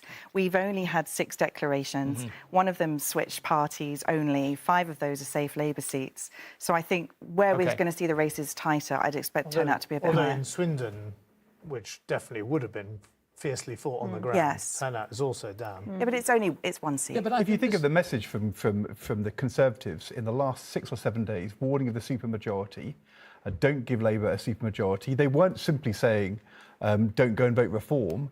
They were also saying don't stay at home. And to me, I asked this to Jane earlier, and I know we can't know. When you look at this, the Conservatives went from 12,000 to 4,000, but Reform's gone from 3 to 7,000. There's a whole bunch of people who voted Conservative in 2019 who've just decided, maybe they can't stomach voting for anybody else, but they're not going to vote for the home. Because there is something relevant to all of this that's worth pointing out. It's simply that it is early in the night, and we've seen this great Reform surge for reasons I don't fully understand, but on the other hand, I have to say I do respect their intelligence. And, because this is a pretty good result for Labour. Labour think that Reform will get significantly fewer seats than the 13 that the exit poll is saying. Now, I don't really understand that at this particular point of the evening. One of the things that we have to say about the exit poll is the exit poll produces probabilities. And there are 5 or so seats where the probabilities are high, and the rest of them, the probabilities are much lower. So if we were going to say, we're not going to put nobody's going to put their money on it being 13. Can I also say something about the independent there? You mean there's no gambling on this, Jane? Feels counterintuitive for the election campaign. In this election, people only gamble when they know for sure. Yes, perhaps you have a bet on the result now. Yvonne Ridley, the independent in Newcastle Central, who got over 8, close to 9% of the vote. She used to be a member of the Labour Party. She resigned over Iraq. Stood for the Respect Party, which was one of George Galloway's old the connections. And of course, the reason I bring it up is because I think later in the night, when we begin to get some results in from places like Birmingham and some of the Lancashire towns, we may see that sort of pro-Muslim, the Gaza factor will beginning to play. I just want to just say top memory. Just on your point about turnout. Yeah. So far, I mean, obviously, Chi Onwurah bucked that trend, but mostly the Labour vote is up a little bit, sometimes just stagnating. Obviously, the Reform vote is up, the Green vote is up, the Liberal Democrat. What we're seeing here is Tories either switching or just not voting. And at the end of the day, again, what we need to see is the actual numbers for the individual parties. I suspect the numbers for the Tories, in terms of absolute numbers for Tories, will be absolutely through the floor. And that, again, I think just be one of those, big stories of the night. Something Colin said when we started the whole programme, he said this is going to be about the smaller parties doing better. And it's very easy for us to assume the smaller parties means reform, and there's a big reform smaller party effect happening, but also the Greens and the Independents, and to some extent the Liberal Democrats are smaller parties here. If you look at this result here, 2 Independents and the Green and the Liberal Democrat take a whole chunk of votes together, and they may well be people complaining about Keir Starmer, particularly on the Gaza issue, who knows. But the point is that straws in the wind, things for Labour to worry about in this Parliament, it's not only about the reform flank to the right, it's also about the Green and wider independent flank to the left. And, that's part of what he's going to have to manage. It is a most peculiar kind of position to be in, though, isn't it? I mean, I feel like we're having 2 totally separate, almost divided conversations. We're having this conversation about lack of enthusiasm for Labour and this big shift to reform and blah, blah, blah, blah. Meanwhile, we're staring down the barrel of a 170-seat majority from nowhere, which by any standards is, history-making. Welcome to first past the post. Yeah. OK. And that is the other point. This will be the least proportional general election in terms of the distribution of seats of any in British history, by a margin. No, I mean, if Labour only get 37% of the vote, with whatever, 2/3 of all the seats in Parliament, I suspect Labour's enthusiasm for electoral reform will diminish has evaporated. They're ever going to become the strongest advocates of the first past the post system. But there is also another point, which I was saying to Tom before the show. In this more volatile world, where the small parties are doing better, even if you win a majority on the scale it looks like Labour would, that is more vulnerable. In 1997, when we won a majority of 170, from the outset, we thought we had 2 terms. And you could plan on 2 terms. You could think about the economy, public spending, the National Health Service over 2 terms. We actually didn't raise taxes for the NHS until the beginning of the second term. If you're Keir Starmer and Rachel Reeves, even with a majority of 170, they are definitely not thinking 2 terms territory. They're thinking they're much, much more under pressure. They've got to deliver much more quickly than we felt we had to for all of the reasons we're talking about. But can we just take away the win? Can we just talk about that? It just means that's the context. Can we just talk about that for a second, though? Because I think almost everyone watching this programme is going to think, I don't really have any idea what Labour's going to do in power. OK, if they're only going to get 1 term, they got a massive majority. What are they really going to do? Because I don't feel like the election campaign gave us an awful lot of indication as to what they were going to do. Well, they say they're going to meet their fiscal rules, which is going to be very hard. It may be the Office of Budget Responsibility is going to tell them that you're missing unless you take some action. They say that they are going to not raise taxes, VAT, national insurance, income tax. Very hard to do other stuff on tax. What are they going to do? That's my question. They invest in public services, but actually it's quite hard if you're meeting your fiscal rules and you're not raising tax. And they then say we're going to get growth in the economy, which nobody has managed to do in the last 15 years since the financial crisis. George certainly didn't manage to do it when he was Chancellor of the Exchequer. So, look, it's pretty I might dispute that, but anyway, we'll save that for another show.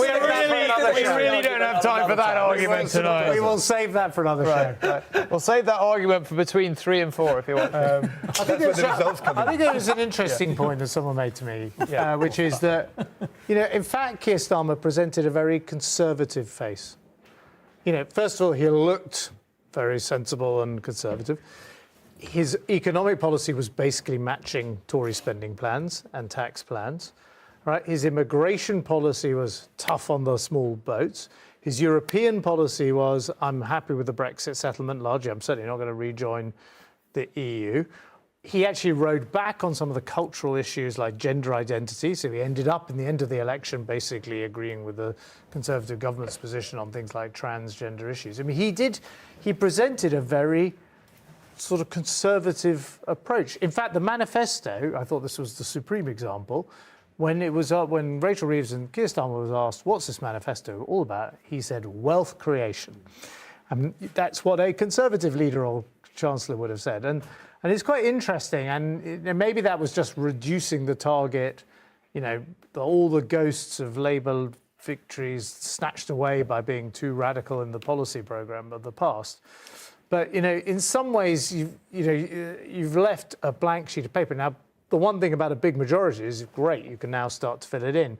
But if you don't have clear ideas, all those different Labour groups are going to start having ideas on things like welfare reform. There's going to be enormous pressure to reverse things like the two-child policy, which I introduced. And, so it's interesting. I think we're going to have to see. I always think on these election nights, you get the result, and then you have a new government, and everyone watching takes a new look at these people. OK, he's now the Prime Minister. She's now the Chancellor. By the way, first female Chancellor in history, worth noting. That's going to be quite a thing. But, and if over the next 3 months, 6 months, it gets to the end of the year and it hasn't really taken off, the new Labour government in '97 did make a big early impression. Yeah, just very briefly on this. Look, what we all now think, or certainly what I think, maybe you don't, is they got a big majority. OK, we know that there's a 20 to 40 billion pound hole in the public finances. We're going to have an 8 to 10 week process in which the OBR does its work and reveals this great surprise to the nation, which everybody frankly knows. At that point, Rachel Reeves will stand up, blame Rishi Sunak, say it's all his fault, and in my view, at that point, we will see, because it's their only time. It's the only time when they can blame their predecessors if they put taxes up. Worried about breaking promises to the red wall. On the cost of living and tax. But if you don't fix it in the autumn... a blank sheet of paper... OK, we're going to stop that there. Because I know you should ask. I know, I've got an idea. I know someone I can ask about what the new Labour government's going to be like. There's all of us speculating. We're streeting. Someone has to bring order to this chaos. Yes. Would you like to go and sit at the chair? You'll be much better at it than me. Now, listen. Shadow Health Secretary, possibly not shadow for much longer if our exit poll is correct. I guess the first thing I should do is ask your reaction. You must be trying pretty hard to contain your joy at this particular point. I don't know about trying hard to contain the joy. If I'm honest, that hasn't sunk in. And, think back to 2019, we were told that in order to get a majority of one, we would need a Blair-style swing, a 1997 level swing, and then we're presented with an exit poll that actually shows a 1997 style majority. Now, there is some genuinely, this is an expectation management, there is some important caveats to put on the numbers, which is lots of those projections will be tight races. We definitely put cautionary notes on the number of reform seats. Who knows whether the SNP will go down to the numbers predicted. So overall, we're sitting here looking at a country that has chosen change and has chosen change with Labour. And now I hope tomorrow it will fall to us to answer that call for change by rebuilding our economy, rebuilding our public services and rebuilding trust in politics as we go about it. Before we start to talk about policy a bit, you've shadowed this brief for a considerable period of time. I don't think anyone doubts that being Health Secretary in the current environment is a very heavy responsibility. So can I just ask you what your personal kind of reaction, as you are apparently on the cusp of doing this, walking into the department, being responsible, being answerable for every issue the NHS has. Are you excited, daunted, slight nerves in your stomach as you ponder, right, got to put it all into action now? I think the scale of the challenge is daunting. It's objectively the worst crisis in the NHS's history. We've also got, I think, the generational challenge of social care, which we have to answer. If we're serious about meeting people's needs in the 21st century, whether they're older people in our ageing society, whether they're disabled people, we need to meet those challenges, and which is something that has, frankly, eluded every government of every political stripe so far.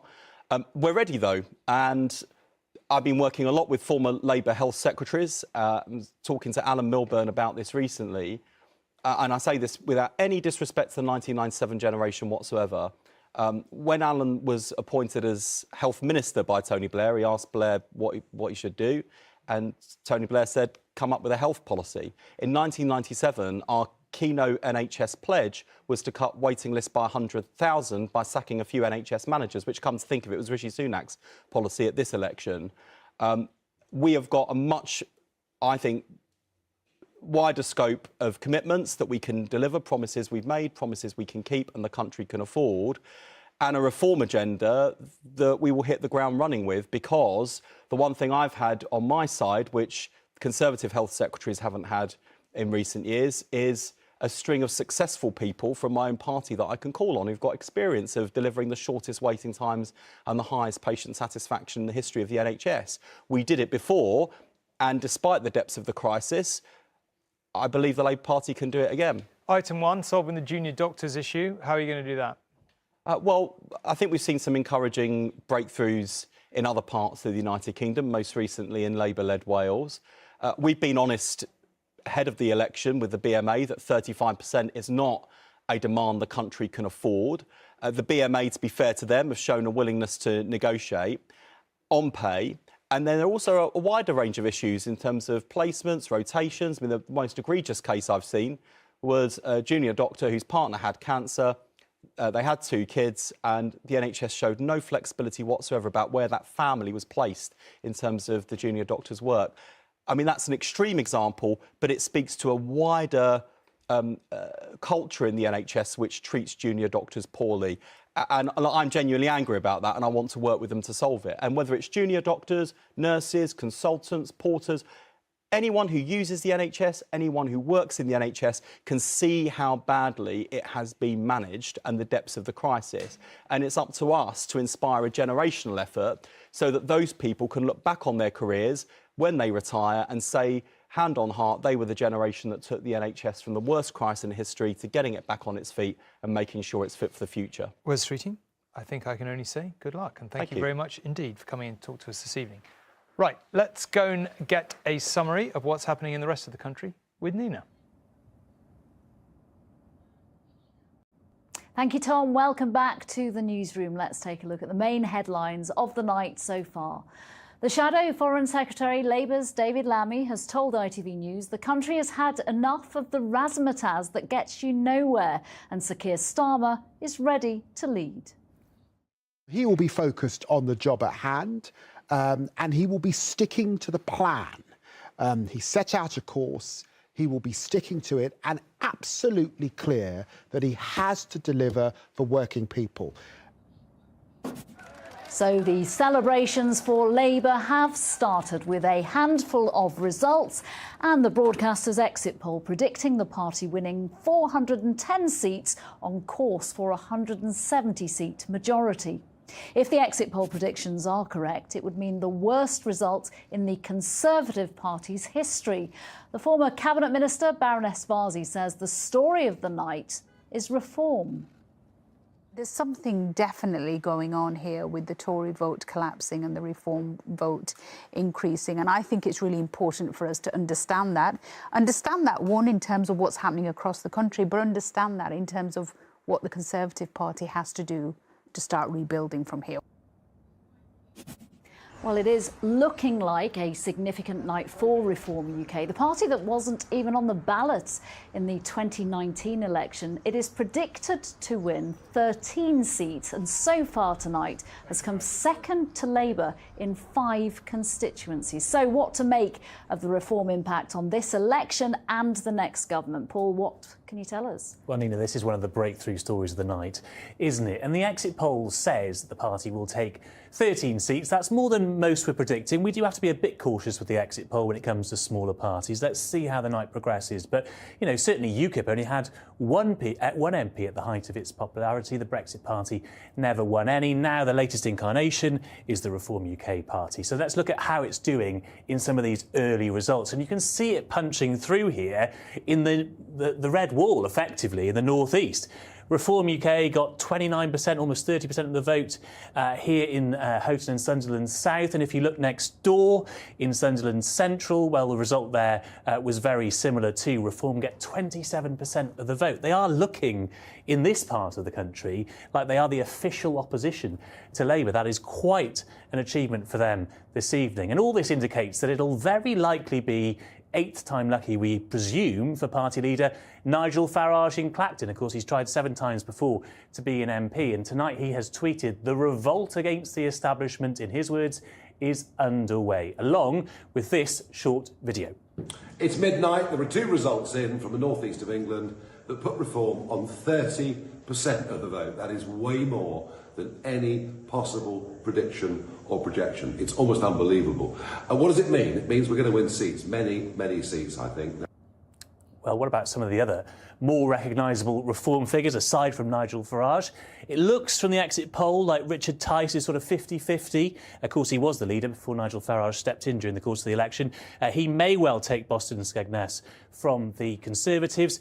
As for Lee Anderson, who was the only Reform UK MP in the last Parliament, well, it looks like his Ashfield seat might actually go to Labour. So a mixed bag of results here. But let's go to our political correspondent, Harry Horton, who's been following the Reform campaign throughout this election. And Harry, Labour is saying to me that the exit poll may overestimate the number of seats that Reform UK is going to win. But what are Reform saying to you? Well, interestingly, Reform sources I've been speaking to this evening are also a little bit sceptical about that exit poll. They're not sure they will win as many as 13 seats. We're just outside the Reform. Oh. Sorry. Head to his Clacton constituency count in the next few minutes. What Reform are confident about millions of votes in this election. They think they will finish in second place in dozens and dozens of seats. And that will do 2 things for them. One, it will give them, they believe, the platform to become the main opposition party at the OK, apologies for the breakup there on Harry there. Obviously, this is a live programme. He's standing outside that county in Clacton there, trying his best to bring us the latest analysis. We'll come back to him later in the evening if we can. But, Nina, a fascinating picture unfolding here, but quite an unpredictable one when it comes to Reform. Yeah, absolutely, Paul. We've still got lots more to come. At around 2 o'clock, we're expecting the count for the Labour leader, Sir Keir Starmer, at Holborn and St Pancras. And at around 2:30, we'll hear from Rochdale, where George Galloway is defending the seat he won in February for the Workers' Party. So a busy few hours ahead of us here in the newsroom. Tom. Nina, thank you very much. It's about 1:05. If you're still up, I think the first thing I've got to say is thank you for staying up with us. We appreciate having your company in the course of this evening. We're enjoying ourselves, I think. It's fair to say, probably rather a lot more than the Conservative Party is. I'm told that Rachel Reeves is back. Not a big surprise, but we've got former Chancellor, former Shadow Chancellor here. Perhaps I can ask you, would you want to be in Rachel Reeves's shoes going into the Treasury tomorrow? Of course you would. Yeah, it's the best job in Britain. It's the best. Sorry, job that's in right Britain. up there with the stupidest questions I've ever asked in the whole of my life. But anyway, the answer is yes. Yeah. I think, you know, He's been Chancellor. I mean, I was that clue. Yeah. I think, you know, it's unbelievably hard being Shadow Chancellor. I found it in many ways harder politically than being Chancellor. So few Shadow Chancellors make it, because you're carrying the whole weight of your party's economic message with a tiny team. You don't have the Treasury behind you. You have a few people. All people can judge you on is your words. And I was the 6th or 7th Shadow Chancellor, and Gordon Brown had basically got rid of all the previous ones. So it's very hard. And, you know, credit to Rachel Reeves. She held herself together through this campaign. She's emerged as very clearly the number 2 figure in Labour, but with, you know, people actually in one sentence say Keir Starmer and Rachel Reeves, Keir Starmer and Rachel Reeves. We've been saying it on this programme. They actually put up a big poster of her as well. And, you know, she has carried Labour's economic credibility. And they go into this election ahead on the economy, which used to be the classic old way of measuring whether you were going to win an election or not. And she's also, as I just mentioned, going to be Britain's first female Chancellor of the Exchequer. And of all, that's one of the great offices of state where we've not had a woman do the job before. And, and I think she's absolutely done what the Shadow Chancellor needs to do. Of course, as of tomorrow, she's the Chancellor of the Exchequer. She's got to somehow make these sums add up. The pressures on public spending, the pressures on tax. You've got this dual pressure. You've got public spending as a share of national income at a very high level, and you've got taxes as a share of national income almost at a post-war high.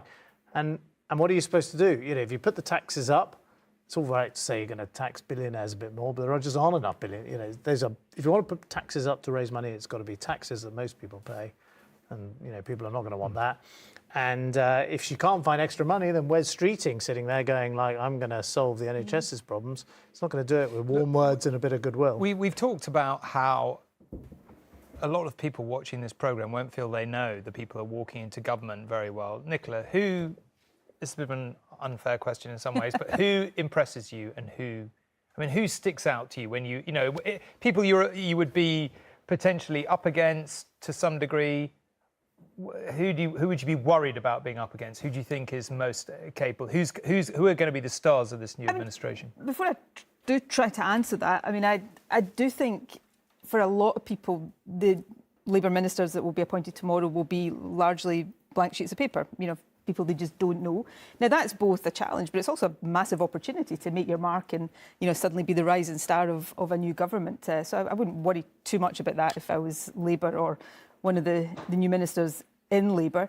I think there are Rachel Reeves. I don't necessarily entirely agree with how Keir Starmer and Rachel Reeves have approached the election, but I think she has absolutely emerged as a really substantial, serious figure. And George is right; it is a moment in history that she's going to become the first female Chancellor, and I don't think that should be glossed over. Wes Streeting, I think, is one of the best communicators that Labour has. He's taken on a really, really tough... I've been Health Secretary in Scotland in relatively benign times compared to now. It's a tough job, arguably, maybe after Chancellor, one of the toughest jobs in any government. I'm a fan of David Lammy. I think he is somebody that has often been underestimated. And again, I think if he does become Foreign Secretary, I think that's hugely significant. So, but the fact that these are the ones I'm mentioning suggests that there are so many others that just haven't yet penetrated the public consciousness at all. Can I make a cultural point? To state the blooming obvious, Keir Starmer, like quite a few people around this table, is pale, male and stale. But actually, if you look at the top, what you mentioned, Rachel Reeves, Chancellor of the Exchequer has been in existence, for 800 years? First woman. But we got this... OK, you can speak for yourself on this issue. Anyway, somebody you know quite well. Let's not go down this road, shall we? Yvette Cooper, somebody who you know quite well, Home Secretary, great Office of State. Angela Rayner, arguably the second most powerful person in the government as Deputy Prime Minister. It will, I think, feel quite different from recent British governments. Yes, Labour's never had a female leader, female Prime Minister anyway, there was temporarily a female leader. But the big jobs are occupied by women. I think that matters. Ed, who should we look out for? Who would you pick out who maybe isn't in the front rank? Well, I think in this election campaign, Pat McFadden and Jonathan Ashworth have run the campaign, Ellie Reeves as well alongside them. They've been on the media the whole time. And it's interesting, isn't it? We should probably point out that Ellie Reeves is sister of Rachel Reeves. She is? Right. Not everyone will know that. But she's been an MP for, I think, as long, maybe even longer than Rachel, maybe the same time. But she's really good. If you think on the Tory side, the campaign was run by Oliver Dowden. The chair was Richard Holden. None of them seemed to come on the media at all throughout the campaign. Well, actually, Richard Holden, in fairness, did. It was a disaster. Oh, right. Well, he certainly never came on. Mel Stride gets the prize for... He does. Mel Stride gets the prize for most appearances... Loyally defending the line. Ever. Right. I'm not sure that's going to save his seat, though. Let's go to Anushka. Thank you. I just wanted to highlight how big a night this is for Labour, despite all the other things we're talking about. I'm not even going to show you the Tony Blair-era seats, because they've all gone red again. But look at these. These are seats that have basically always been Conservative and that are looking likely to change tonight. You're talking about chancellors, former chancellors. Look at that. Rushcliffe, according to this, is likely to change tonight.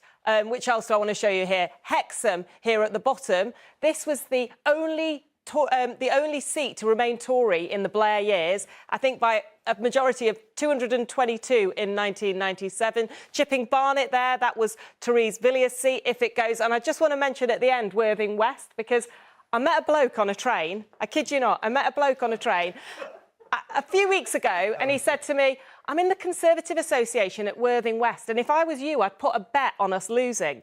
Luckily, I didn't put a bet on, particularly given the story that unfolded. But it looks like that bloke on the train might be right if the exit poll is proved that way tonight. And just one more to pick out, Macclesfield, because I spoke to quite a lot of Labour MPs in other seats around Manchester who were in safe seats, and they were all sent into Macclesfield. And it was a really good example of the absolute pummelling they did in this election, targeting particular seats. They will be very pleased if that happens tonight. So Macclesfield was the name of the seat. I mentioned it earlier.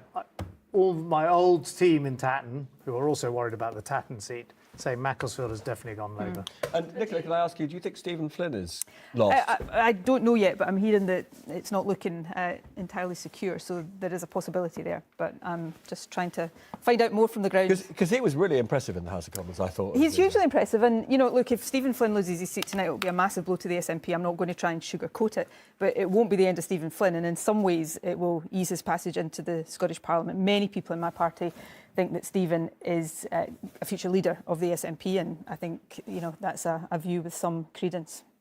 Anishka, you're about to ask it. Yeah.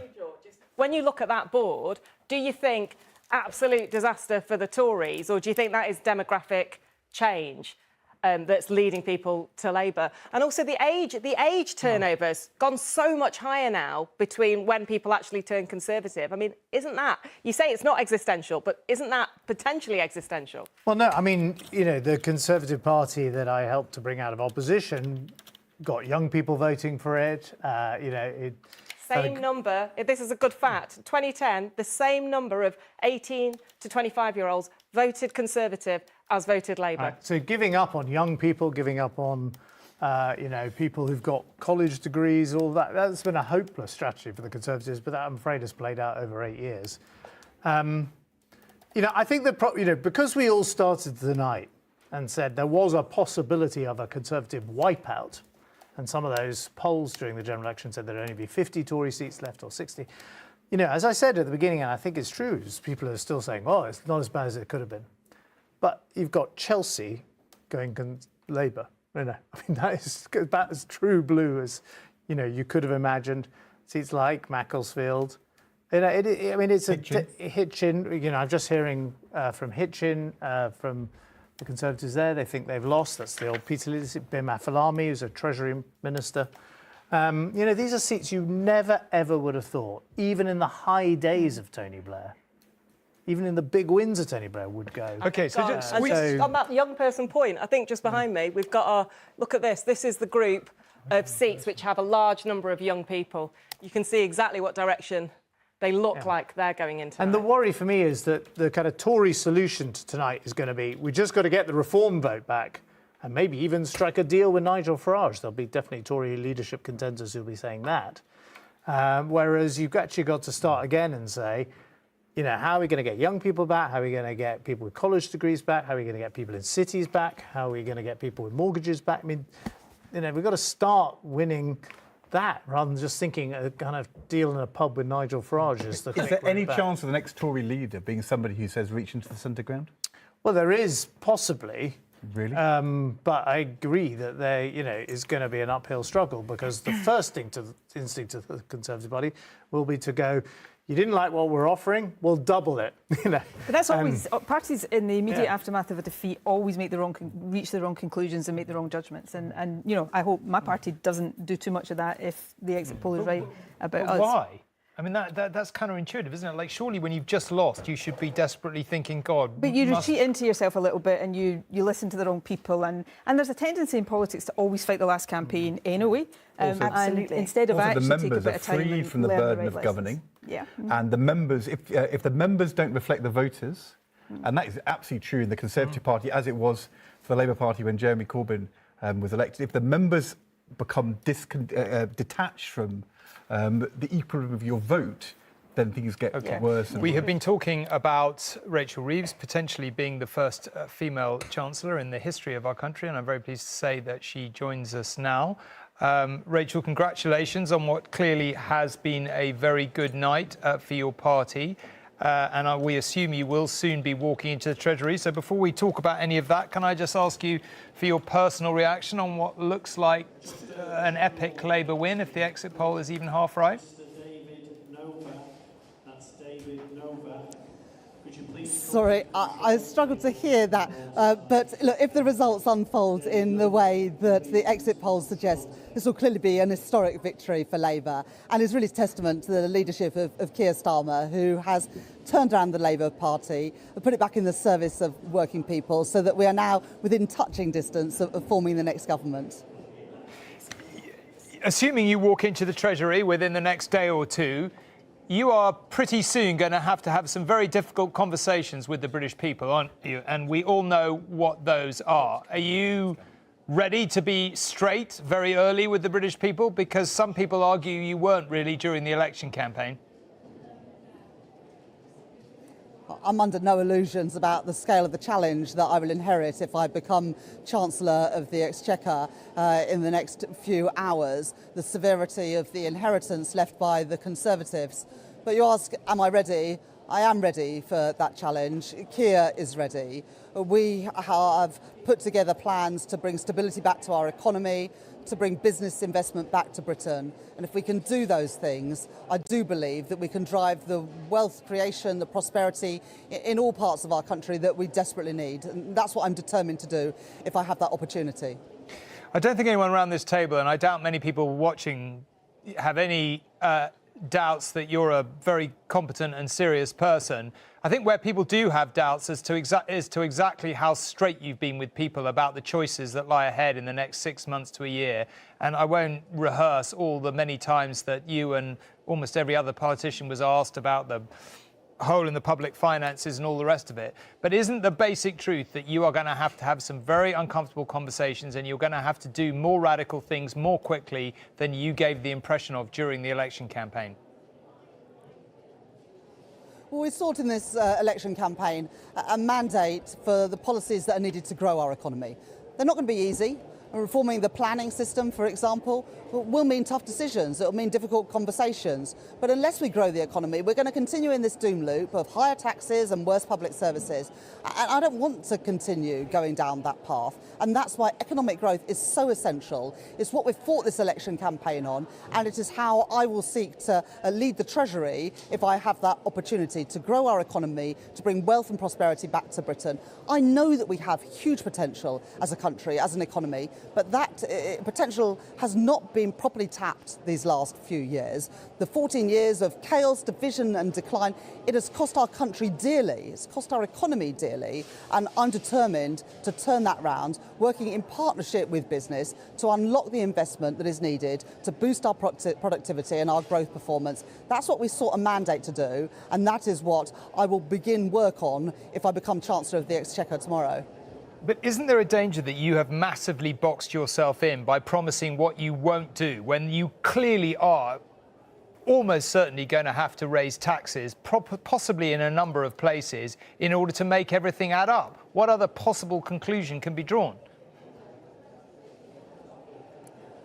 Well, we've pledged not to increase income tax, national insurance or VAT for the duration of the next Parliament. But we have set out the closures of tax loopholes that we will make to ensure that there is an immediate injection of cash into our public services. So changing the rules around non-DOMs so that non-DOMs pay their fair share of tax in Britain, changing the taxation around carried interest for private equity companies, applying business rates and VAT on private schools. Those are the tax changes, the loopholes that we will close to ensure that we can provide that immediate injection of cash into our schools and into our hospitals. But in the end, you have to grow the economy. And without economic growth, we're going to continue having these conversations about tax increases and spending cuts. Unless we grow the economy, that is the only choices. But if you can grow the economy, economy. And don't just take my word for it. Listen to the 120 or more businesses that signed a letter during the election campaign endorsing our growth policies, the three Nobel Prize winning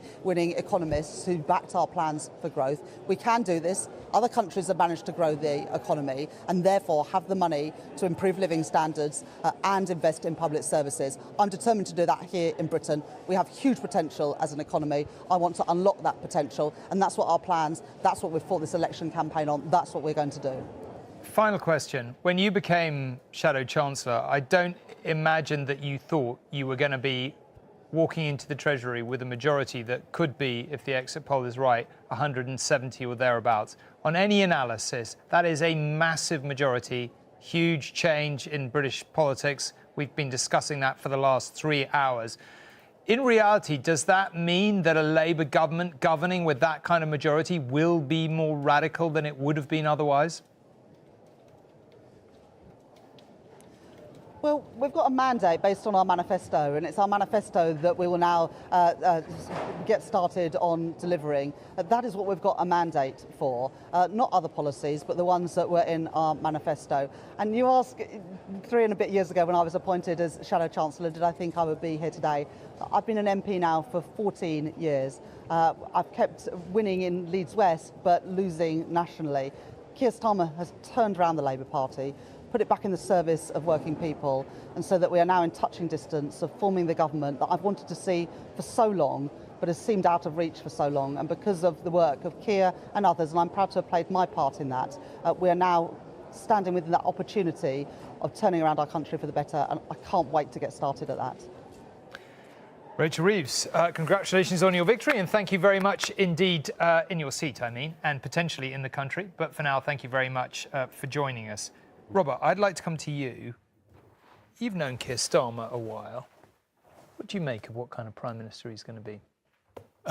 Well, as determined as he's been in opposition, one of the things, actually I was talking to George Osborne about this earlier, that I was struck by is how the Tory party, Boris Johnson in particular, consistently underestimated him. They ran this sort of tagline against him of Sir Softy. He's probably the most ruthless politician I've ever come across. And, I mean, you know, we haven't yet got the result from Islington North, but, you know, if you'd asked me when he took over the leadership of the Labour Party that Jeremy Corbyn would be running as an independent, not in the Labour Party, I would have been quite surprised by that. And that was an absolutely deliberate decision by Keir Starmer to detoxify his party. He's also, let's be absolutely clear, an incredibly lucky politician as well. I mean, you know, he's inherited, you know, sort of circumstances, particularly in terms of the chaos in the Tory government over the last few years, and indeed it's helping him, the surge in reform, which, you know, has made this project of making Labour electable infinitely more effective than, again, any of us might have predicted at the moment that Starmer took over. You know, in terms of what he will do in government, unfortunately, as everybody's pointed out, the manifesto does not have an enormous amount of detail. There are really quite important long-term ambitions, but not a lot of detail about how we will achieve, you know, the highest growth rate of major economies, how he will reform the planning system to get there, how he will devolve power to the regions much more than, you know, which again is part of what they are proposing. So there's lots of big ambitions, not a lot of detail. What I would say is that if you've seen his track record turning around the Labour Party as an institution, you would be foolish to say that he will not be effective as Prime Minister. I'm just going to point out here that you're watching on your screen pictures, as you probably have worked out by now, of Ed Davey arriving at his count in Kingston. Obviously, he's going to win. We assume he's going to win. It's a disaster. We're also expecting First time we've seen him in a suit and tie, right? No, he was in a suit and tie. But there will be a bucket of water poured over him at any moment. I'm sure. We're also about to go to Harrogate, which, you know, has been a Lib Dem seat in the past, has it not? Very interesting result. Very interesting result. OK, we'll be ready to go to Harrogate in just a moment. For now, we're looking at Ed Davey in a suit, as we've said. That's a rare thing in the campaign. Jane, do you want to jump in on the Lib Dems' performance tonight, which we haven't devoted enough time to talking about, really, because it's been pretty substantial. It's one of the difficulties on election nights is that we put so much emphasis on Labour seats and we're putting so much emphasis on reform, taking votes away from the Conservatives and helping the Labour Party. But that's going to change as the night goes on, and we're going to be looking at areas of the country in the southeast and the southwest, and we're going to then start looking at the effectiveness of the Liberal Democrat vote and seat gains. And I think, you know, one of the fascinating aspects of this election is going to be how these smaller parties have taken what could be very, very similar levels of vote share and translated that in the instance of the Liberal Democrats to potentially, as the exit poll is predicting, a very healthy seat share. So, you know, it's been a fascinating campaign seeing the Liberal Democrat, you know, seeing not so much substance, but nevertheless the targeting of those campaign events, if we can call them that, in those areas where tactical voting can really help the Lib Dems. So we'll switch on to talking about this a lot more as we get more of those constituencies in Harrogate. That will be one of the constituencies that will help us understand how the Lib Dems might be doing. Ed, Nicola and George, can I ask you, because as we're watching Ed Davey now, his campaign, genius or crazy, nonsensical? I thought kind of... It's about results. Yeah. I mean, first of all, a great result for the Liberal Democrats. They've bounced right back to where they were under Charlie Kennedy and Nick Clegg. And second, I thought the fact we all noticed what he was doing in a pretty crowded field. You know, you had the Keir Starmer and Nigel Farage and Rishi Sunak. The stunts were on, you know, your show every night and on the front pages of newspapers. What they never had was a sort of signature policy like, you know, abolish student fees or cut. Probably just as well, given the experience on that. You know, so it's odd. There wasn't really anything you could remember as a policy. But I think I slightly disagree. I think the social care stuff that he did did cut through. Actually, that was about his that broadcast he did was very. Yeah, but he also announced a policy which was to provide social care. He did a very emotional party election broadcast. And I thought that did cut through, and I thought his personal story, which was very moving, it was very unusual party political broadcast where he talked about looking after his disabled. On the stunts, I've got a slightly different view because the Liberal Democrats do these kind of stunts at every single election. And it's because they're doing well tonight that we're all saying, oh, it's the stunts, they've been really effective. He did a lot more than anybody's ever done. I would point to some Liberal leaders up in Scotland who actually have done even more outlandish ones than Ed Davey has. That's where he got the idea from. It's a kind of I standard. don't remember Nick Clegg do bungee jumping or Paddy Ashdown jumping but it's in a rivers. standard. I suspect they would have performed like this tonight whether or not Ed Davey had performed these stunts. Now, OK, he brought some attention to his campaign, but I don't think we should overestimate. But I think OK, Nick, can I just stop you all there? Because we're going to Harrogate. OK. So this is the declaration of the result. I, Richard Flinton, being the acting returning officer for the election of a Member of Parliament for the Harrogate and Knaresborough constituency held yesterday, Thursday, 4th of July 2024, do hereby give notice that the number of valid ballot papers for each candidate is as follows.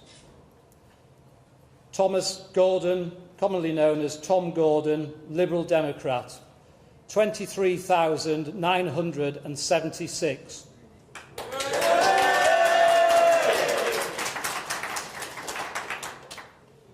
Stephen Paul Haslam, commonly known as Paul Haslam, Independent, 620.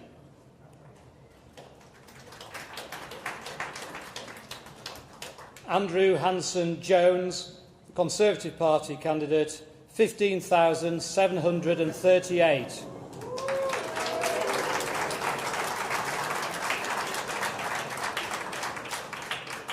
Stephen Douglas Metcalfe, 136. Sian Ursula Rigby, commonly known as Sian Oakes, Green Party candidate, 1,762.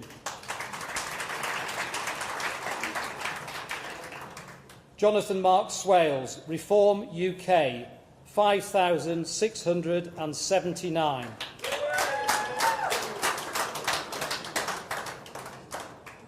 Conrad James Whitcroft White, commonly known as Conrad James Whitcroft, Labour Party, 4,153.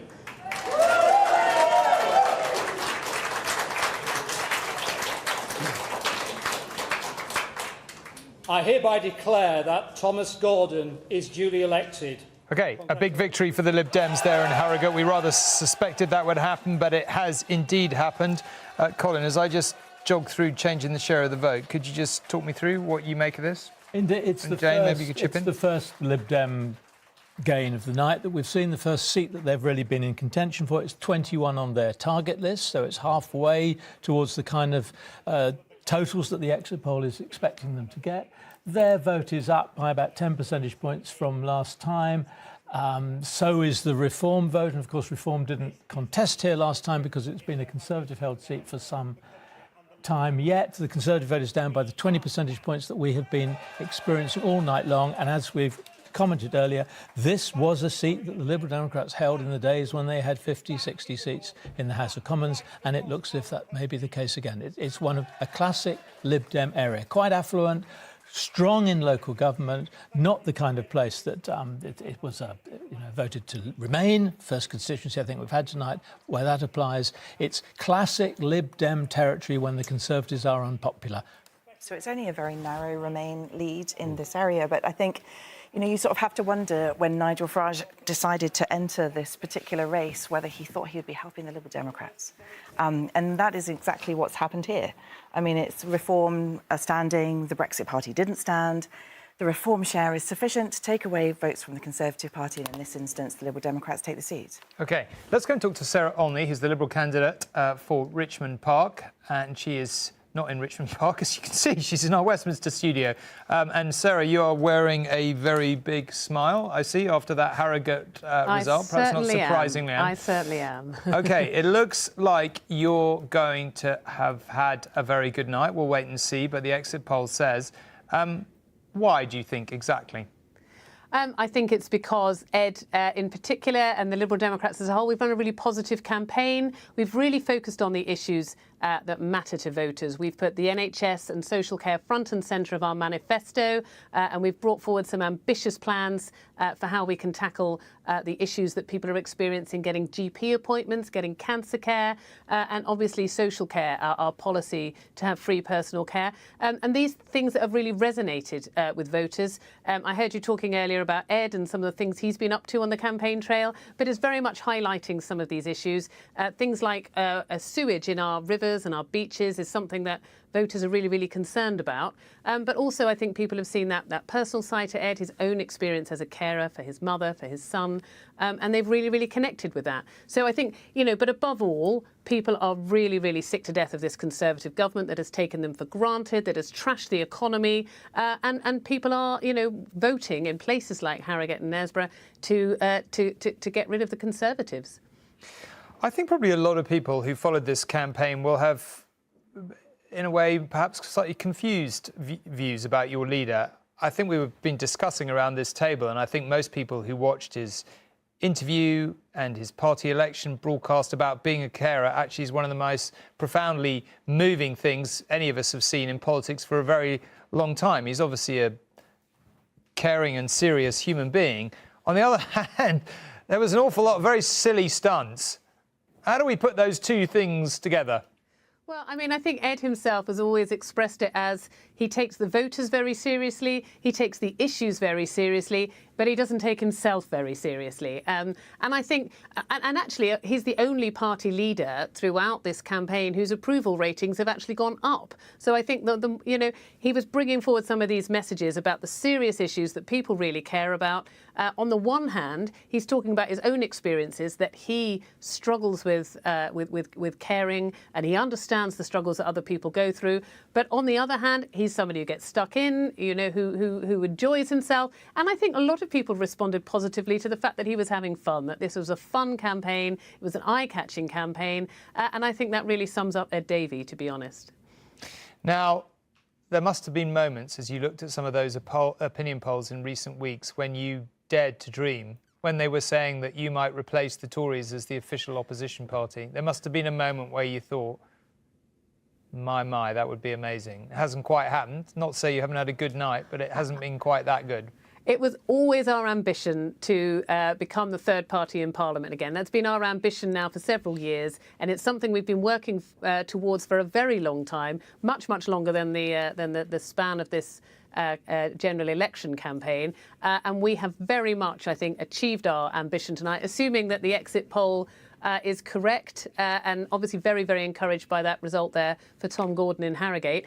Assuming that that exit poll is correct, we will be the third party in Parliament again. We will be back as a significant force in Parliament, and we're winning seats in our traditional heartlands like the West Country and across the South East. And obviously, it's wonderful to have retaken Harrogate.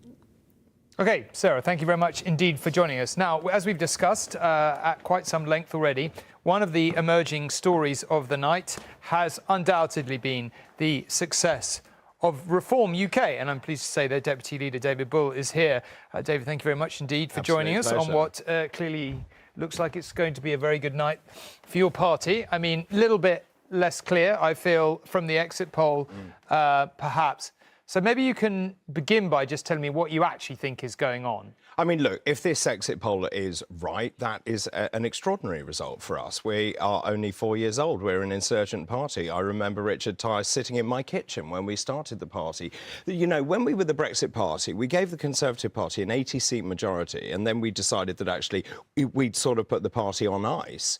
And then we decided that on the back of what the Conservative Party had done, it was time to reactivate it. And look, this is an insurgent party. It is building from the ground up. And I really hope that is right, because I think what people have misunderstood is the level of support. The shy reformers, those people like the shy Brexiteers who didn't declare to the pollsters how they were going to vote. And of course, they've come out in their droves. And there's another recurring story here, which is if you look at those 6 seats, we came second. I don't think that's been done in political history before. I just want to press you, though, on what you actually think is happening on the ground. Do you think, does that exit poll feel right from what you're hearing back on the ground? Or you think you'll be higher? You think you might be a bit lower? Well, I think it's pretty much in where we were hoping, in the median of the range for what we were expecting. But actually, what we're doing is taking votes not just from the Conservatives, but also from Labour, from the Red Wall seats, from those Brexiteers. No, I get that. We've seen that. So it's really interesting, actually. So what happens next for your party then? Let's say you have a pretty good night. It's somewhere around 13, maybe it's only 8, maybe it's 15. Clearly, that's a massive change in British politics. Well, so what happens next? Well, I think Nigel Farage in the House of Commons will be very entertaining and will hold the government to account and the opposition to account. I hear someone laughing over at the desk, but, you know... I would go so far as to say we are the official opposition. People are sick and tired... Well, you're not the official opposition, but you know, that's... But people are sick and tired of the two-party, stale politics that we're seeing, and we've said all the way along they're kind of two sides of the same grubby coin, and people want change. Immigration is far too high in this country. We campaigned on that. We campaigned on the economy, on cost of living, and I, as a doctor, wrote the health plan, and that has huge resonance. We could talk about this. We could talk about immigration and this discussion that immigration is far too high. We could spend hours talking about that, but that's maybe a subject for another day.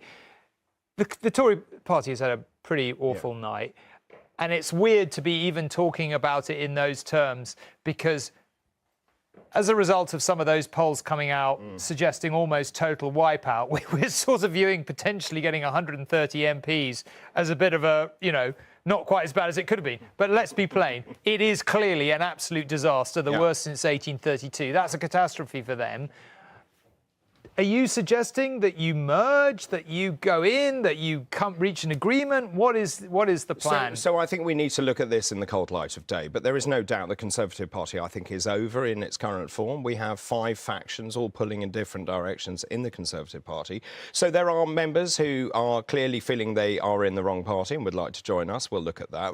I don't know is the honest answer. We need to see how the land lies in the morning and decide how we take this forward. But surely you must have a plan. Nigel Farage has said he wants to be Prime Minister in 5 years' time, so he must have a plan. I would never bet against Nigel. Well, you're not betting. That's a news story in this election. Look, final point. Seriously, you've had a very good night tonight. In some ways, well, hopefully. Well, hopefully, from your point of view. But you had a good campaign in some ways. You had a really horrible campaign in some ways. There was clearly a lot of your candidates and supporters and terrible things said about the Prime Minister. Minority. Terrible. Let me just be okay, well, clear they may about be that. a minority, but they're people who were associated with or representatives of you. We've removed them. And we actually had a very, very strict vetting process. We actually then brought in a company to externally vet. We paid them a lot of money. They didn't do the job. Now, when the government and the Prime Minister... It's an easy thing to say, though. I mean, they're people associated with your party, but and it's that's... also the truth. When the election was called, we had to expedite that process. And, of course, we were missing candidates. We fielded 620. That's pretty impressive for a very small new party. So just in terms of that, and I've been very clear about this, as has Richard and Nigel, we will not tolerate homophobia or anti-Semitic abuse or indeed Islamophobia or anything. And the minute we find them, they are out. So that's the bad part of the campaign. The good part of the campaign is we're winning with, and this is really interesting, 18 to 24-year-olds have come out in their droves to support us, we believe, over 55s and men. OK. Interesting. Well, David, thank you for joining us. I'm going to put all of that to Jane as I walk back to the desk. Thank you very much, Tom. I think, so one of the things we have to be careful about in election nights is that we don't yet know the vote share that Reform have achieved, and we don't yet know how many seats that they're going to win. So we have an exit poll that's telling us it could be 13, that could be lower. If we think about this kind of the possibility that there were shy Reform voters, we cannot possibly answer that. And actual fact, the polls were putting the Reform share somewhere between 14 and 20%, so we could be at the upper end of that, and that would be entirely consistent with people just saying they wanted to vote for Reform UK and doing so, rather than this kind of idea of a shy vote. So we don't know yet. It's also interesting, I think, we just heard that Reform is getting more votes amongst men, but Reform does have a problem with women. So if we look at the gender gap across different parties in terms of men and women, are they more or less likely to vote for each of the parties? We see a little bit of a lead amongst men for the Conservatives, a little bit of a lead amongst women for Labour and the Greens, but a huge difference for Reform UK. And you can see the graph here on the screen that shows just how big that gender gap is in terms of women being much less likely to support Reform UK. And that's interesting too, because Reform is taking many more voters from the Tories, as I keep saying. Those are older voters on average, so it will be the older women in particular who haven't swung behind Reform. Perhaps they've stayed at home. We don't know yet, but it's very likely that they have stayed at home rather than going to the Conservatives, at least on the basis of them being undecided and not being willing to vote for Reform. So we don't know if there are shy Reform voters yet. We do know that Reform has a problem with women. I mean, there's one thing about this result. There's no doubt Reform has had a massive impact on the election, right? Absolutely. And decimated the Tory party. Absolutely. But what we don't yet know, that's why it's worth being awake for the next few hours, is whether they've turned that into a sizable block in Parliament. The exit poll says 13 seats, but it could be many fewer than that.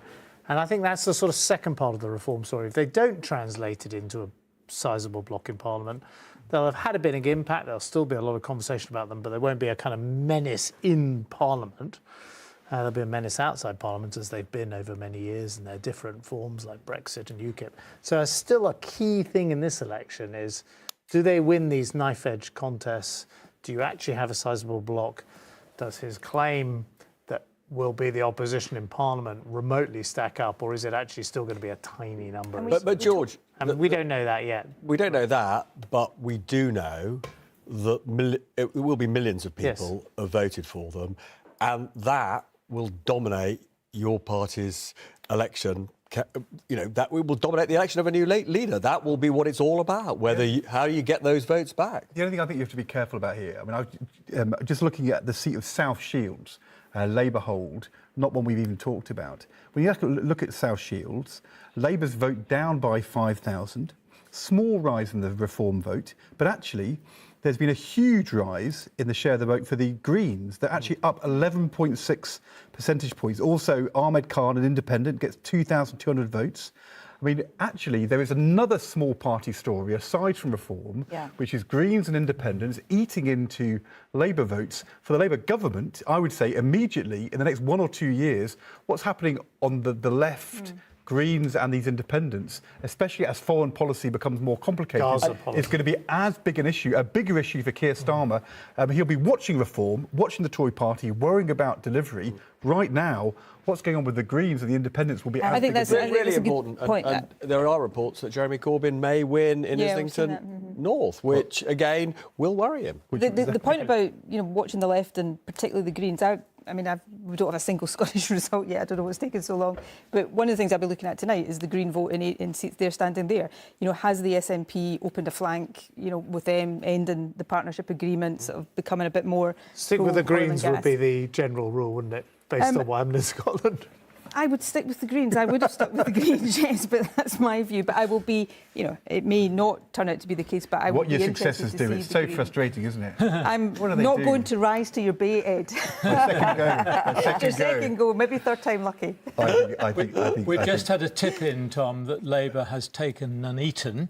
And if you remember, we were sat here in 2015, and when Nuneaton went Conservative, I said that means the Conservatives are going to get an overall majority. That's when I knew I was maybe going to lose. Nuneaton has been a bellwether since '97, always gone the way of the elected government. Not a surprise tonight, but just to say Nuneaton takes its place. It brings back memories. I mean, that was the seat I was looking for in 2015 as the Chancellor. And when I saw Nuneaton, we started thinking, my God, we actually are on for a majority. I started to feel queasy at that moment. And the Conservative vote there down 32%, I hear. Another interesting thing, we haven't really talked about one of the problems that Labour has had, which is some traditional Labour voters, Muslims or people who feel passionately about what's going on in Gaza, and erosion of Labour's vote in those seats where there is a density of people with those views. There are reports coming in that, in fact, George Galloway hasn't kept that seat he won in the by-election, and Paul War, the Labour candidate, may have won in Rochdale. So Paul War, the Labour candidate, has not been disowned by the Labour Party, which is a bit of a change from the by-election. There is evidence in the exit poll analysis that we're doing upstairs that Labour's share is somewhat down in areas with higher proportions of Muslims. But there is a weak relationship. It's quite a small effect. We've talked a lot about domestic policy, and you've had on, we've talked about the health policy, the economy. The last Labour government was completely dominated by foreign policy, the Iraq War. And, the first challenge, as we've just been discussing, is actually probably going to be a foreign policy challenge. Israel policy, Gaza policy. And, it doesn't feature often in general elections, but you're going to have a Labour government dealing with potentially a far-right government in France, elected in a few days' time, a Trump president, a rebellion within Labour, pressure from the Greens over the Gaza policy, where Keir Starmer has essentially taken the same position as Rishi Sunak. It's just fascinating. If the foreign policy can end up totally dominating the domestic politics, and it just doesn't feature in manifestos in the same way as it normally happens in government. Economy. It's quite unusual for it to happen in opposition, isn't it? Anushka. Thank you. I want to talk to you about the exit poll. I mentioned that earlier tonight I actually got to go close to the exit poll, not actually in the room, but close, nearby, and a couple of doors away. I actually said to someone there it was the most exciting thing that had ever happened in my life. They then pointed out that I have 3 children, so I had to readjust that. But I just want to talk to you about the accuracy of it using our seat tracker. I can't actually believe, Tom, that it's already 10 to 2 and I've not shown it you yet, but this is my exciting other tool for the night. So basically, this counts all the seats that a single party gets up the side and all the seats that are declared through the night along the bottom. To be on track for a majority, you have to be in that diamond along the middle. Now, let's show you where the exit poll puts the parties. OK, so there you can see Labour very, very solidly in that diamond, looking, if this is correct, like we will get through that majority line at 4:30 in the morning. The Conservatives much lower down. I've actually kept on the Lib Dems there just to show you how close the Tories look to the Lib Dems on this graph. Now, could it be wrong? Is there any chance that in a few hours from now we're going to look at this and Labour are going to be dropping out of that? Well, let me show you how accurate they can be by putting this up for 2017. OK, let's stick the exit poll in for 2017. Do you remember this one? OK, there we go. And then let me overlay the actual results. you can see that generally they are very, very accurate. It would have to be very bad for it to go that wrong tonight. But we will be tracking it as the real results start to rush in. OK, Anusha, I'm going to come over to you for a sec. Can we just go back? Because I don't really feel like we've necessarily talked about this quite as much as we could for a bit. Can we go back to the cabinet list? Is it possible to bring that up? And maybe we can bring in George to talk about this. OK, let's talk about let's just run through again. Do you want to put exit poll data in? Yeah, let's put the exit poll data in and see who we think is a survivor and who is not. So, George, can I just bring you in on this conversation? Who, in your view, are, of the remaining people we think are going to keep their seats, who are the runners and riders? Top 3 or 4 people that you would pick out as certain to run, and can you just talk us through that balance? Yeah, well, so the person widely regarded as the front runner is Kemi Badenoch, and she's been the business secretary up until, I guess, the next few hours, and she has certainly, made her mark in politics, and it's worth noting she is a black woman and very prominent. Certainly the most senior position that a black woman has reached in the Conservative Party, and the fact she's the front runner for the Conservative Party is, I would say, evidence of actually a very positive change that's happened in the Conservative Party. But so she's the front runner. Others would be Priti Patel, not to be underestimated. She's the ex-Home Secretary. Why is she a front runner? She makes one big claim. I can bring both Boris Johnson and Nigel Farage, who support me, to the table and put the family back together. Is that true? Well, I think it is true that she hasn't been disloyal to Boris Johnson after his fall, and she used to actually work back in the day for a kind of earlier version of reform, so she knows Farage. And she was disloyal to Rishi. Because you're talking about this, I'd love to bring up a different group here. We've actually, and we'll talk about this more through the night, we've actually ranked all Conservative MPs from left wing to right wing, and we've got a right wing group that I'll pull up because you've obviously started on the right. You can see that actually quite a lot of people look like they could lose their seats, but let's just pull up the 2 that you just mentioned. Where is North West? Essex. Essex, North West and Witham is pretty. I'll just pull it up for you in a second. Can we find that on there? In the second row, about halfway down, you can see Essex North West there. Oh, that's Wickham, but in the middle, I put it for you. Essex North West, so that's Kemi Badenoch's seat that you've mentioned. And actually, just below it, you can see Suella Braverman's seat. And you've obviously mentioned Witham. In fact, it's alphabetical, so I can do it really quite easily in the final corner there, which is Priti Patel. So I've just mentioned, also there's Tom Tugendhat. He's on the left of the party. He will almost certainly hold his seat tonight. There's a big question over someone called Robert Jenrick. People will know, ex-immigration minister. He's in Newark. I don't know what we should check what's being projected in Newark. He's been projected to hold his seat. Right. And actually tonight, people who are clearly going to work for his leadership campaign, some of whom I think have moved over from Suella Braverman, are already suggesting that he could be a front runner. So I think those are some of the runners and riders. We will see. So who would you nominate of those? We're not doing that on this show. Not yet. Oh, go on. I want to see what... Come on, it's like midnight. It's way in the middle of the night, surely. Maybe on the Liberal board, I can pull up for you. Would you prefer the Liberal board to the right-wing Conservative board? Well, I fundamentally think, the Conservative Party has lost to Labour, and in order to win back from Labour, you have to move towards those people who've led. You want somebody You've got to be the party of aspiration again, and not the party of anger. I mean, it slightly depends on who actually keeps their seat. If you were to put money on it now, you would put it on Kemi Badenoch. That is who the members plainly like. It is, in the end, it goes to the members of the Tory party. But, I mean, I'll have a better view when I see, come 6 in the morning, how many of the runner riders still have their seats. But I just want to point out... Watch Priti Patel. Watch Priti Patel. At the moment, however, will go to the right and weirdly, then move to the centre ground. But I don't understand about it, but Priti Patel is currently pretty unpopular with the members. I don't quite know why that is, but she's really... So it is odd. I just want to make one point, though, because this is... I don't know if you've seen the Rayleigh and Wickford result. This is that rare thing, a Conservative hold. Mark Francois, massively on the right of the party. Yeah. You could see him in certain circumstances actually, being in the same party as Nigel Farage. But his vote fell from almost 39,000 when keeping the seat to less than 18,000 8,000. It's a disaster for the Conservative Party. The 8th safest Conservative seat in the country. Yes, but and Clacton is the 9th safest. I know Mark for this. Isn't there a risk with all of this, with what you're saying? If you had Priti Patel as a leader, or if you had Suella Braverman as a leader, someone very much on the right of the party, but you've only got, say, 131 MPs, are there not too many on your Liberal wing who just aren't going to go with How you? many would it take to trigger a confidence vote? No, but look, let's take Keir Starmer. Keir Starmer decided to serve in Jeremy Corbyn's shadow cabinet when many, many Labour MPs, including Rachel Reeves, including Yvette Cooper, refused. But he used that as a bridge to become the leader and then shifted dramatically to the centre and expelled Jeremy Corbyn. So you can win on the right, is what you then choose to do. He also found the issue which the members cared most about at the time, which was the second referendum.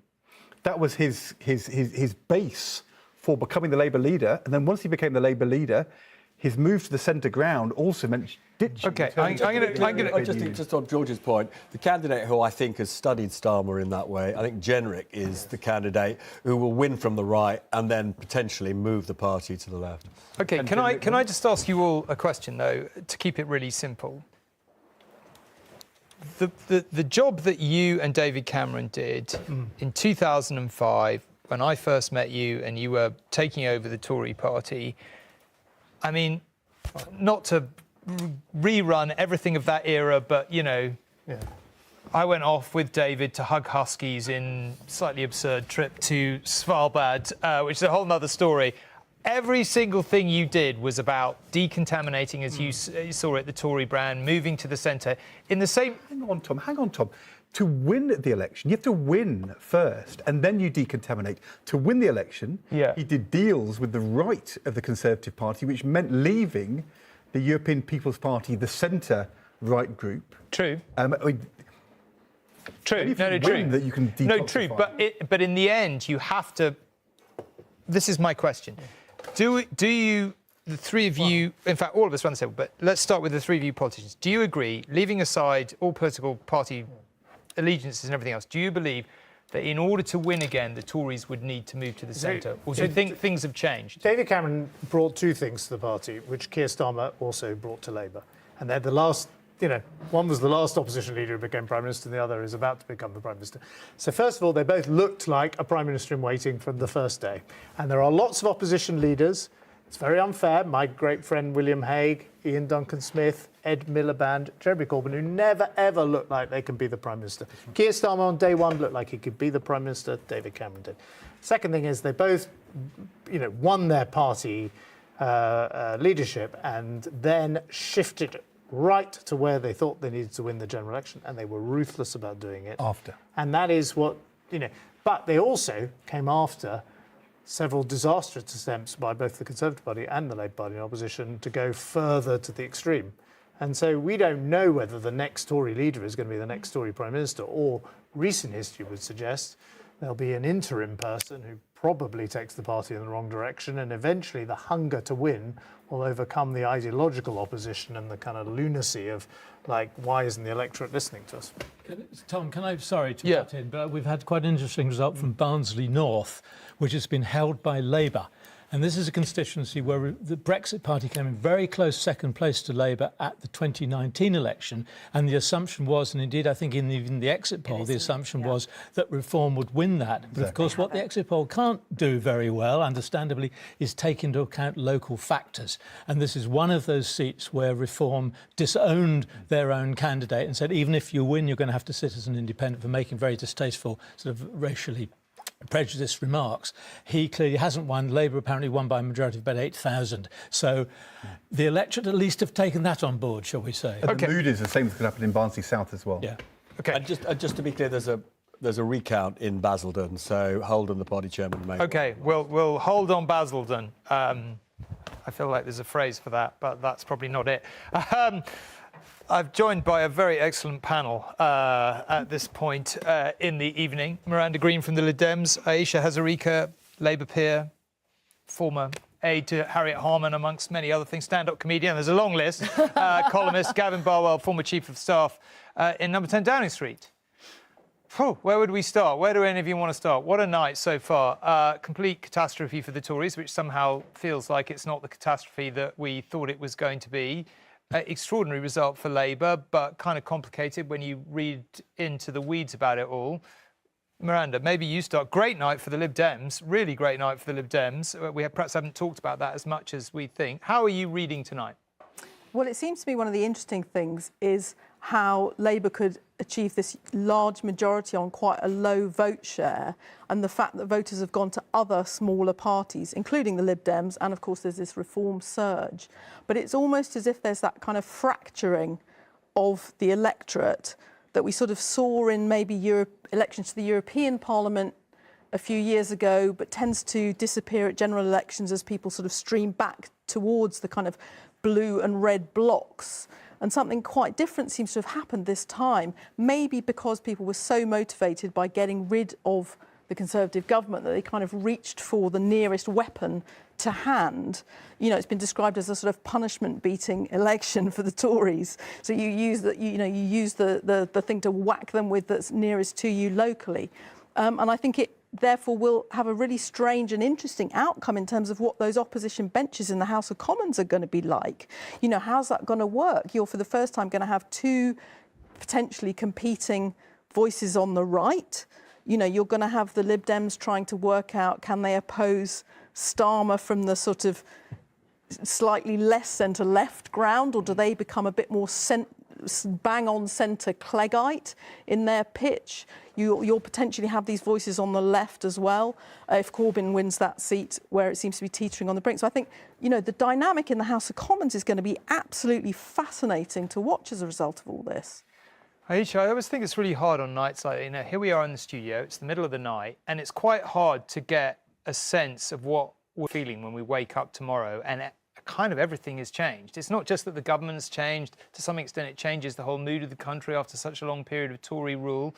I mean, what are your thoughts at this point in this evening? Well, look, I think you can view this through the lens of punditry, which is like, don't go for the obvious story, maybe kind of come in through a different angle. But I think to most normal people, when they wake up in the morning, it will be a historic time for them because they have lived under a Conservative administration for such a long time.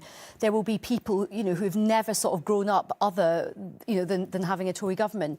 And I think there will be, I understand the sense of disillusionment in politics, but I think people will feel a palpable sense of relief that change has finally come, because I think the lived experience of people up and down the country, unless you're like the super, super wealthy, people feel that after 14 years of a Conservative government, this country is really broken on every single level, economic, social, the fabric of people's communities, politically. It just feels like everything is really freed. So yes, there's going to be lots of analysis about reform. There'll be analysis about, you know, how manageable, you know, how shallow this kind of majority will be. But it's also a moment in history. Let's not forget, in the last 100 years, there have only ever been 6 Labour Prime Ministers. Of that, only 4 were elected. So whatever the figures are, we'll cut and dice and splice them. A win is a win. And when Keir Starmer took over, even when you look at the Hartlepool by-election, which was not that long ago, people were saying, do you know what, I don't think it's, you know, he might be a caretaker leader who gets Labour, you know, they do a wee bit better in the next set of general elections, but we're out of the game for another sort of 2 seasons. And I think what he has done in a very short space of time is remarkable. So I think, for me, that is the big story of the night. History is being made tonight, and Britain is going to change tomorrow. Gavin, my memory of you towards the end of Theresa May's premiership, when you were Chief of Staff, was exasperation, tending to something slightly darker about your party in terms of your feelings about it. I mean, what are your thoughts tonight? I mean, you just seemed so frustrated with the way it was behaving and the way many MPs were behaving. So what are your reflections tonight after what's, let's face it, been an utterly dismal election campaign? Mixed emotions. You know, some of us have been warning that this has been coming for a long time, and we weren't listened to. But I think, trying to look forward, there are 3 really big strategic problems the Conservative Party's got. One is the age profile of its vote. if no one changes their mind next time, there'll be a further swing away from the Conservative Party because many of its voters will die off over the next 5 years. So you've got to do something about the age profile of the vote. The second problem you've got is this division on the right. You know, Labour struggled with this in the 1980s after the SDP broke off. It is really hard to win when the right is divided. But the idea that just aping reform is a solution to the problem is completely wrong. You'll lose more voters in the centre. And the third thing is the tactical voting, which is what has really led to this result being so catastrophically bad. And there's always been in the Conservative Party what I would call a Millwall tendency. Some people who have glorified in left-wing people not liking us. And what we've learned today is that actually being really unpopular with a large chunk of the electorate has real-world consequences in terms of tactical voting against you.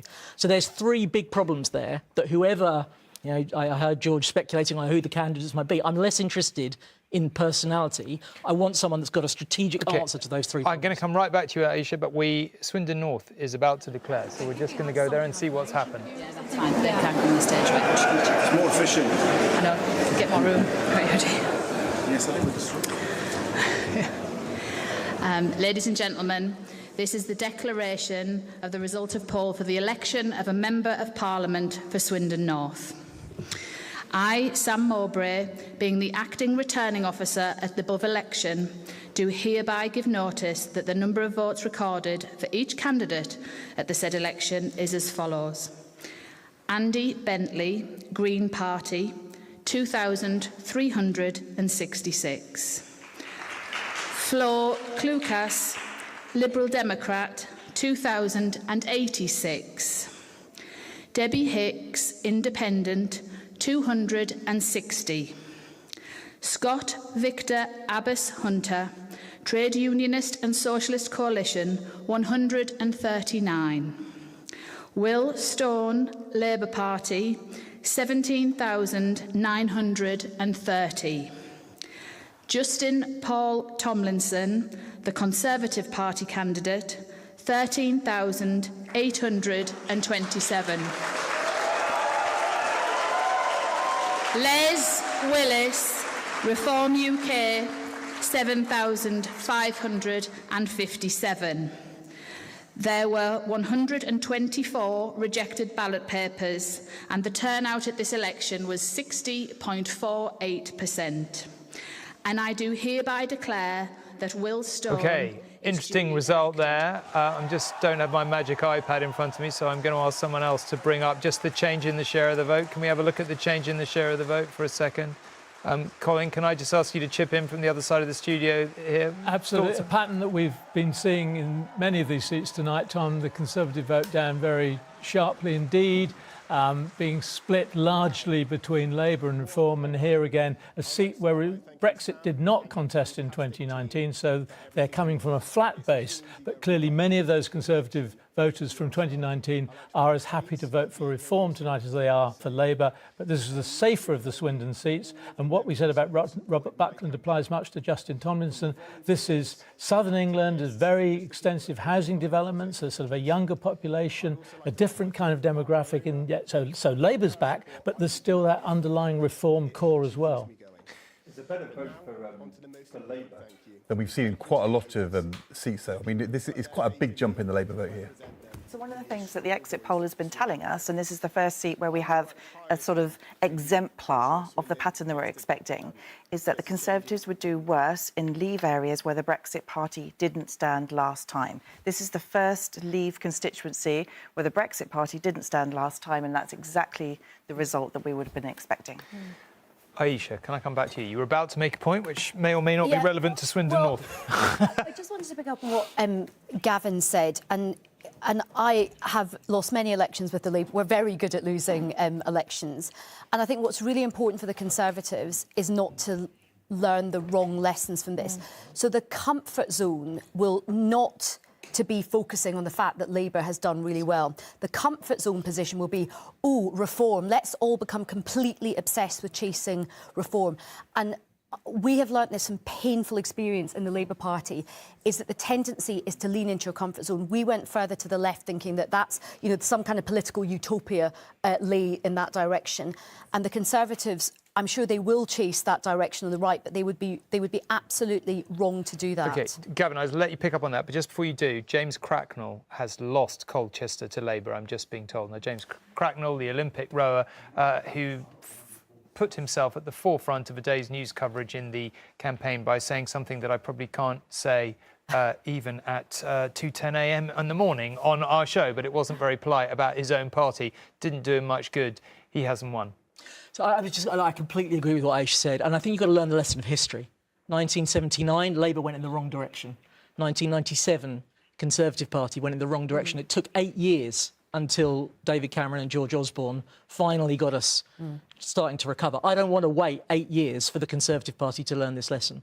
And Labour in 2010 as well, absolutely. right? Went in the wrong and direction. Also, you're already hearing it tonight. I've heard so many Conservative commentators, really sensible Conservative commentators, go, do you know what? It's not as bad as we thought it was going to be because we're over the 100 mark. And you're like, no, guys, that is totally the wrong way. It's the worst since 1832, but it's not that bad. Miranda. One of them over there, actually. Miranda. But also, if you look at the territory that the Conservatives are losing tonight, if they make those mistakes, there's a real danger that that territory is then gone. You know, they've lost places that have never been lost before tonight. So it's actually a whole new ball game in terms of whether they screw this up, frankly. You know, those bits of the southeast where people, because of demographic change, have moved out of the cities and are now voting Lib Dem if it's convenient for them, or Labour in other places. If they continue those patterns and if those demographic changes kind of embed there and they make these mistakes, then a whole bunch of southern England is lost to the Tory party. Final thought. It is a mark of the strategic disaster of the last few years that we have simultaneously convinced one group of electors that we're too right-wing and another group that we're not conservative enough. And that's what happens when you talk populist right and then you fail to deliver. And one final thought from me, Scotland, very, very important to see Labour making such a comeback in Scotland when the SNP has been so dominant for such a long time. OK, thank you very much indeed for your time. And I will bring all that back to the desk. Any thoughts from anyone? As Jane, I feel like you're about to say something. We talked, haven't we? We've talked here and we've just been listening to this conversation about what the Conservative Party needs to do. And Nicola says something which I thought was incredibly important earlier, which is that parties don't just respond badly to defeat, but they also tend to fight the last election. And I think the difficulty I've had looking at this Conservative government over the last years is that it seemed to me that they were essentially trying to refight the 2019 election in the belief that the Boris Johnson coalition would be enough for a victory. The problem there is that the Boris Johnson coalition is now substantially smaller. And so the reasons that people backed Boris Johnson in 2019 were a lot to do with Brexit. Of course, that was a majority opinion to back Leave in the referendum. What the Conservatives have done is to chase after minority opinions and a very small proportion of the electorate in many regards.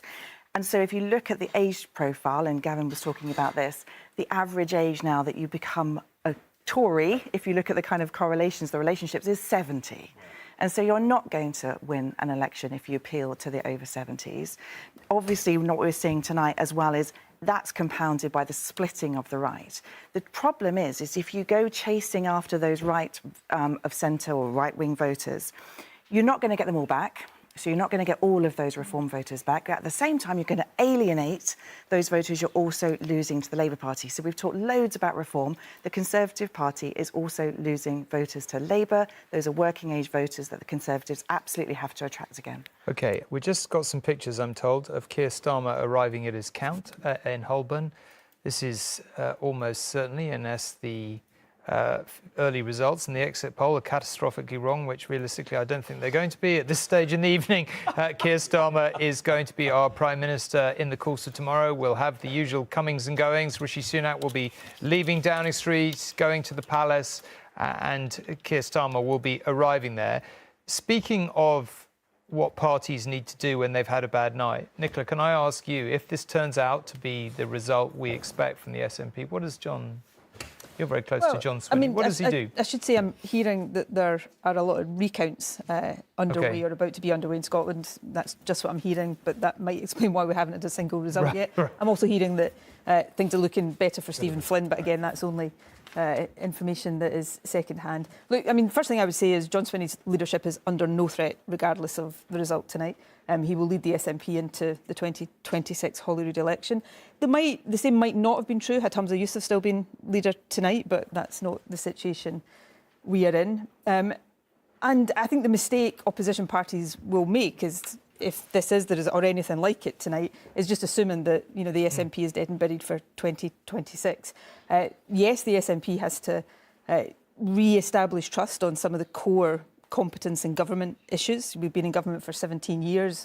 This is a really difficult time for any party of government, but that doesn't let us off the hook. We've got to do that, and John is, absolutely the guy to really take on that challenge.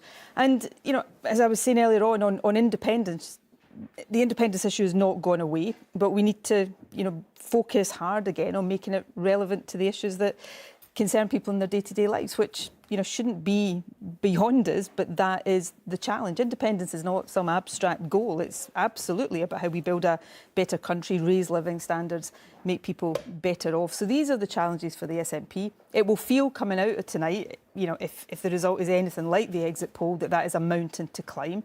But we should take a bit of time and refocus ourselves, and I don't think it is game over in any sense for the SNP. Final point I would make is about the aspiration and in tune with young people. I think the party's got to watch that. We have, for a long time now enjoyed majority support amongst young people. We've got the ending of the deal with the Greens, what appears to be a slight softening of our commitment on climate change. I think we've got to be very careful on that and not fall into the trap of moving perhaps a bit to the right, although the SNP will never be right-wing, but a bit to the right of where we have been. I think that would be a mistake. So these are you can just see on the right of your screen there that Lee Anderson has just walked on, of course, defected from the Tory party to Reform, is the candidate there, and they are about to announce whether he has won. At this election is as follows. Lee Anderson, Reform UK, 17,062.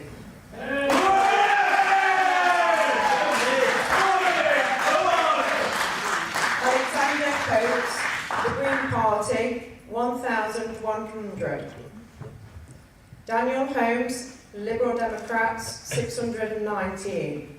Ria Keane, Labour Party, 11,553. Debbie Solomon, Conservative Party candidate, 3,271. Well done, Debbie. Jason Zadrozny, the Ashfield Independent, putting people before politics, 6,276. The number of ballot papers rejected was 102. The vacant seat is 1. The electorate was 68,929. Ballot papers issued 39,986. And the turnout was 58.1%. I do hereby declare that Lee Anderson is duly elected. Well, that is a resounding result from the people of Ashfield. And let's hear what Lee Anderson, defector from the Tories, has to say about it. Massive thank you to all the staff that's been here tonight helping. They worked incredibly hard, and all the people who's worked throughout this election campaign. Special thanks to Ashfield District Council. But the biggest thanks of the night goes to my wonderful team over there who have stood by my side and watched me being grumpy over the past 6 weeks. They've been fantastic, and I could not have done it without them. I stood in this town, my hometown, 4.5 years ago as a Conservative candidate and won. And I won comfortably, and the people of Ashfield backed me, and they now back me again as the Reform candidate for Ashfield. I said a few weeks back that there was going to be a reckoning on election night, and Ashfield, which is the capital of consent, they are part of that reckoning. Now, this wonderful place, which I call my home, is going to have a massive say in how this country is shaped in the future. I want my country back, and Ashfield can play their part in that. Thank you. There we are. Ashfield. He is in. George. First of all, Douglas. Sorry, Douglas Alexander is in. I'll come to Nicola to talk about that in a second. But Douglas Alexander, obviously, do we call him a grandee of the old Labour, colleague of Ed's, former shadow foreign secretary, etc., etc., etc. Lost to Murray Black. Back in. Anyway, Lee Anderson. Yeah, I mean, look, it's a big moment. This is the first Reform-elected Member of Parliament at a general election in our history. And, you know, I think you have to say that if Lee Anderson had stood as a Conservative, he would have lost. So if he'd actually stuck with the party, where he was Deputy Chairman, He was thrown out of the party for saying something racist. And, you know, the risk, I think, you know, of tonight is there are going to be a load of Conservatives saying, how did Lee Anderson ever leave? We've got to get the Reform Party back and people like him back. And meanwhile, and we went there because it's such a big result, with all these other places, like Wrexham and Colchester, you know, that have declared... I'm just going to bring up the change in the share of the vote, George. Sorry, while you're talking. Let's just have a look. Can we bring it up on screen? Redcar, all the... In Ashfield. You know, all these places that we've lost to Labour, and the conversation's not going to be about losing to Labour, it's all going to be about reform. Even though tonight, you know, that's what's actually happening. But it's results like this that are going to shape the Conservative conversation and a lot of the political conversation for the next couple of years. It's really interesting. I mean, the other thing just to point out is that in terms of other bad news for the Tory party, one of their best communicators, Gillian Anderson, it's been accepted both by the Tories and by the Lib Dems. I mean Gillian Keegan. What did I say? Gillian Anderson. Oh, yeah, right. And they're easily that time of the morning. You've been watching. It would be great. It would be great if Gillian Anderson was standing, but it turns out she's not. Gillian Keegan. So Gillian Keegan. Robert, it's only 2:20. You can't go confusing them until at least 4 in the morning. There are going to be lots of other amusing mistakes before morning. But anyway, Gillian Keegan.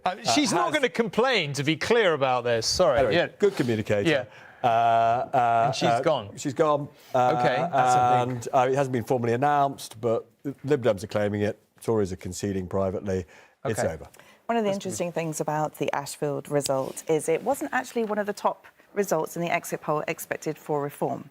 It's just a little story about how it feels on election night. You look at one of those seats and you say, OK, well, maybe Reform are going to hit the 13, and then you see a Hartlepool result declared for Labour, and that was actually one of the seats that Reform were expected to take. OK. So maybe these things balance out. We're just about to get Keir Starmer's declaration at Holborn. Not exactly a knife edge, but, you know, our first chance to hear him and hear what he's got to say. So we'll go to that as soon as we get it. Nicola, can I just ask you about Douglas Alexander being back in? Obviously, somebody I guess you would know pretty well over the years. Not a particular surprise. I mean, probably the least surprising of the Scottish results tonight. It was the most marginal SNP Labour constituency. I think only needed a swing of 2%, probably more than that. It was also a seat where the SNP MP elected then defected to Alex Salmond's outfit, so a bit of history there. So, you know, congratulations to Douglas, but not a surprise in any way, shape or form. His campaigners, so I understand, have been going around telling everybody he's going to be the next Foreign Secretary, so that might be news to David Lammy. Yeah, well, it certainly might. Is that true? Well, I think it's actually a really important moment, not because of what job Douglas Alexander gets, but the fact that you will have a big Labour beast who is Scottish. And this has been such a problem. If you think back to 1997, when Labour came into government, you had Donald Dewar, you had George Robertson, you had Robin Cook, a whole series Alistair Darling, big Scottish figures who were both Labour and Westminster and Scottish. And there's been none of those now for Labour for so long. So you're either Scottish or you were in Westminster. You couldn't be both. And that is such a problem for Labour because it looks like it's not a Scottish unionist party in Westminster. And so Douglas Alexander being back, if I were Keir Starmer, I would need him in my government because I would want a big Scottish beast in my government somewhere. That's the important thing. Doesn't that get difficult, though, when you've had all these people who've been shadowing and then you have to... I mean, these are the decisions of leadership, right? They're not very easy. I don't think you'll get a big job immediately. I don't think he'll become the Foreign Secretary immediately or anything like that. But you know, it is very hard for Labour if it looks like in Westminster it's an English or Welsh, but not a Scottish party. And, you know, to be fair, only having one Labour MP, or now two, has made that very difficult. You need, quickly, some Scottish cabinet members. Even without, I mean, you know, I take that point, but I think it's inconceivable that Douglas Alexander wouldn't be in a Labour government pretty quickly. You know, Here he is. Sorry, Nicola. This is to state the blindingly obvious. This is our new Prime Minister in waiting, arriving at his count in Holborn, which he's clearly going to win easily with his wife. He looks pretty happy. And why wouldn't you? Because he's pulled off what looks, to all intents and purposes, like a historic victory. I think is a historic victory, we can pretty much say by now. Chatting to people, looking relaxed. Ought to know how to conduct yourself, I guess, at moments like this, right? You've won, you don't want to look too triumphant, but you do want to look... It's a good problem to have, Tom. The scale of problems to have. How to behave as the Prime Minister in waiting at your count. When you've won. Yeah. Labour have won Rushcliffe, Ken Clarke's old seat, I'm just being told. And they've Colin. also won Colchester. Yes, we mentioned that. James Cracknell. These things. And Redcar has gone through. And Cannock Chase, which was down about 300 on the target list, been trending Conservative for a long time, but of course another seat that Labour had during the Blair years. And Wrexham, as we look at Keir Starmer, centre of framing. Ryan Reynolds' country. Yeah, Ryan Reynolds' country, yeah. What's interesting about... And your friend Alex Chalk, I'm afraid, we expected it. In Cheltenham, gone. I mean, he clung on last time, just. It's quite striking with some of these Welsh seats and also in the exit poll that Labour isn't getting punished for the Welsh Labour government that has had, you know, a high degree of dissatisfaction, it seems. So Labour's going to do very well, it looks like, in Wales, and the Conservatives could be facing the kind of wipeout that they last experienced in 2001. So incumbency has been a big problem for the Conservatives in England. Yeah. Incumbency a problem for the SNP in Absolutely. Scotland. There's been lots of problems for Welsh Labour in Cardiff. Exactly. And which the is why I think it's so First Minister's been fascinating. censured there, and yet doesn't seem to be affecting the Labour performance. Exactly. So here's Keir Starmer shaking hands, preparing to... I mean, we haven't even got to the declaration yet, but that seems a little bit beside the point in this constituency. There were lots of Keir Starmer... We're in his constituency here, this studio, aren't we? Yes, we are, I believe There were we are. lots of Keir Starmer posters as I arrived at the studio, all in the houses around here. Well, listen, I think you can say, can you not, with a degree of certainty, he fought an incredibly effective campaign. I mean, like, if we're really being honest about it... Oh, there wasn't one mistake, Tom, really. There was not one bad photo opportunity. There was not one, angry encounter with a voter. There was not one policy that fell apart. I mean, the only exception was disciplined. The only exception was the kind of couple of days dealing with Diane Abbott right towards the beginning of the campaign. But other than that, it was the most disciplined campaign. The veterans would say they've not seen a campaign like this. I mean, I think this is better than the campaigns I've seen in the last 20, 30 years. It was remarkable, because as somebody was, following, both camps around, I have to say, the Tory campaign was about the most shambolic campaign I've ever come across. Really weird decisions being taken all the time. It's sort of captured by that last day when they went on great ITV programme this morning and, is sort of photographed talking to Britain's most tattooed mum with her clothes off and reveals that his favourite meal is a sandwich. I really struggle to believe anybody could have thought that would have swayed aren't the two things any votes whatsoever. I don't want to. I think Labour have fought a good campaign, but it hasn't been put under significant pressure because the Tory campaign has been so utterly shambolic. And so, in a sense, they've had the space to run a flawless campaign that they might not otherwise have. Kind of, but the media puts them under pressure, and the pressure comes from whether you step or misstep. And actually, to go through a whole campaign where you've not had a single big Keir Starmer mishap on the road, where you've not had a day where you had a noises off moment, a leak, which has kind of caused you embarrassment, a policy unravelling. I mean, it's just very, very unusual. Look, we can sit and say, would we have run this campaign? Would we wanted more of a mandate? All those things. But just within the context of a political campaign, it's been brilliant. I tell you, I just didn't understand the Tory campaign. From beginning to end, I just didn't understand. Well, I think that's probably right. I mean, I think you could understand what they were trying to do at the outset, which was to try to get the undecided voters back and to try to get was the so-called reform squeeze, right? Yeah. So the idea was that if you talked about national service for young people, this would somehow mobilise those reform voters, convince them that the Conservative Party was the party for them. They didn't need to go to Nigel Farage. Of course, it's backfired. But that was, I think, the thinking behind it. And of course, it hasn't happened. In fact, if anything, they've pushed more people away. If you call the campaign and you surprise everyone, the people who shouldn't be most surprised are your own HQ. And although it took a few days for the Labour Party to kind of get into gear, they did get into gear. And I also thought this of the Starmer campaign. Sometimes you can fall into the trap of seeing remote, not connected with people. He didn't really attract that charge. He didn't look particularly flustered. He wasn't always front and centre. People like Rachel Reeves. As fleet on his feet in the debates as might have been. You're right. He lost the Okay, debates. we're obviously, as we're watching Keir Starmer arriving at his count, making his very slow way to the stage in order to hear his declaration. Charlene is there. Charlene, looks like quite an atmosphere, I have to say, from where we're sitting. Well, it is, and I think he's making his slow way there because he's not due to get to his results until about 2:45, so he can enjoy a victory lap of sorts, I suppose. Look, as you've been saying, I don't think anyone's under any illusions that he is likely to win this for Labour because it's a safe Labour seat.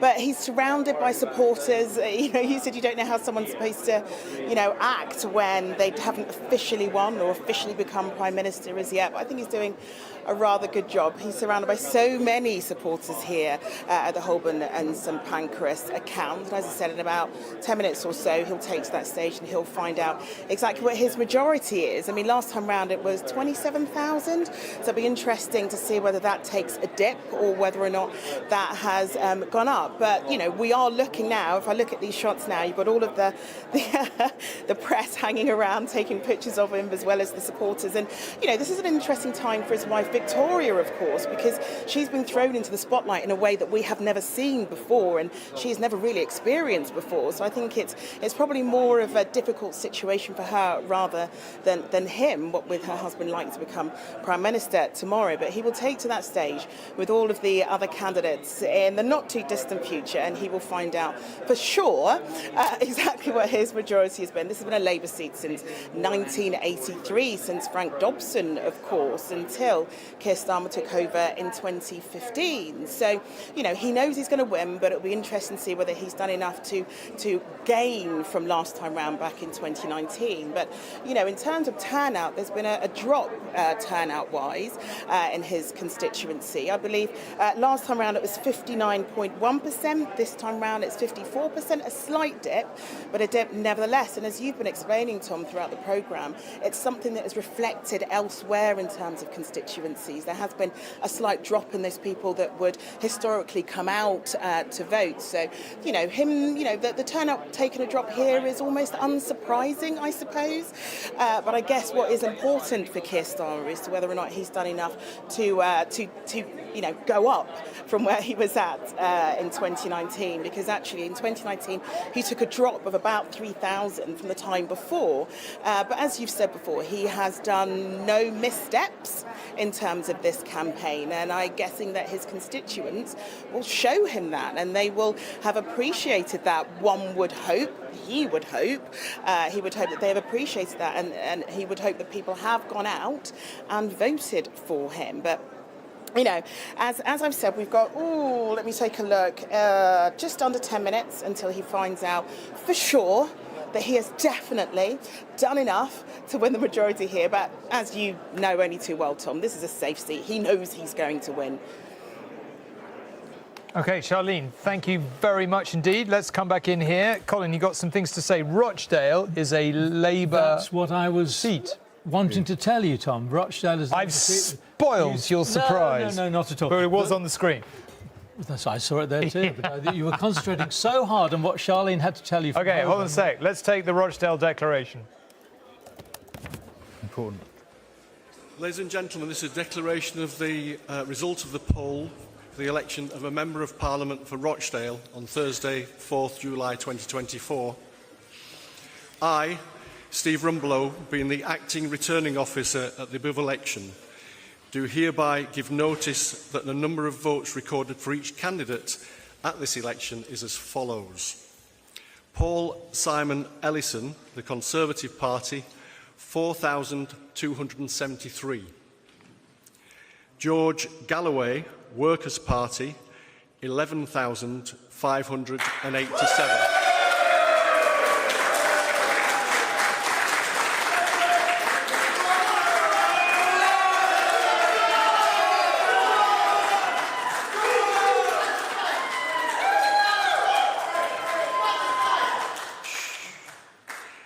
Michael David Howard, Reform UK, 6,773. Andrew John Kelly, Liberal Democrats, 2,816. Martin David Savin, Green Party, 1,212. Paul Waugh, Labour and Cooperative Party, 13,027.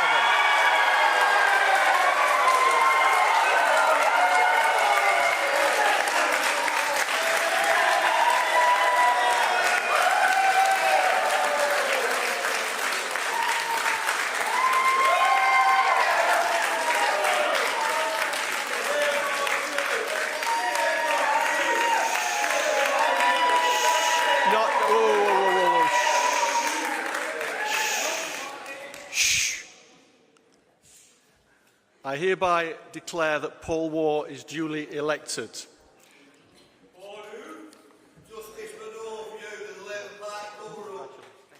Well, there you have it. Paul Waugh, who was a political journalist, originally of The Standard and then The Independent. Niche knowledge, used to sit right behind me when I was political editor of ITV for 10 years. He sat in the desk right behind me in the small room we shared with other political journalists. He is now... Could have been you, Tom. No, couldn't have been. There you go. I mean, should we hear a little bit of what he's got to say? Let's have a... Possible. I'd like to thank George Galloway for his service. I particularly want to pay tribute to...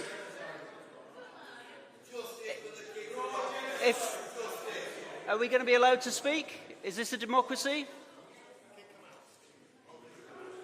Are we going to be allowed to speak? I particularly want to pay tribute to the late Sir Tony Lloyd, whose decency and compassion are still an example to every one of us.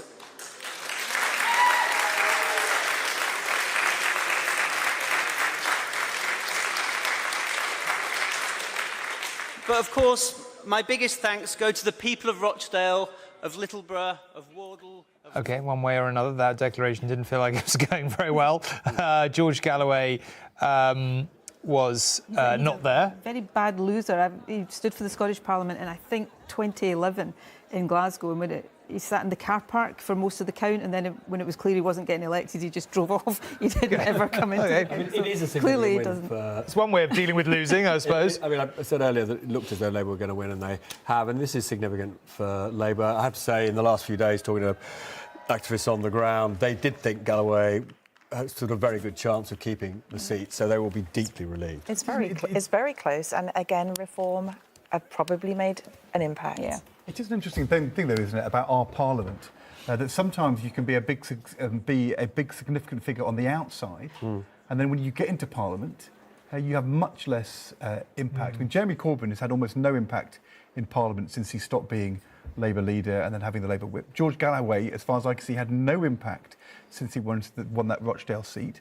Back in the day when Alex Salmond was in Parliament, he had much less impact when he was a parliamentarian in a small SNP than he did subsequently in Scottish politics. And you just wonder, if Nigel Farage does win Clacton, we'll see that later on, I mean, is Nigel Farage going to have the impact in Parliament in a small seat that he has as the outsider insurgent? I mean, the rules of the House of Commons are very cruel towards independents or very small parties. You know, you just don't get Explain called. that. You don't. Well, because, you know, things like Prime Minister's questions, I mean, the Liberal Democrats have struggled under this in recent years. Once the SNP replaced them as the third party, the SNP were always called at Prime Minister's questions, and Ed Davey had to bob up and down trying to get the Speaker's attention. And that will be true of Nigel Farage. He can win 20% of the vote or whatever he gets. But if he if he's only got a couple of MPs, and by the way, Hartlepool has just gone by and Labour won that, and that was a seat that people thought maybe Reform would win. So you might have a big disproportionate impact on the election. You might, as Ed say, be a big insurgent force outside. But inside the House of Commons, Nigel Farage bopping up and down, maybe being called once every 5 Well, weeks. speaking of the Lib Dems and the Lib Dem leader, we're about to hear his declaration. Notice that the number of votes recorded for each candidate at the election is as follows. Ali Abdizai Abdullah, Workers' Party, 395. Jason Chinnery, the official monster raving loony party, 230. Thank you. Deberji Das, the Green Party, 3,009. Edward Jonathan Davey, Liberal Democrats, 25,870.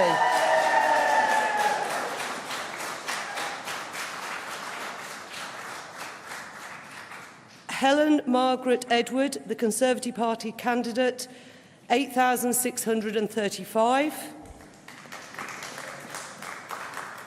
Mark David Fox, Reform UK, 4,787.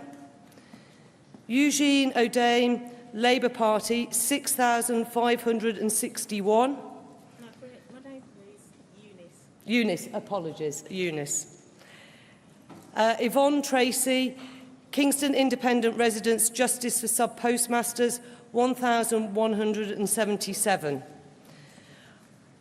Therefore, I give notice that Edward Jonathan Davey is duly elected as the Member of Parliament for the Kingston and Surbiton constituency.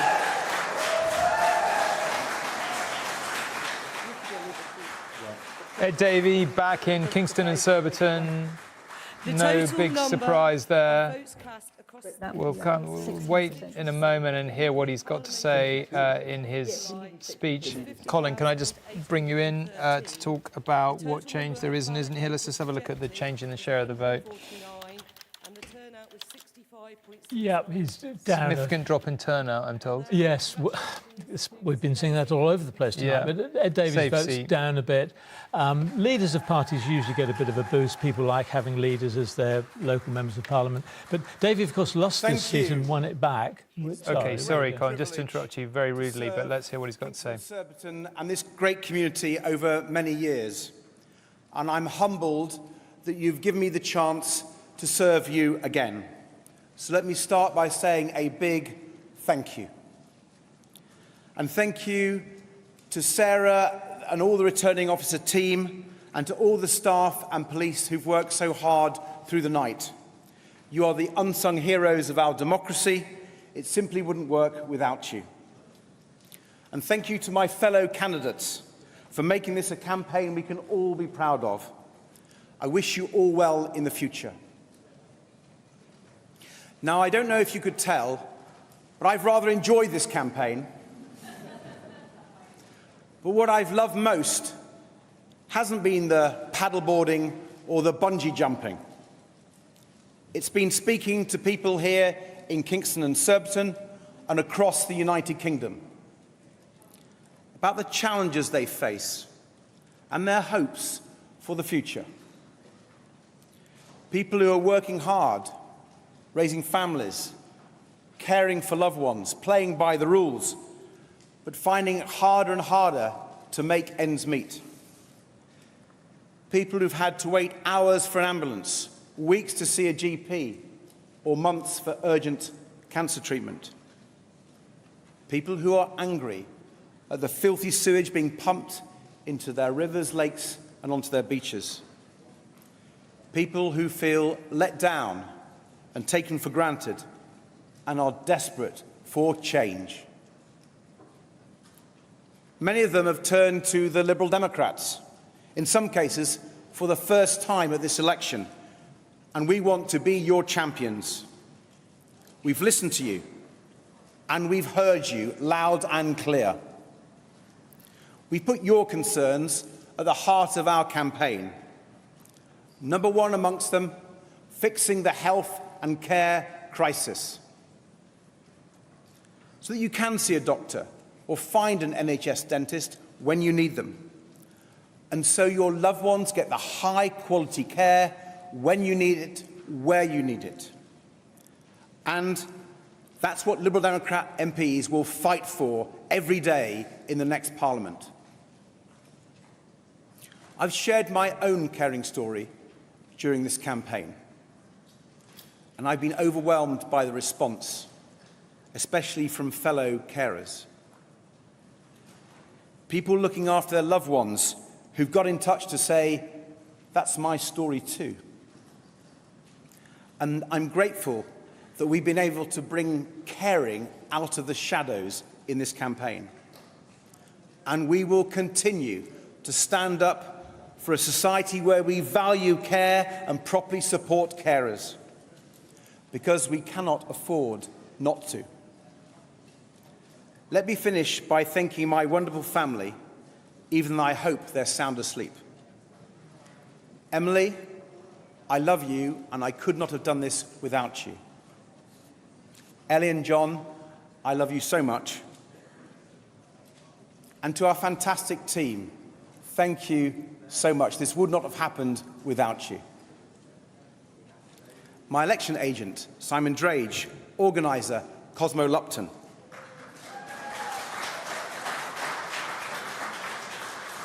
And our whole incredible team. Okay, there we are. Ed Davey back in Kingston. Not sure there was terribly much to draw out of his speech. A lot of thank yous, fair enough.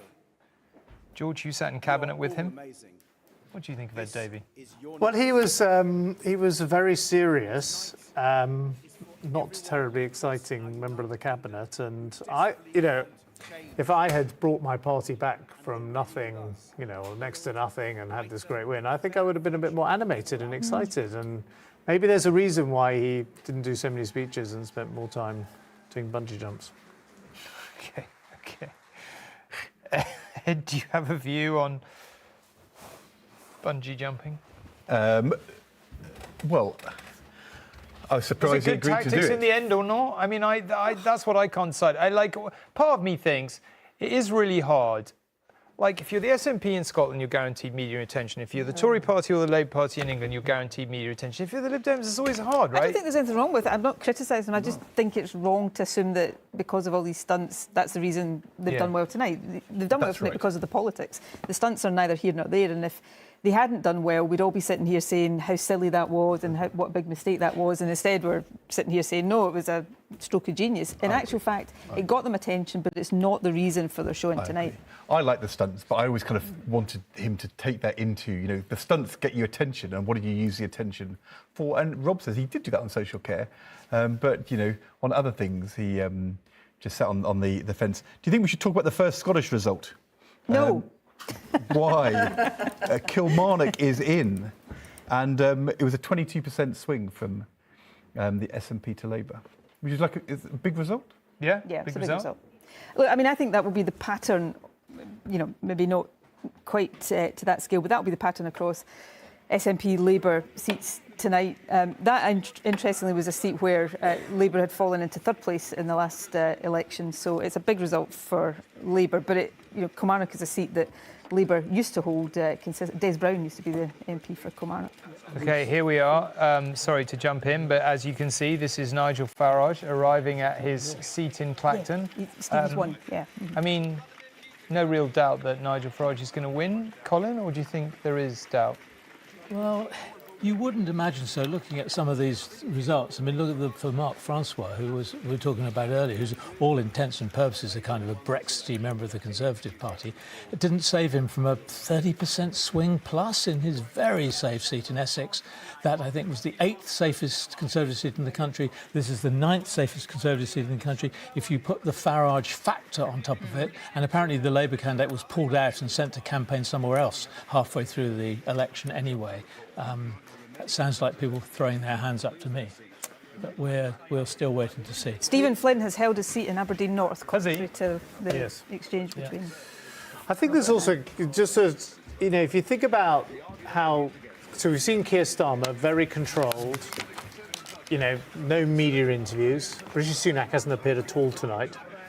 This is the Nigel Farage style of politics, just a walking press conference the whole time. No he'll give any interview to anyone who he wants, and it's just sort of interesting. I mean, it's a bit. There's also Trump does that, of course, in America, and it's Boris Johnson always did it. And Boris Johnson is a sort of rolling commentary, and it's not. It's a very, it's worked very well, obviously.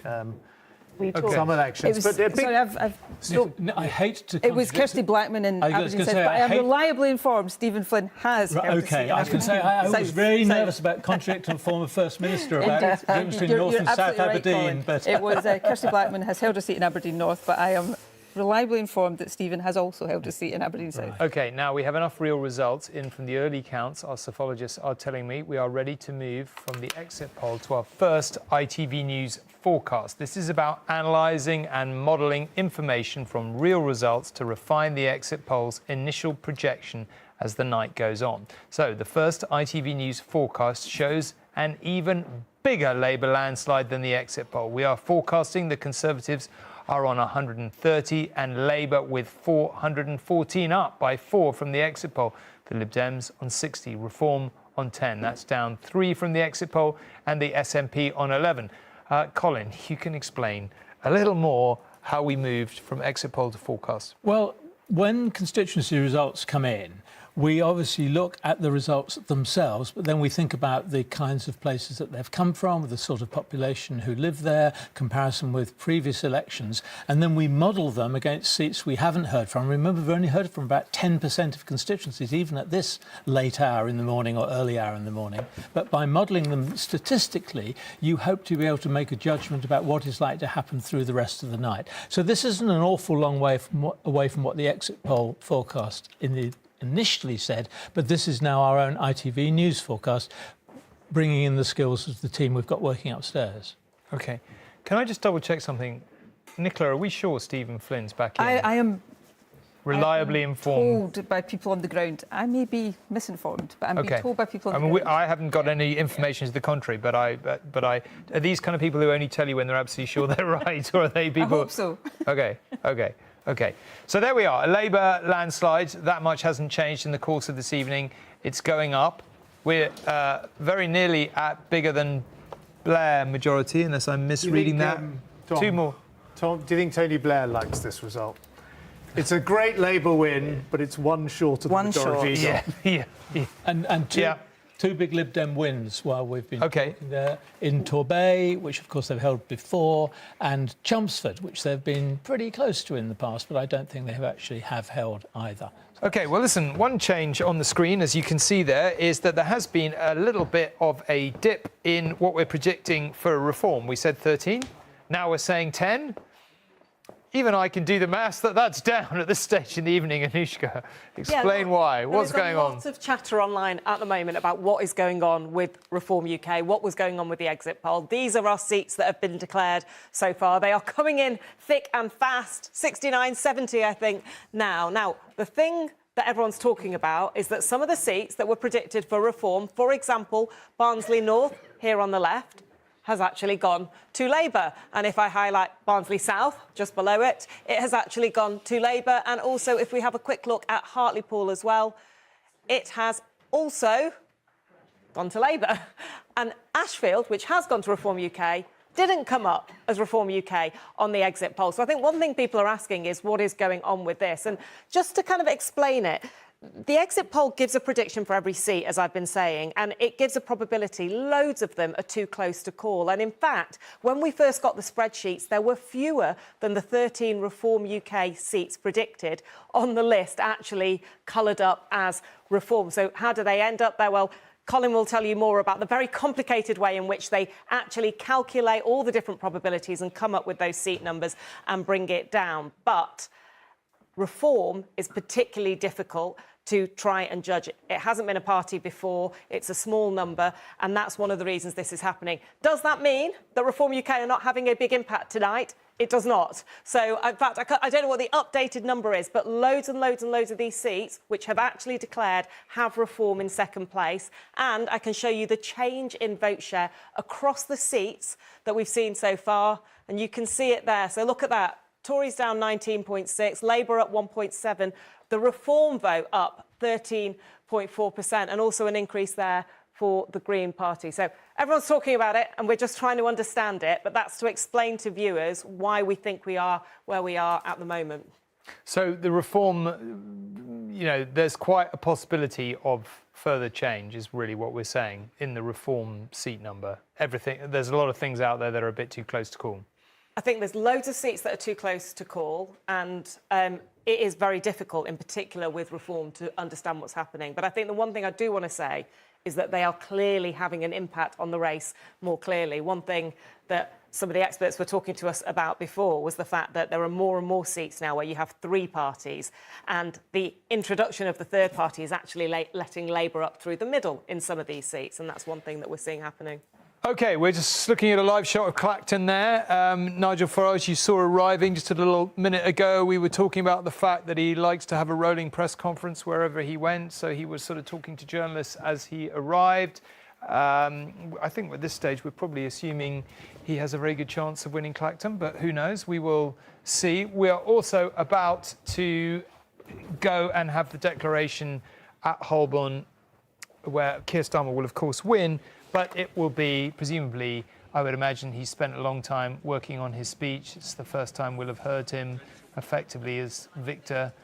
I guess, Ed, it's a pretty important speech, really. Even if it is going to be delivered in the middle of the night, it's the first moment we've heard from him as the Prime Minister to be. It is, but he will want his big moment speech to be his speech in Downing Street tomorrow, symbolically. That's what... I mean, it's his overnight words, but this will not be this speech of poetry and aspiration and vision, because, you know, I think he'll hold that for tomorrow. So we'll see. It's very difficult, isn't it? Labour have won Bolsover back, Dennis Skinner's old seat. We should mention, and we are going to Holborn now, where they're walking onto the stage. I always think they're difficult, those speeches. You remember Blair's last speeches? He did one to party conference and one at his constituency in Sedgefield, and they were both, whether you liked Blair or didn't, they were both, I think you'd agree, they were both brilliant speeches, and they were sort of different. And I thought that was a unique skill, to deliver two really impactful speeches. Anyway, I'm rambling. Let's go to Holborn to put me out of my misery. Rowlands, being the acting returning officer at the election held in the Holborn and St Pancras constituency on the 4th of July 2024, do hereby give notice that the number of votes cast for each candidate in the election was as follows. Nick, the Incredible Flying Brick, the official monster raving loony party, 162. Charlie Clinton, Liberal Democrats, 2,236. Andrew Joseph Feinstein, 7,312. Wise Islam Independent, 636. Senthil Kumar Independent, 40. Mireen Malik, the Conservative Party candidate, 2,776. John Edmund Poynton, UK Independence Party, 75. David Roberts, Reform UK, 2,371. Tom Scripps, Socialist Equality Party, 61. Bobby Elmo Smith, 19. David Robert Stansel, Green Party, 4,030. Keir Starmer, Labour Party, 18,884.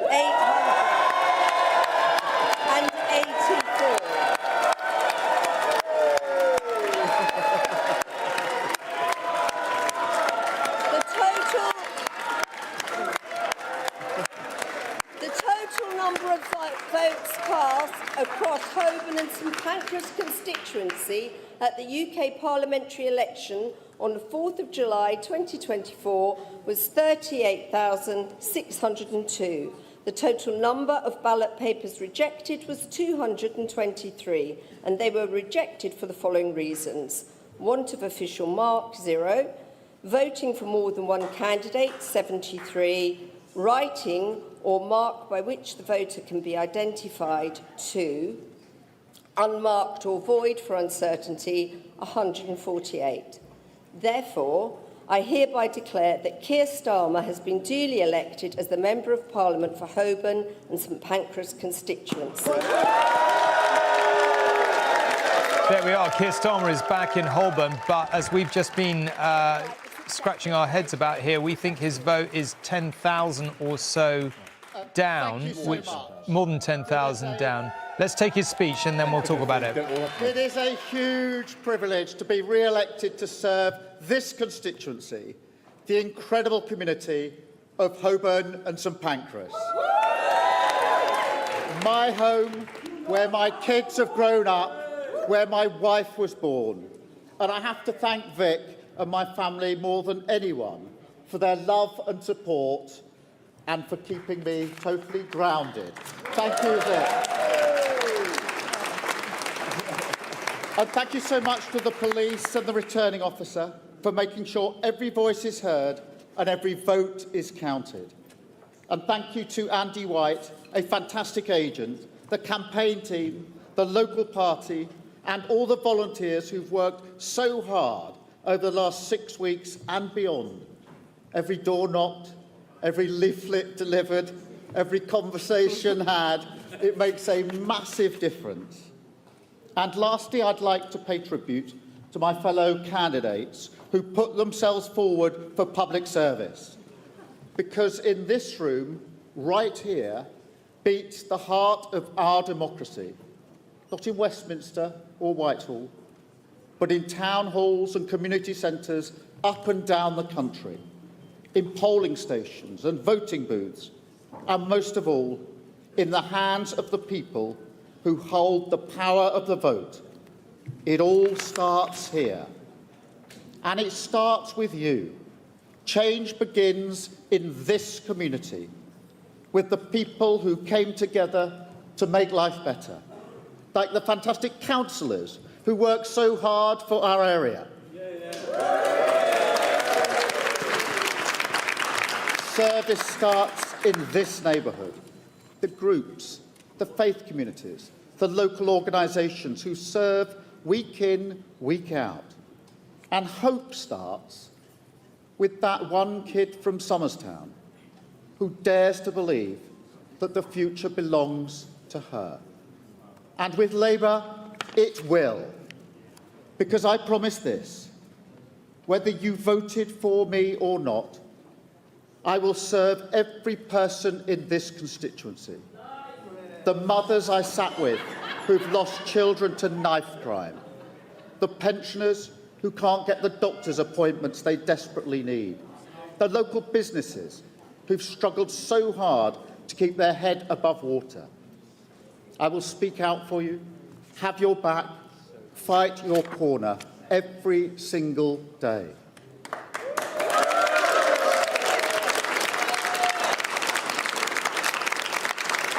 Because tonight, people here and around the country have spoken, and they're ready for change, to end the politics of performance, a return to politics as public service. The change begins right here, because this is your democracy, your community, and your future. You have voted. It is now time for us to deliver. Thank you very much. Well, Keir Starmer there giving his first speech as the prospective Prime Minister, but managing to mislay 10,000 plus votes, which I think requires some explanation. Who wants to go first? Robert? I don't know a bit about it. I mean, the 7,000 votes went to a candidate called Andrew Feinstein, who was campaigning largely on a platform of criticising Labour's approach to Gaza, and within that part of North London, that is a criticism that has resonated, and we're seeing this in other parts of the country as well. So, and he's an independent, so those are just 7,000 votes that more naturally would have gone to Keir Starmer, and again, it's a pretty low turnout. Colin, I've got a couple of results from Essex, Tom, which I think are quite interesting. Labour have gained Harlow and they've gained Thurrock as well, both of which, again, are seats they've had in the relatively recent past. But what's fascinating here is in both of those seats, the Conservative vote declined from in the 60s by half. Fully half of the Conservative vote disappeared in both of those seats. Robert Halfon has stood down in Harlow, but Jackie Doyle-Price was trying to get re-elected in Thurrock. Where have those votes gone? Well, yeah, they've gone to Labour, but only by 9 or 10%. The 25% of the vote that the Conservatives have lost seems to have gone to Reform, following the pattern.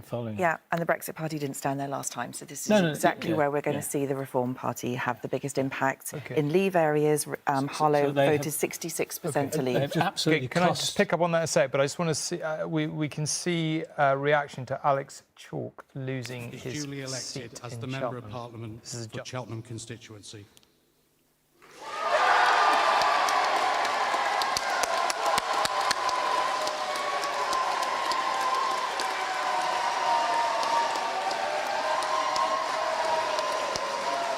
Well, Alex Chalk, Cheltenham was a Liberal Democrat seat, is a Liberal Democrat seat again. First cabinet minister, serving cabinet minister, to lose his seat. Not good news for you. He's a friend of yours, George, it's fair to say, is it? Alex was my research assistant and then became Lord Chancellor, as the way of the world. He's a very nice guy. He's very much on the kind of liberal end of the Conservative Party, would have been an important voice arguing against just heading down the kind of Reform rabbit hole. But sadly, he's lost. I mean, he just clung on last time, so he's always been highly vulnerable. It was a whisker. I mean, can I just say something about the kind of Keir Starmer, declaration there? So, normally a party leader would add massively to their vote in their constituency. So it speaks something of the kind of interesting tensions in the Labour Party that a Corbynista is taking votes off him. Also, I think kind of the challenge for Keir Starmer, and look, it's a great challenge to have because he's about to be a Prime Minister with a huge majority, is you saw in that speech, he is not electrifying in his communication. He doesn't send a tingle down your spine as you hear from the man who's about to be the Prime Minister. And that, that's a kind of big, job of being a Prime Minister, to be able to communicate. And I think it's going to be one of the issues. Can he reach out to people? We're just going to leave that for a second because we're going to Grant Shapps' seat. Ooh. Declaration of results of poll, election of a Member of Parliament for Welwyn Hatfield on Thursday, the 4th of July, 2024. I, Annie Brewster, being the returning officer at the above election, do hereby give notice that the number of votes recorded for each candidate at the said election is as follows. Aaron Jack Oliver, Reform UK, 6,397. Butcher Sarah, the Green Party, 2,986. Lewin Andrew Allen, Labour Party, 19,877.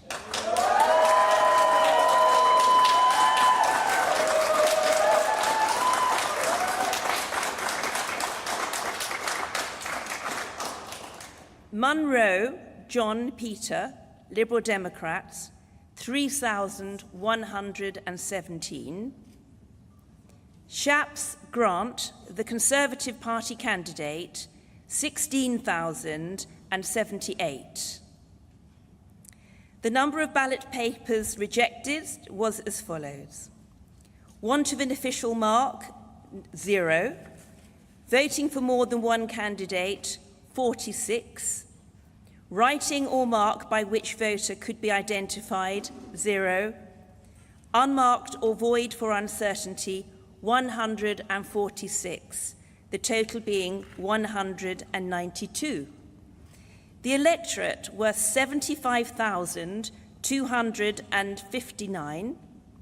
The ballot papers issued were 48,647. The turnout was 64.8%. And I do hereby declare that Andrew Allen Lewin is duly elected as a Member of Parliament for the Welwyn-Hatfield constituency. Grant Shapps gone, second cabinet minister. It wasn't even in the end, really very close. Before we really talk about anything else to do with that, he did, when I say cabinet minister, he might have been all cabinet ministers since he held pretty much every cabinet post in the course of his career. Let's just have a look. Colin, would you mind just talking us through this? I was going to look at the change in the share of the vote first, because let's just see what's happened. That's the overall. Let's have a look at the change. Surprising result in the context of the night, frankly, Tom. Again, we see what we've been seeing, the pattern. The Labour vote is up to a degree. The Reform vote is up by more. And again, as Jane was saying, this is one of those seats where the Brexit Party would not have contested in 2019. I think Grant Shapps, in his heart of hearts, would have known that he was, he was toast before the election was called. Really. I mean, I think he did know that, but he's still a very significant defeat for the Tory Party because he was one of the most. There aren't many Tory ministers at the moment better known than Grant Shapps. I've just been told Leicester East has gone from as a Conservative gain off Labour. I was wondering whether that might come in. Leicester East is a very interesting constituency, which we could spend a seminar talking about, really. Keith Vaz, the old Labour MP, was standing as a candidate. Claudia Webb, the old Labour MP. OK, I'm going to stop you there, Colin, for 1 second, because we have to go to Chingford and Wood Green, where Ian Duncan-Smith may also be about to lose his seat. Discuss. This is a very marginal officer seat for the for Ian Chingford and Duncan-Smith, Woodford really. Green constituency declare that the total number of votes given to each candidate was as follows. Chris Brodie, Green Party, 1,334. Ian Duncan-Smith, the Conservative Party candidate, 17,281.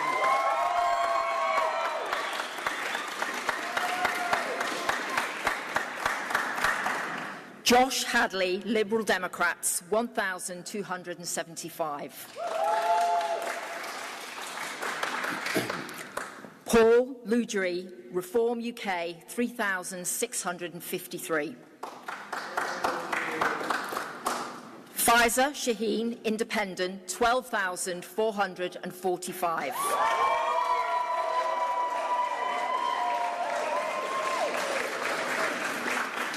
Sharma Tatler, Labour Party candidate, 12,524.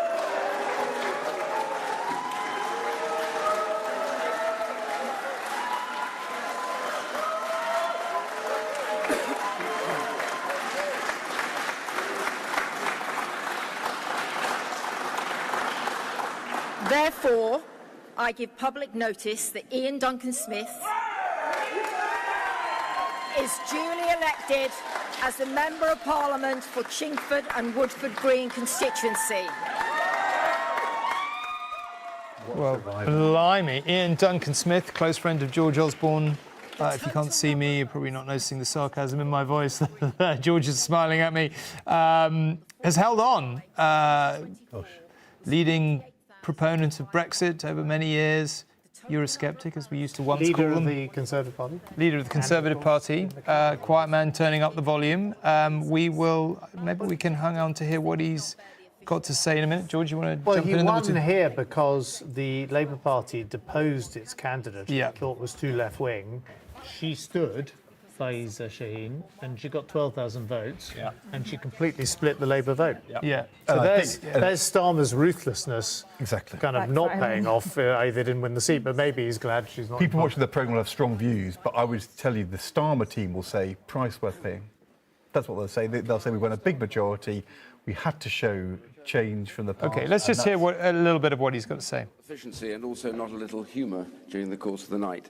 Can I also thank all the accounting staff, as it's been a late night and you worked incredibly well and very, very efficiently when we think of some of the other constituencies who will take a lot longer to get their accounts done. So my thanks to them, and also to the police, of course, as they have been here long hours and have been very helpful during the course of the campaign. I'd like to have a few personal thanks. My thanks, of course, first and foremost to my family for having put up with the last 30 plus years that I've been here, and also, importantly, to all of those who've helped on this campaign, on my campaign, all the councillors and all the volunteers. And I want to have a particular shout out for Michelle Goldie, who has led this campaign absolutely brilliantly. We've talked nothing but politics now for 6 weeks and walked many yards, and I'm not going to, therefore, use this as an opportunity to make any political statements. What I do want to say, very simply, I want to thank all the candidates who have stood for fighting what has, I think, been a pretty straightforward campaign and absolutely standing by their positions and their values, which, of course, this is what this is all about. But I also would like to say that I pledge myself in this. Okay, there we are. Ian Duncan Smith is back. We have a lot. We're just getting to the beginning, I would say, of rush hour at this point. A lot going on. We're told that Penny Mordaunt, some of her team think she's lost her seat at Portsmouth North, but that there may be a few hundred votes in it. We're about to get Clacton, I think, any second now to see whether Nigel Farage has made it back in. Obviously, we've seen Ian Duncan Smith hold on there because the original Labour candidate was deselected. Ed just said that the Team Starmer will consider that a price worth paying. Can I make one? Yeah. Just a very quick point at this point. We've seen Shapps go. We're expecting Gillian Keegan to go. We've seen Alex Chalk go. The maximum number of cabinet ministers that have ever gone in a general election was in '97. When 7 went, I would be staggered if we don't see more than 7 cabinet ministers losing their seats tonight. Staggered. And I think the Chingford result and also the Leicester East result, which we were beginning to talk about, shows the impact in some places of ethnicity now on general elections. And clearly in Chingford, one of those constituencies with quite a high Muslim population, and other places like that through the night we've been seeing the Labour voters been suppressed because of that, because of the controversy over Gars and what have you. And in Leicester East, a very complex situation. In local elections, the Conservatives have been doing pretty well in Leicester in recent times because that's it's a Hindu factor. It's the most Hindu constituency in the country, I think. And there was a Conservative candidate from that religion, and then there was Keith Vaz, the ex-MP, as I said, Claudia Webb, the ex-MP, who was had the whip withdrawn from her, contesting the seat, and they just sort of split the Labour vote in half. And because the Conservatives have been doing so well in Leicester in campaigning in that particular ethnic community, they got enough of the vote to get on top. And if Webb and Vaz hadn't stood, Labour probably would have won. So it may be the only Conservative gain of the night. I'm being told that quite a few seats in Glasgow are going Labour.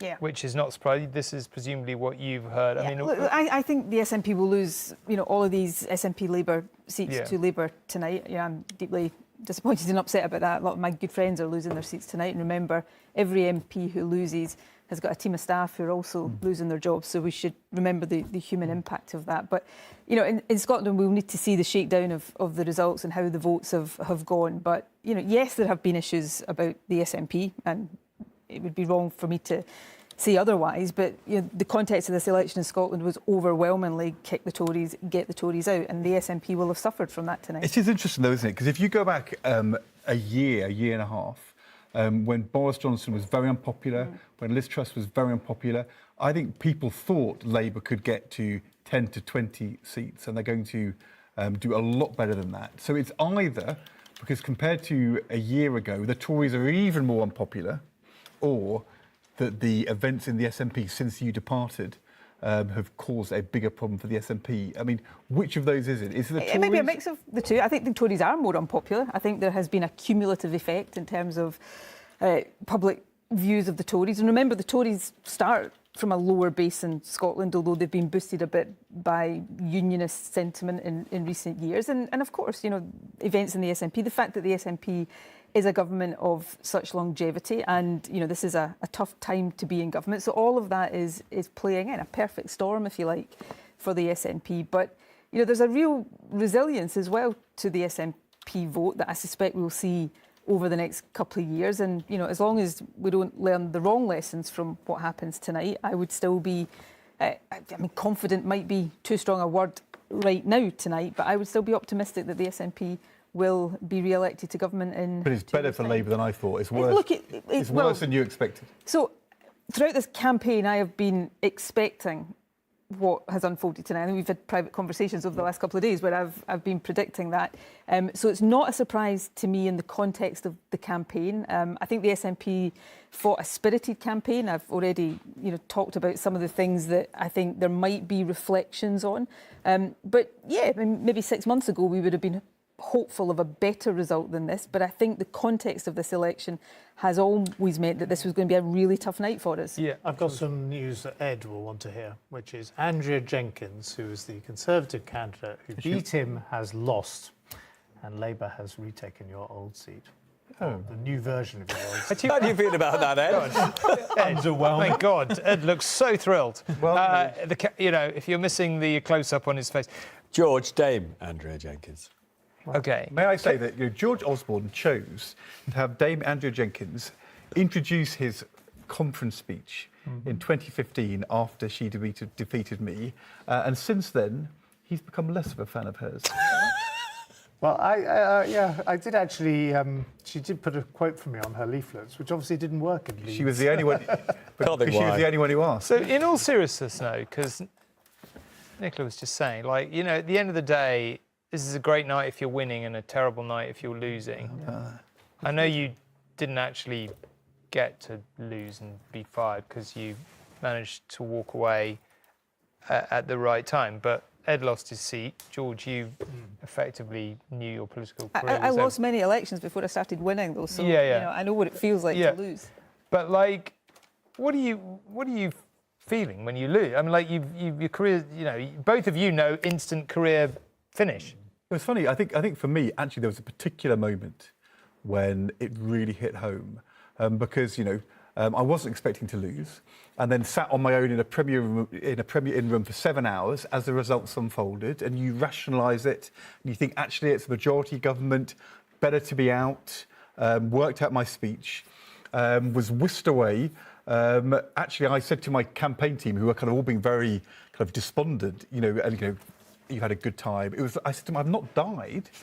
We then went back to my agent's house, and his wife came out with a bottle of sherry and 20 glasses, poured a sherry toast, and they all basically toasted my political demise. But anyway, it was all funny, okay, whatever. And then I find out that my son, who was 13, had sat up all night with my father-in-law to see my result, and finally saw it at 8:10 to see me lose.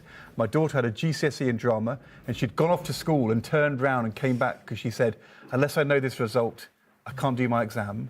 And actually, it was when I finally saw them later in the day and they were upset. That was the thing which was upsetting. It's finding out the people who care about you are so upset. That was the first time I shed a tear. Other than that, I was quite robust about it, but the people you love who are upset, that's really tough. I mean, the thing is, it's a bit like one of those sort of car crashes where you get out of the car and you think you're okay, and actually there's a huge shock. And I think it takes people a couple of years to get over. Because politics is so all-consuming, and it's often something you've spent years getting to the point where you get to top. And so, my advice often to people who go through similar things, and there'll be a lot of people I know who've lost their jobs tonight, is just take a bit of time, take a breath, take a deep breath. Because people will be completely lost tomorrow morning. Is that the same even when you choose to leave? Obviously, you've had a rough time since, which we the transition out of about, high office is really tough, and I think George is right. It's often, weeks, even months later, until you properly comprehend and start to process that. And I think, for cabinet ministers losing their seats tonight, it will be horrible. There will be no immediate silver lining. But, they're spared, I guess, the sort of prospect of going to the backbenches in an opposition party. So, and, that's something I've experienced, going from being First Minister to being a backbencher. I've chosen to stay in Parliament. I love serving my constituents. But the 1 foot in, 1 foot out makes it a bit tougher sometimes. So, these are tough situations. And fundamentally, we're talking about human beings here, many of them not elected politicians, but staffers, and it's tough. OK, here we go. Islington North. Jeremy Corbyn, has he beaten the official Labour candidate? Vikas Agarwal, Liberal Democrats, 1,661. That's 1661. Jeremy Bernard Corbyn, commonly known as Jeremy Corbyn, Independent, 24,000.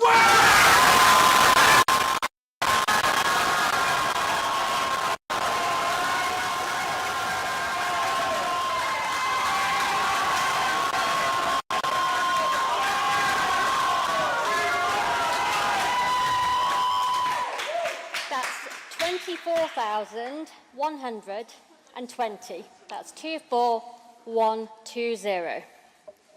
Karen Ann Harries, the Conservative Party candidate, 1,950. 1950. Paul Dominic Josling, 32. 32. Sheridan Virginia Cates, commonly known as Sheridan Cates, Green Party, 2,660.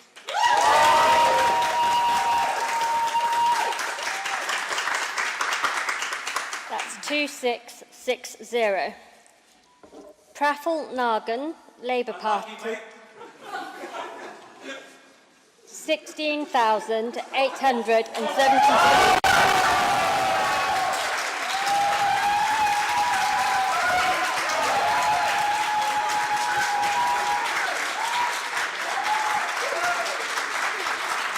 That's 16873. Martin John Nelson, Reform UK, 1,710. So that's 17110. Total number of ballot papers rejected is as follows. Want of an official mark, 0. Voting for more candidates than the voter was entitled to, 72. Writing or mark by which the voter could be identified, 1. Being unmarked or wholly void for uncertainty, 116. Turnout percentage of the poll, 67.5. And I do hereby declare that the said Jeremy Corbyn is duly elected to serve as a Member of Parliament for the Islington North constituency. Well, there we are. What a result in Islington North. I mean, that is so hard. Keir Starmer is not having it all his own way tonight. Let's hear what Jeremy Corbyn... well, we're going to cut away from Jeremy Corbyn because I'm going to have to take you to Clacton to see whether Nigel Farage has made it.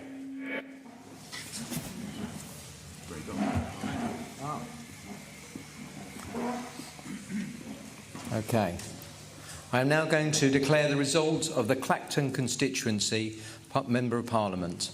I, Ian Davidson, being the acting returning officer at the election for a Member of Parliament for the Clacton constituency on Thursday, the 4th of July, do hereby give notice that the number of votes recorded for each candidate at the said election is as follows. Bensilem Matthew, Liberal Democrats, 2016. Farage Nigel Paul, Reform UK, 21,225.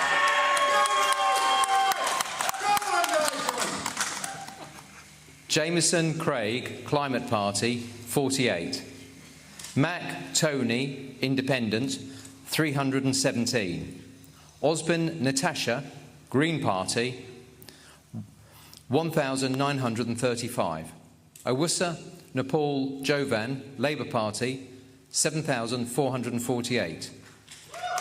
Pat Anastu Tassos, Heritage Party, 33. Pemberton Andrew, UKIP No to Illegal Immigration, 116. Watling Giles Francis, the Conservative Party candidate, 12,820. The number of ballot papers rejected was 111. I therefore do hereby declare that Nigel Paul Farage is duly elected as the Member of Parliament for the Clacton constituency. That's a massive result for Nigel Farage. Not just a win, but a very clear one. We're getting a lot of results all over the place at the moment. Kemi Badenoch is back, no big surprise. A safe seat there. Stephen Flynn is back. We were talking about him, the leader of the SNP in the House of Commons. And here is Nigel Farage. been a well-run, well-fought and remarkably clean election battle. I think we'd all agree on that, and thank you for your services. I promise that I will do my absolute best as a Member of Parliament. I had 20 years as an MEP, but it's not quite the same link or same responsibility with constituents. I will do my absolute best to put Clacton on the map. I'll do my best to bring more tourists. I'll do my best to try and bring some private investment.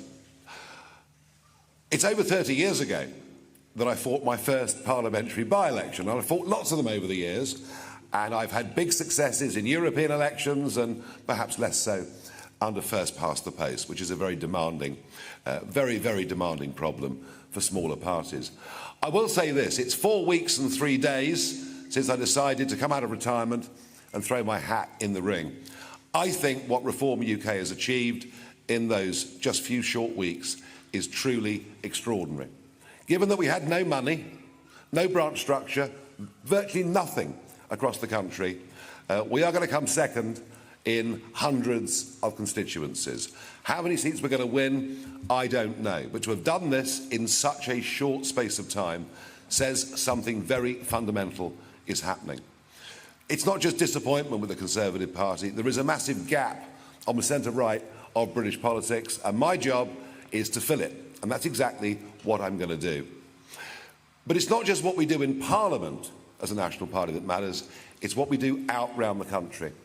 Getting 5,000 people in that room in Birmingham last week, the energy, the optimism, the enthusiasm, the belief that Westminster is just completely out of touch with ordinary people says to me that my plan is to build a mass national movement over the course of the next few years and hopefully be big enough to challenge the general election properly in 2029.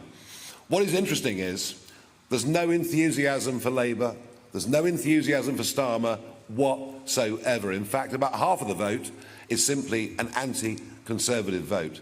This Labour government will be in trouble very, very quickly. We will now be targeting Labour votes. We're coming for Labour, be in no doubt about that. I want to thank the team that have helped me do this over the last few weeks, my fellow candidates for behaving as impeccably as they have. Believe me, folks, this is just the first step of something that is going to stun all of you. Thank you very much. OK, thank you, though. Thank you very much indeed. All kinds of results coming in here. Jonathan Ashworth, key shadow cabinet member, we think has lost his seat. That's it. Has lost his seat. Has he lost his seat? OK. We just saw a seat in Leicester East, which is a Hindu seat, go to the Conservatives, Hindu Conservative candidate. This is Leicester South, a big Muslim seat. This is a Muslim independent, anti-Gaza war candidate, has beaten Jonathan Ashworth, who, of course, be expected to be one of the big Labour figures in the next cabinet. It feels like this is big, not just for tonight, but because it's going to give an indication of the problems that Keir Starmer may have as leader, right? This is very significant and very bad news for Keir Starmer, because it shows that his ambition of unifying the nation, which is, what he constantly says he wants to do. He's got this phrase, country first, party second. At the moment, it's singularly failing. There are big and important communities who would traditionally have supported the Labour Party who are rejecting Labour, particularly over Keir Starmer's stance on Gaza. I mean, we have to say, though, that still the largest proportion of Muslims are supporting the Labour Party. It's just that it's... But it's still John Ashworth would... under your exit projections, Ashworth was supposed to win. Definitely. We talked about Greens and small parties earlier. I think Labour was worrying about Shabana Mahmood in Birmingham Ladywood, Thang Debonair in Bristol Central, Rushan Ali as well in East London.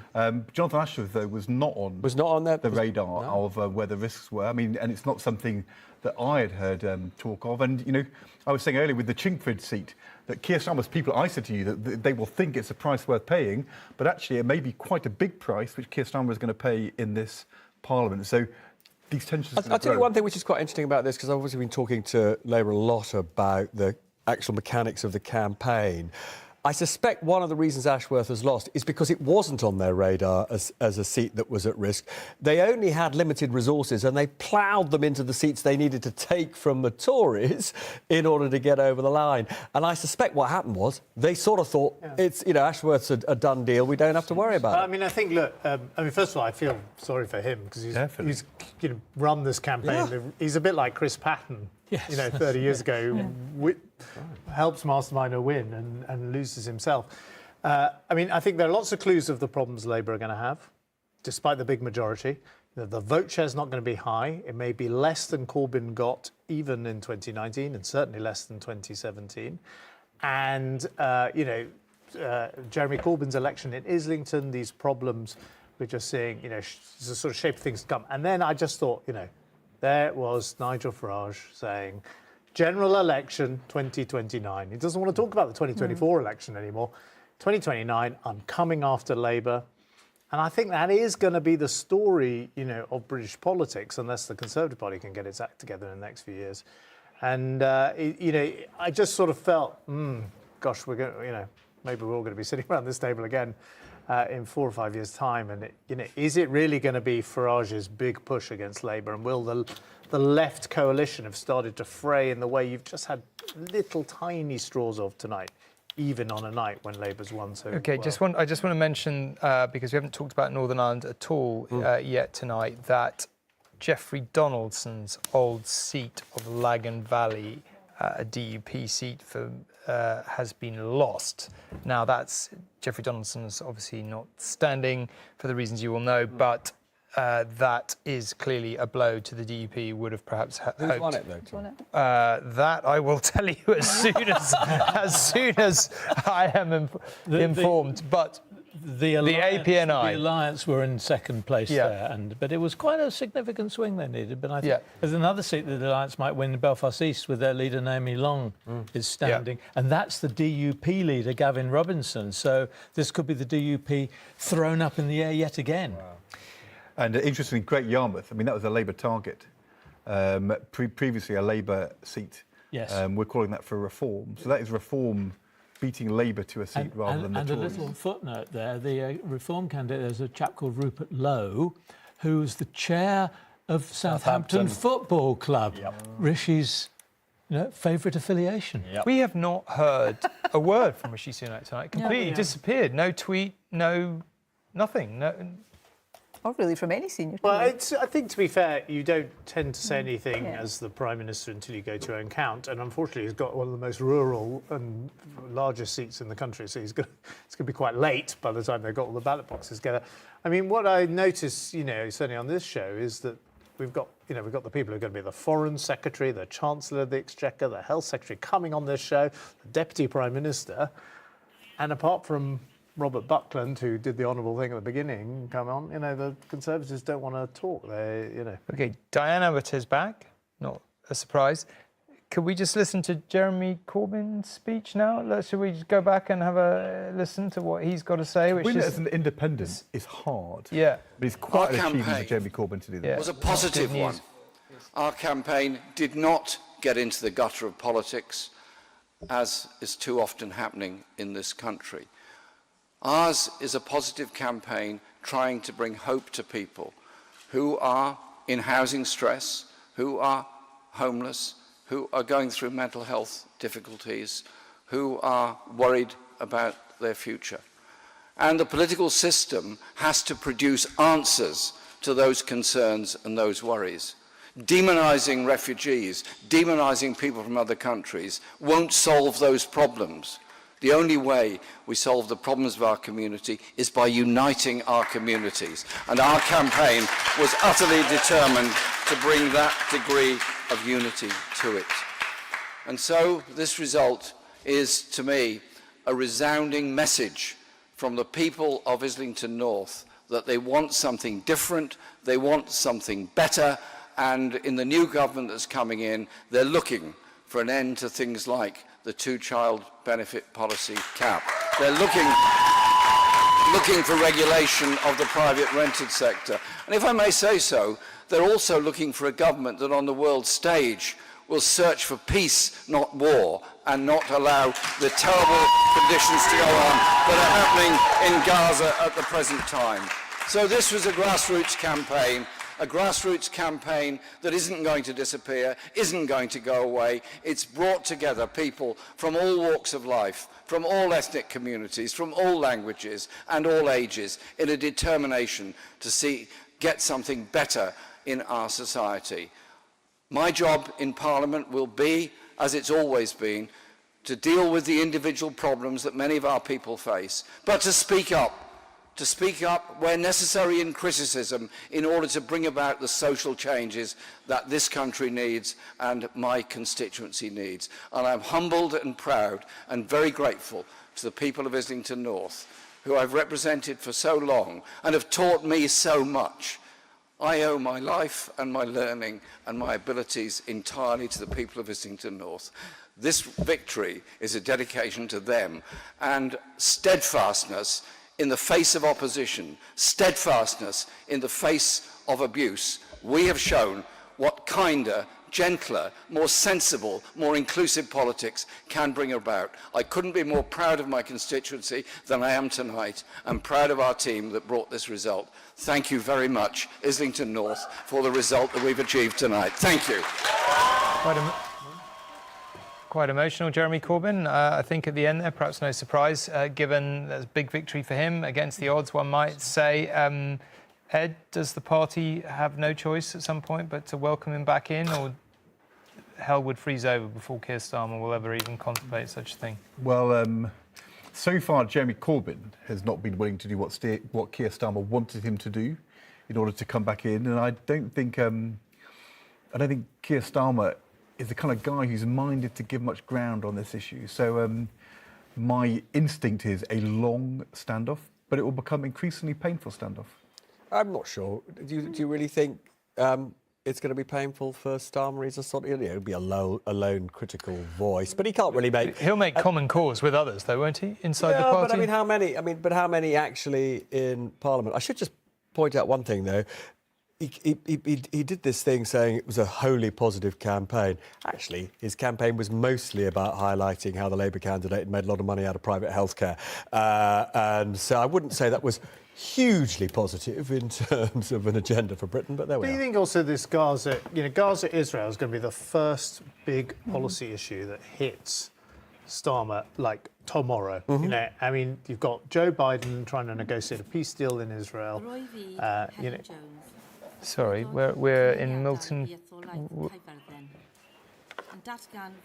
in Carmarthen, the Chief Whip, Simon Hart. Is he gone? Yeah, probably. Okay. I, Helen Jones, returning officer for the Carmarthen constituency, declare that the total number of votes given to each candidate was as follows. Beasley William Dominic, Plaid Werdd Cymru, Wales Green Party, 1,371, 1,371. Beckett Nicholas Paul, Welsh Liberal Democrats, Democratiaid Rhyddfrydol Cymru, 1,461, 1,461. Cole Nancy Ellen, Women's Equality Party, 282, 282. Davis Celia Ann, Plaid Cymru, the Party of Wales, 15,520, 15,520.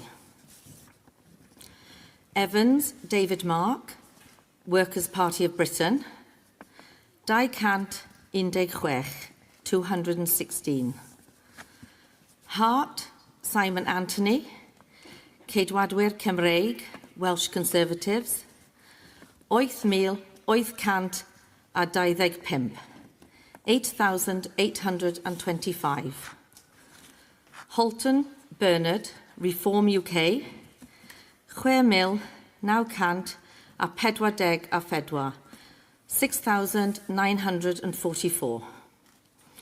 O'Neill Martha Angharad, Welsh Labour, Llafur Cymru, 10,985. 10,985. Felly, yr wyf yn rhoi hysbyddiad cyhoeddus fod Davies Celia Ann wedi ei ethol fel aelod seneddol dros etholaeth Caerfyrddin.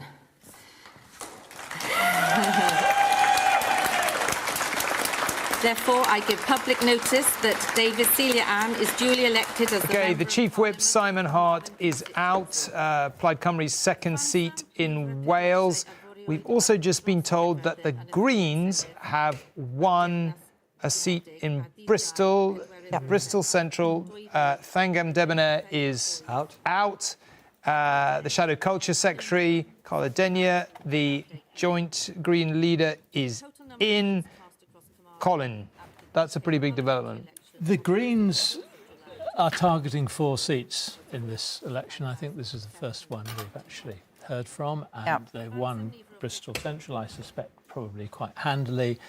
Full of young people, some controversy, I think, surrounding Thangam Debonair with between her and some of her constituents. It's quite a redrawn seat, but she had a very, very safe majority at the last election. But other things have been going on, Tom, as well. And there's one thing I've been wanting to say all night. I got a list of seats here that have been Conservative since ever. And we've just heard that one has gone Labour. It's been Conservative since 1885 at Bury St Edmunds, where I believe one of Rishi Sunak's spads was lately posted in the Will Tanner, was Deputy Chief of Staff. Lately flown into that seat. And it seems that something else that's really hard to talk about for Jane or I as kind of analysts is that people do not like being taken for granted. And that seems to be increasingly what we're beginning to see in some of these results, where candidates who've got no association, the Richard Holdens, the Will Tanners, in some cases, where you try to get rid of, the person in the Labour candidate in Chingford and so have you. People are taking notice of those things within their own constituencies. And they're right. I mean, there was enormous anger there when Will Tanner was placed. There was no contest, and local Tories were furious. I mean, can I ask our polling gurus? It feels to me like, there's so much volatility in this election. There's unbelievable swings happening. Electoral records being broken, but all sorts of things happening that you would never have you don't get the uniform Labour swing. You get Labour MPs losing. You get members of the shadow cabinet losing even on the night when they have this historic win, and you've got to feel, and you've got. The Labour leader's vote in his own constituency going down on the day he becomes the Prime Minister with a huge majority. It just feels unbelievably volatile, unbelievably uncertain. And let's be absolutely clear, as we've been right from the start, an amazing Labour achievement. But it feels on quite unstable ground. This is something that we've seen growing over years, right? So the growth in people switching between parties has been a trend over time. I guess the exceptions to this rule, really, were 2017 and 2019, where switching dropped a bit, Brexit kind of unified people behind the two largest parties. Those were the exceptional elections. And in a sense, we're going a little bit back to how we were in 2015. Jane, I'm just going to come in because we are going to go to Chichester to see Gillian Keegan, I think, probably losing her seat. High Sheriff of West Sussex, being the returning officer at the election of a Member of Parliament for the Chichester constituency, do hereby give notice that the number of votes recorded for each candidate at the said election is as follows. Brown, Fuller, Jessica, Sean, Louise, Liberal Democrats, 25,540.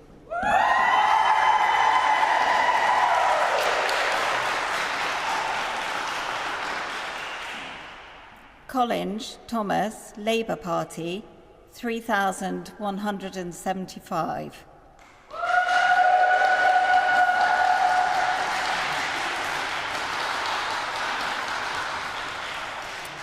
DeSantis, Theresa, Reform UK, 7,859.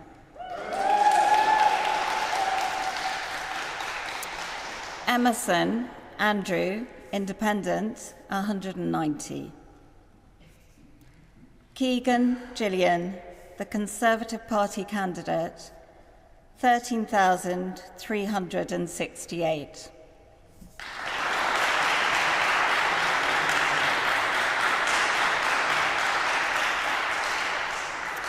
Young Timothy Peter John, Green Party, 1,815.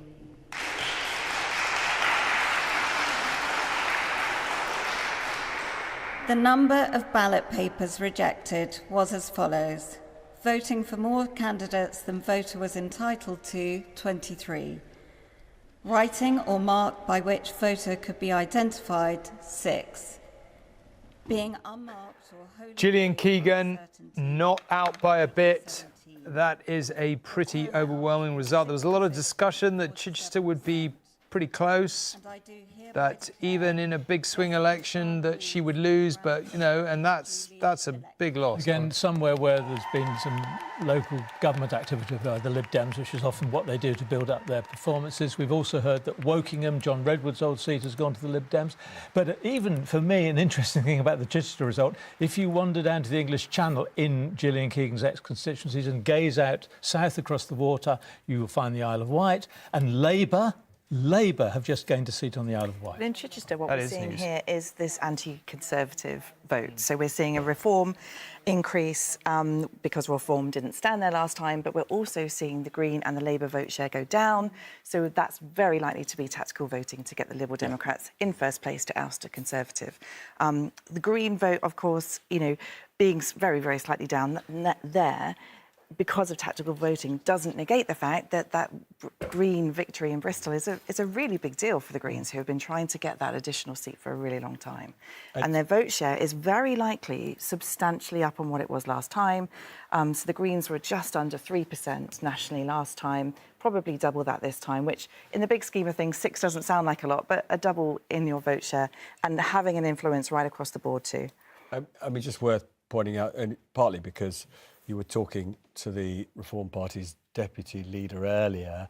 He didn't win in Suffolk West, but it's a rare example of the Tories being able to bring in some new blood. Nick Timothy, who was Theresa May's Joint Chief of Staff, did win there. I mean, his vote share absolutely collapsed, and Reform did pretty well there, but he just scraped home. I think he will, you know, be quite a big figure in the Tory party, despite having only just arrived, just because they're running out of you know, substantial players. OK. Suella Braverman is back, no surprise in Fareham, and Gillian Keegan is on her feet, another Cabinet Minister down. Let's hear what she's got to say about it. Well, good morning, and thank you to Diane, the returning officer, or non-returning officer in my case, the election staff, the police and security staff for all of their efforts to ensure a fair and safe election, and also to the other candidates as well who played their part in that. It's not the outcome we wanted, but clearly the people have spoken across the country and here in Chichester.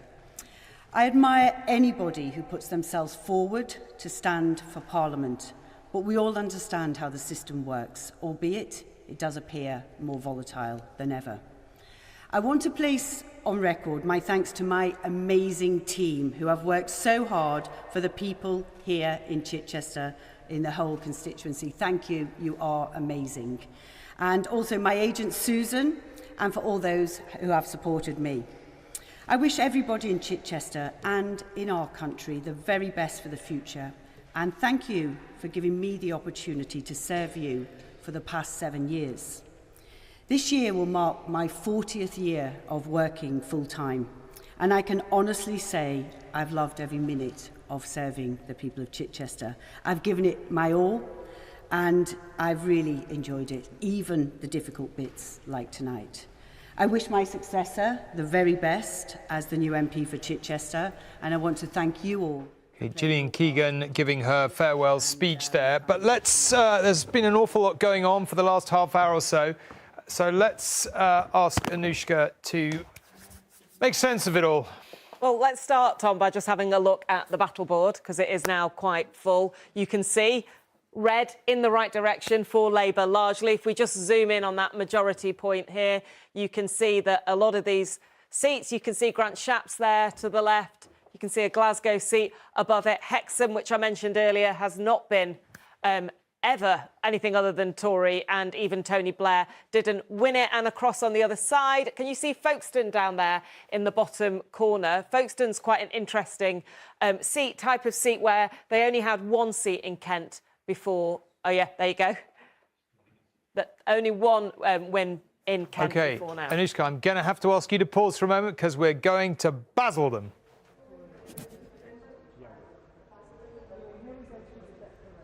I, Paula Derry, being the acting returning officer at the above election, do hereby give notice that the number of votes recorded for each candidate at the said election is as follows. Bateman Christopher David, British Democrats, 373. Connolly Stephen, Reform UK, 11,354. Goshawk Stewart, The Green Party, 2,123. Harrison Alexander James, Labour Party, 12,885. Holden Richard John, the Conservative Party candidate, 12,905. Murray David, Trade Unionist and Socialist Coalition, 192.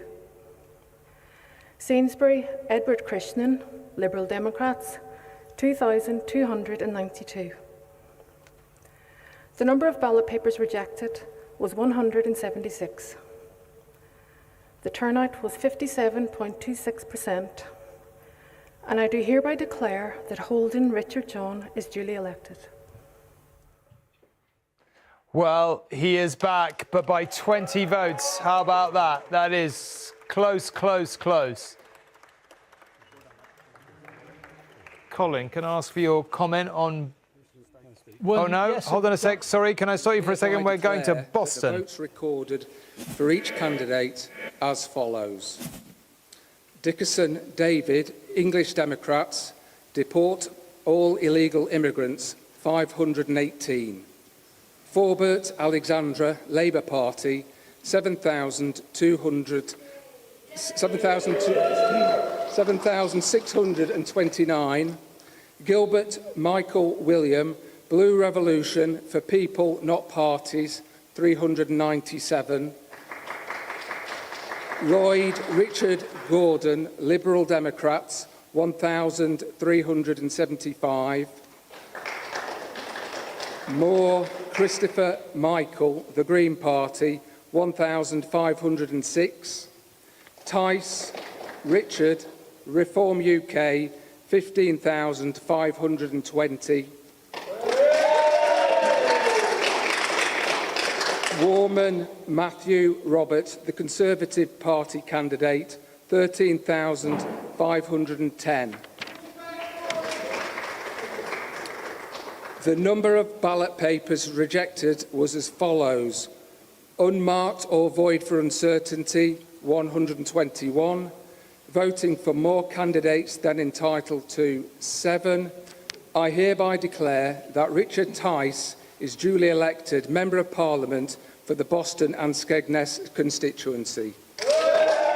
So there we are. Richard Tice is in. That is Reform's 4th seat of the evening. Should we hear what he's got to say for a few moments? The proudest day of my life. And I want to pay tribute to all of these constituents of Boston and Skegness that I'm now delighted to serve and represent. And I will do this to the very best of my ability. I want to thank the returning officer, all his brilliant staff, everybody for ensuring this democratic process happened successfully, safely, and also to thank the police. This really is quite extraordinary. What we've achieved from just 3 years ago as Reform UK. No one had heard of us. We were 0% in the polls. We had no money in the bank account. And I was sneered at and mocked by so many. Just 3 years later, across the whole of England, Scotland and Wales, millions and millions and millions of people have today voted for Reform UK. We're winning seats. We're coming. OK, we're leaving Richard Tice in Boston. A big win for him, a big win for his party, because, as you can see, this is our first sight of the Prime Minister this morning. I guess we are this morning. By this stage, Rishi Sunak just disappearing inside his count. He did tell some of those close to him he feared losing his count. I think on the pattern of the night so far, that feels extraordinarily unlikely.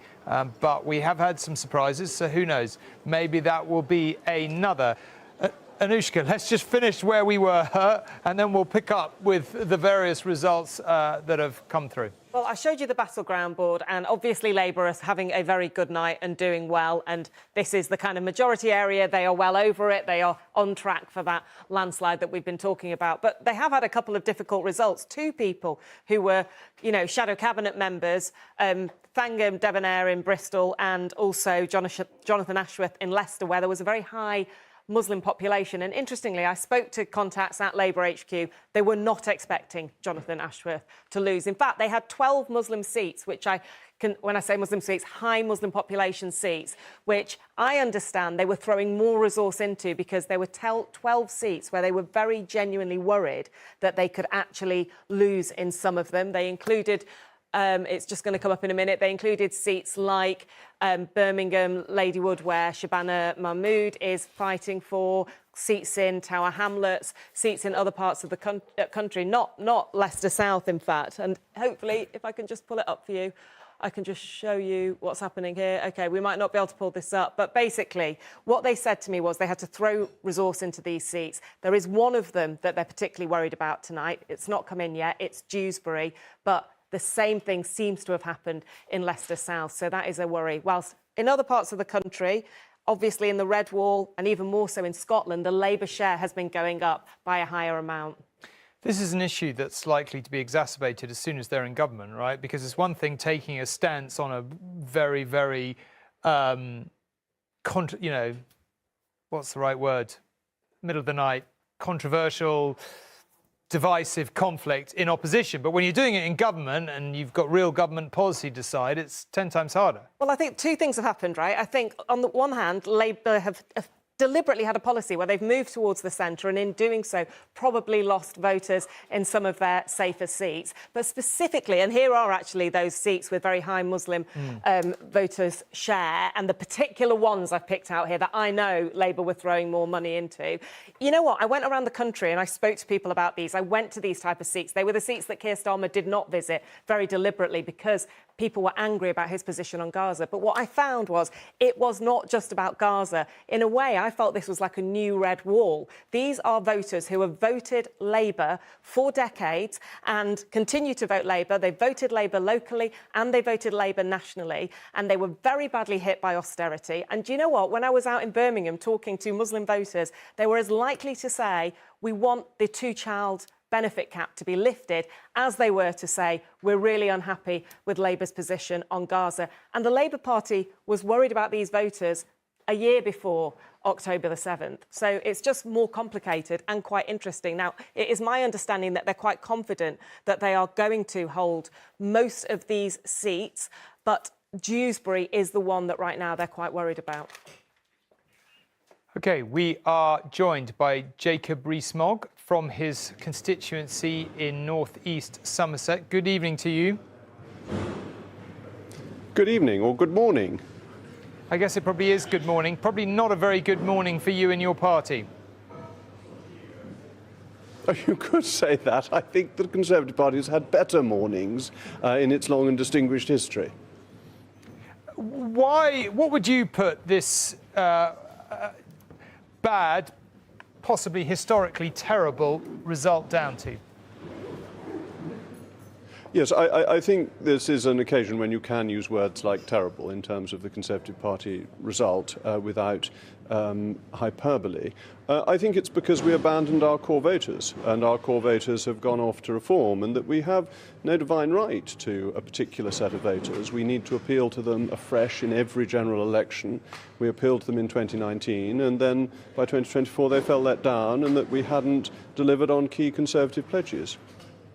Isn't there an argument to say the absolute polar opposite is true, which is that you won elections, you have historically won elections in recent times when you've been on the centre ground, and you've lost them when you've been seen to drift too far to the right, which is arguably where people would say you are now. Well, I'd suggest you put that point, although you can't really because she's no longer with us, to Margaret Thatcher. She clearly didn't win from the centre ground. Actually, even in 1970, Ted Heath didn't win from the centre ground. He won on Selsdon Man. So 1970, 1979, 83 and 87, we won on appealing to fundamental Conservative principles by being in favour of free enterprise, low taxes, home ownership, controlling migration. And in those circumstances, we got large majorities. If we're wishy-washy Lib Dem, nobody's very interested. What happens now to the Tory party? That's a very interesting question. I mean, that it depends what the final number of MPs will be. Assume we remain the official opposition, which seems likely from the exit poll. We rebuild. The Tory party has been very good at rebuilding itself historically from difficult elections. And then we have to work out what we stand for. Who are we trying to appeal to? And expressing our values that will encourage voters to come back to us, and those particularly who've gone to reform. Not very long ago, a couple of weeks ago, the broadcaster and former newspaper editor Andrew Neil, himself a supporter of Brexit, basically said that Brexit had destroyed the Tory party. Do you think that's a fair assessment? I think there have been divisions within the Tory party because of Europe, dating back to 1972 and the European Communities Act. I think that the discussion over Europe has had a profound effect, and I think part of the problem of the government of 2019 to 24 is that there were some members of the Conservative Party who were still unreconciled to Brexit. I think that was certainly a problem. And it was certainly a problem in terms of dealing with the immigration problem, because those who had never wanted to leave the European Union weren't keen on us leaving the ECHR, which is almost certainly a necessary step to deal with migration. OK, Jason Rees-Mogg, thank you very much indeed. Appreciate you taking the time to join us. My pleasure. And we are going to go to Portsmouth North to see whether Penny Mordaunt is going to survive.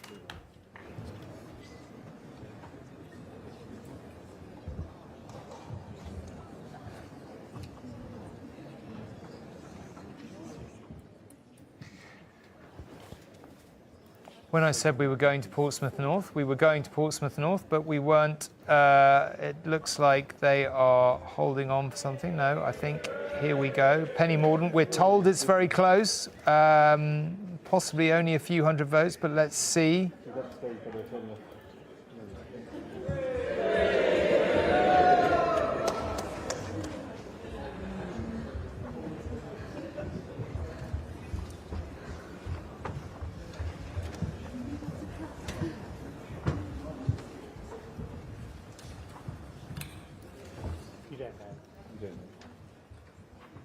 Here we go. I think we are finally. OK, we're going to move to the declaration of results for Portsmouth North constituency, and I would like to invite the Lord Mayor of Portsmouth to declare the results.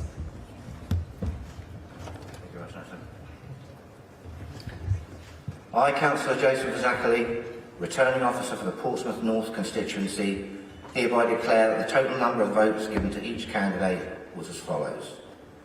Simon James Dodd, Liberal Democrat, 3,031. Amanda Louise Martin, Labour Party, 14,495. Penelope Mary Mordaunt, commonly known as Penny Mordaunt, the Conservative Party candidate, 13,715.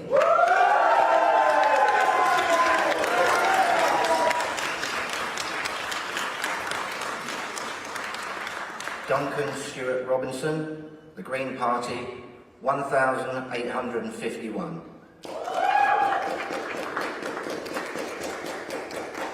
Melvin Stewart Todd, Reform UK, 8,501. I therefore give public notice that Amanda Louise Martin is duly elected as a Member of Parliament for the Portsmouth North constituency. Penny Mordaunt is out. Let's wait and see what she's got to say about it here, but it was pretty close in the end. Let's just have a look.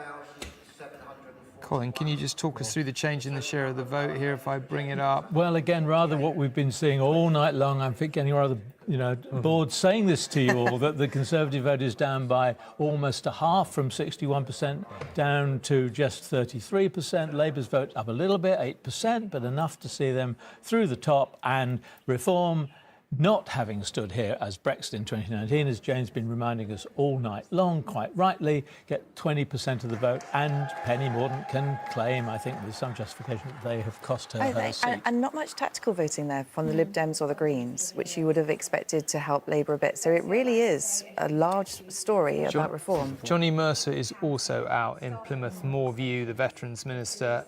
So this is not turning out for to be a good night at all. That was one of those ex-Labour seats, as indeed was Portsmouth North, and Sid Rapson, I think, was the MP many years ago there.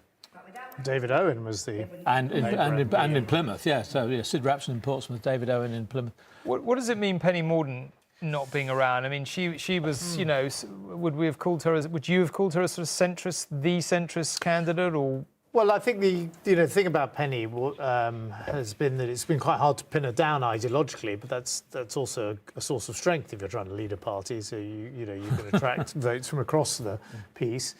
She'd built up a strong personal reputation as being someone who knew her own mind, was connected to the armed forces. Most famously, for anyone watching this, was the person who carried the sword for hours at the coronation.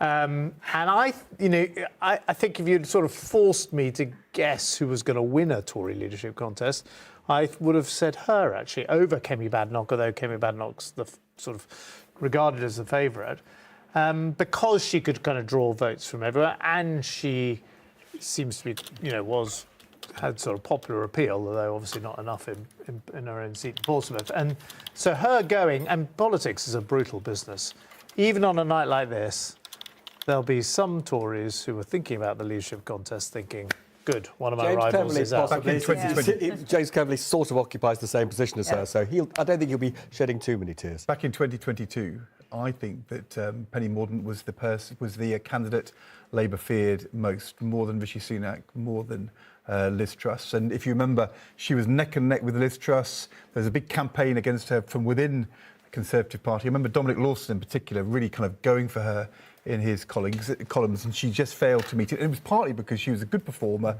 in the centre, not hugely defined. There were Conservatives who doubted whether she would come through, but I think Keir Starmer will think good that Penny Mordaunt is the one he would not want to fight. Nicola, I was asking you all just a second ago off camera, but I'll ask you now on camera. Do you always know whether you've won or lost when you go out there? No, I mean, in really, really close results, it will be very, very close to the wire before you know for sure. Going into an election like this, I guess most of these cabinet ministers in their gut would have known, with maybe one or two exceptions. But I mean, when you're on the stage, you know that. So you know, but only right. So when you're standing on the stage, you absolutely. There's a little briefing from the returning officer just before, and everybody like 5 minutes maximum before. That's when you can call for the recount. Yeah. Sorry, you were about to say, George. No, that was about to agree with everyone. But, of course, sometimes it's hard to know when you look. If you put on a big smile, is that because you're... Well, we all thought... Do you remember when the Miliband brothers came out in that famous leadership contest and everyone said, oh, David's won? And I said, I'm telling you from the look on his face, I'm guaranteed that he's lost. And I looked at Ed, and Ed just looked so shocked that he'd won. Yeah. But in those pictures, there was a moment there, we were all saying, has she won, has she not won? And then the Labour candidate bounces onto the stage with the... And you think, OK. And you think, OK, that's right. OK, let's go and speak to Carla Denny, the leader of the Greens, who's had a very good night down there in Bristol. Congratulations on winning your seat. I guess you must be over the moon, because you've worked very, very hard on that. Yes, and I'm so grateful to everyone who has voted Green, both here in Bristol Central and across the country. I've got my finger in my ear because we've just had the results from the neighbouring Bristol East constituency, where we've got a very respectable second place, and I'm expecting to see further positive results for the Greens across the country as the night rolls on. I think this is, frankly, because the Greens were the only party offering a policy platform of real change and real hope at this election. Voters have responded to that, and I'm so grateful for everyone who has trusted us with their vote. Presumably, do you have any hopes of other seat gains, or do you think you've reached about your limit? Well, as you'll probably be aware, we have been very open about the level of our ambition in this election. We stood a record number of parliamentary candidates across the country, 574, more than the Conservatives even. But we really targeted our campaigning efforts on 4 constituencies that we think we have a good chance of winning. So I'll be watching those very closely tonight to see how we do. So Brighton Pavilion, where Sian Berry is hoping to take over from Caroline Lucas, and 2 rural constituencies, Waveney Valley and North Herefordshire. There has been, I think, at least a couple of polls predicting a Green win in each of those constituencies, but of course you never put too much weight on just one polls, and the poll that really matters is the one that happened yesterday. So I'll be watching those very eagerly, but we've already had a good number of really great second place results. I think it's looking almost certain that we've got a record-breaking vote share across the country, and however many Green MPs the people of Britain decide to send to Westminster, we will be offering that positive vision. We'll be holding the incoming Labour government to account, working with them on areas we agree, but not being afraid to speak up and push them to be bolder where needed. I'm sure you've been concentrating on your own seat, but you must also have followed the national picture. There's obviously a huge result for Labour, obviously a bad result for the Tories, obviously a relatively good night for Reform coming out of nowhere, but quite a lot of results that are surprising in the mix. What do you make of it all? Yeah, and quite a lot of discussion about turnout and vote share. I know we obviously don't have the exact numbers yet, but I've seen some discussion that Labour might actually have a smaller vote share than they have in some previous elections, despite having an absolute landslide in the number of seats. And I think that just goes to show how broken our electoral system is. And I think it's a sign of what I've been hearing on the doorsteps in Bristol Central, that people were voting for Labour in some cases because they weren't the Tories, rather than because they were particularly excited by the Labour Party's offering. There was some polling, I think it was YouGov a couple of days ago, that showed that only 5% of people were voting Labour because they agreed with their policies.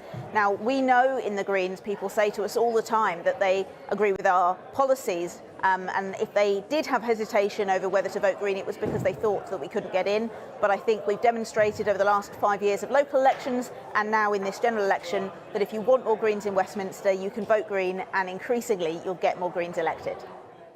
Carla Denyer, thank you very much indeed for joining us. Well, this seems like a good moment more generally to go to Nina in the newsroom for a summary of where we are on this history-making night. Welcome back to the newsroom, where we're bringing you tonight's headlines so far. The man of the moment, Sir Keir Starmer, the man who is set to be the next Prime Minister, has won his seat in London. ITV News is now forecasting that his party will win a 178-seat majority, one shy of Tony Blair's 1997 victory. Tonight, people here and around the country have spoken, and they're ready for change, to end the politics of performance and return to politics as public service. The change begins right here, because this is your democracy. The woman of the moment, Sir Keir's shadow chancellor, has told ITV News the country has huge potential. Rachel Reeves could soon become the first female chancellor the country has ever had. You ask, am I ready? I am ready for that challenge. Keir is ready. We have put together plans to bring stability back to our economy, to bring business investment back to Britain. Grant Shapps, the Defence Secretary, has lost to Labour in Welwyn Hatfield, one of several Tory cabinet ministers to lose their seats tonight, including Penny Mordaunt and Alex Chalk. It was eighth time lucky for Nigel Farage, who has been elected as an MP for the first time. The Reform leader became the second Reform candidate to win after Lee Anderson won the first of the night. Mr Farage only announced he was standing 4 weeks ago. James My plan is to build a mass national movement over the course of the next few years and hopefully be big enough to challenge the general election properly in 2029. The former Labour leader Jeremy Corbyn has kept his seat, standing as an independent in Islington. Let's focus in now on one UK nation, Wales. Paul, how's it shaping up? Well, Wales is a really interesting exception to the rule, a nation where Labour are the incumbent. They've been in government all the way through devolution, but they're not being punished for it in this election. So take a look at the latest tally here from Wales. Labour on 19, clearly out, way ahead here. The Conservatives we expect actually to be wiped out in Wales at this election. But take a deeper look at some of the shares and you start to see a more interesting and more nuanced picture. So this is Pontypridd, and look at Labour's share here, 41%, very healthy, but Reform UK on almost 20% of the vote here, then Plaid Cymru on 13%, Conservatives in fourth. So this does suggest that these seats, much like the Red Wall in England, and they share many of the same characteristics actually as the Red Wall in England, are looking to Reform UK now as the official opposition. Let's talk to Rhys, who's in our Wales hub for us this morning. Good morning to you, Rhys. Bore da. Do you think then, obviously a good result for Labour, but they will have to have one eye on Reform UK? Absolutely, and also Plaid Cymru. But let's talk about Reform UK first, as you mentioned. Out of the 21 of the 32 seats in Wales have now declared, and Reform have come second place in 10 of those. That will be very worrying for Labour. One of them, Llanelli, a very safe Labour seat for more than 100 years.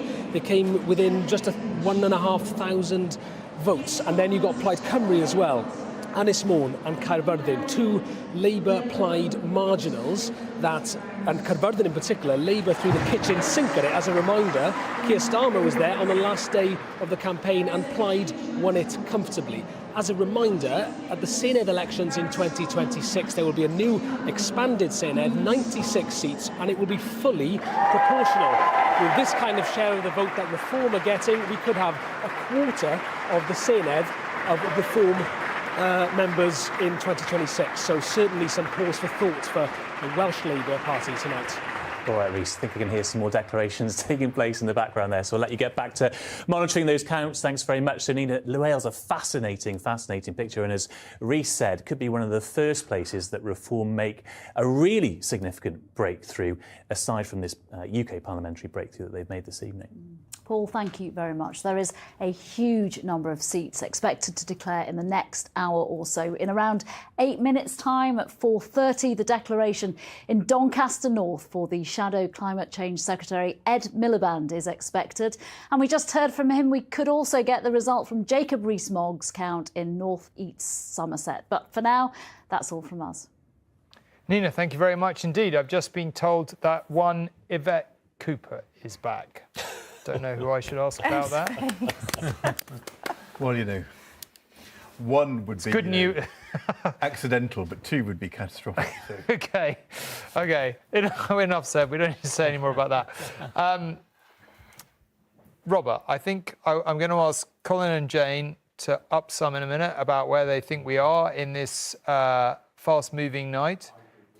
You were mentioning something that you thought it conceivable that Liz Truss might be in trouble. Yeah, so I'm getting reports from the Count. I've been in touch with somebody there who is saying that the piles for Labour and Reform are bigger than her pile. Now, there's still a bit of time to go, but, you know, on the ground, they are talking about a realistic possibility that Liz Truss will lose, and literally just down the road from her Suffolk seat is her great friend, her best friend in politics, Therese Coffey, who was her Deputy Prime Minister for those short weeks in when she was Prime Minister, and she has lost. She's lost to Labour. So the electorate appear to be punishing those closely associated with Liz Truss's, turbulent few weeks in office. George, this would be the ultimate humiliation, wouldn't it? Being a Prime Minister for whatever it was, 45 days, being thrown out by your own constituents at the end of it all is a humiliation. I mean, this is a very, very safe Conservative seat in East Anglia, so it will be a spectacular result. But, you know, there will be a load of Tory ex-MPs tonight who blame Liz Truss more than anyone else for this result, because that was the moment when the Conservative Party lost its claim to economic credibility. That was the moment when Labour was able to say, this government's now costing you on your mortgage more than it would otherwise be the case.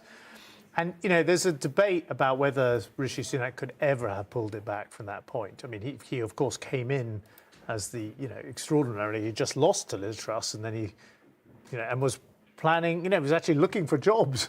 And then suddenly, a few weeks later, he becomes the Prime Minister.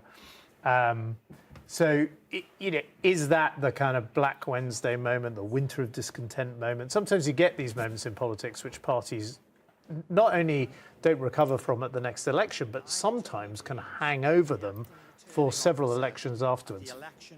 Okay, we are in Pontefract. Castleford and Nottingham constituency, held on Thursday, 4th of July 2024, do hereby give notice that the number of votes recorded for each candidate at the election is as follows.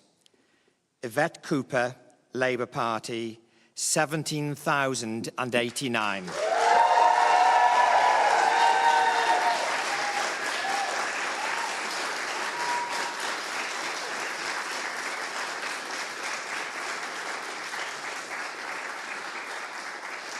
Trevor Lake, Social Democratic Party, 139. Jamie Luke Needle, Liberal Democrats, 1,213. John Robert Thomas, Reform UK, 10,459. Ollie Watkins, Green Party, 1,651. Laura Weldon, the Conservative Party candidate, 5,406. The number of ballot papers rejected was 123, and I do hereby declare that the said Yvette Cooper is duly elected for the Pontefract, Castleford and Nottingham constituency.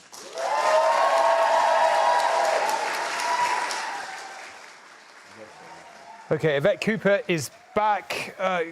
Very good news in the Balls-Cooper household, and let's just hear for a few moments what she's got to say. I wanted to just thank everyone who has taken part in this election. Thank you, most of all, to the people of Pontefract, Castleford, Nottingham and Altofts for putting your trust in Labour and for putting your trust in me once more. It is the greatest of honours to represent our towns and our communities, our incredibly hard-working communities through thick and thin. Here in our towns and right across the country, we have seen tonight an overwhelming vote for change after 14 years of Conservative government. It is an end to the chaos, to the failure, but also a historic result for Labour, a result which feels more remarkable for the journey that we have come on when we think back to a dark, rainy day in December 4.5 years ago. And that journey is testament to Keir Starmer's leadership, to the way that he has changed our party so that our party can once again serve our country and be ready to change our country. A party that has worked hard to earn back support, to put our party back in the service of working people, fighting for the things that people in our towns care about. Our NHS, the stability and the security that families need, the need to get police back on the streets, our border security, the future of our children and our young people. So many things that we know we have so much work. OK, Yvette Cooper back. And convincingly, I've just been asked to mention that when you're watching the figures go through on the bottom of your screen about there, you'll notice that when we get to the change in the share of the vote, it's registering 0, which clearly isn't right. And there's a little glitch in our system, which we're working hard to fix. Now, Jeremy Corbyn joins me from Islington North, the MP once again. For Islington North, congratulations to you, Mr. Corbyn. I'm sure you're very pleased. I'm not sure the Labour leader necessarily will be. Well, I was elected with a good majority, with 24,000 votes. We're very proud of the result we achieved. It was a campaign we built from nothing in only a few weeks, and we've got this result. Why? Because we were inclusive, because we were positive, because we were hopeful, and we were clear that there has to be fundamental changes in our society by a different economic model.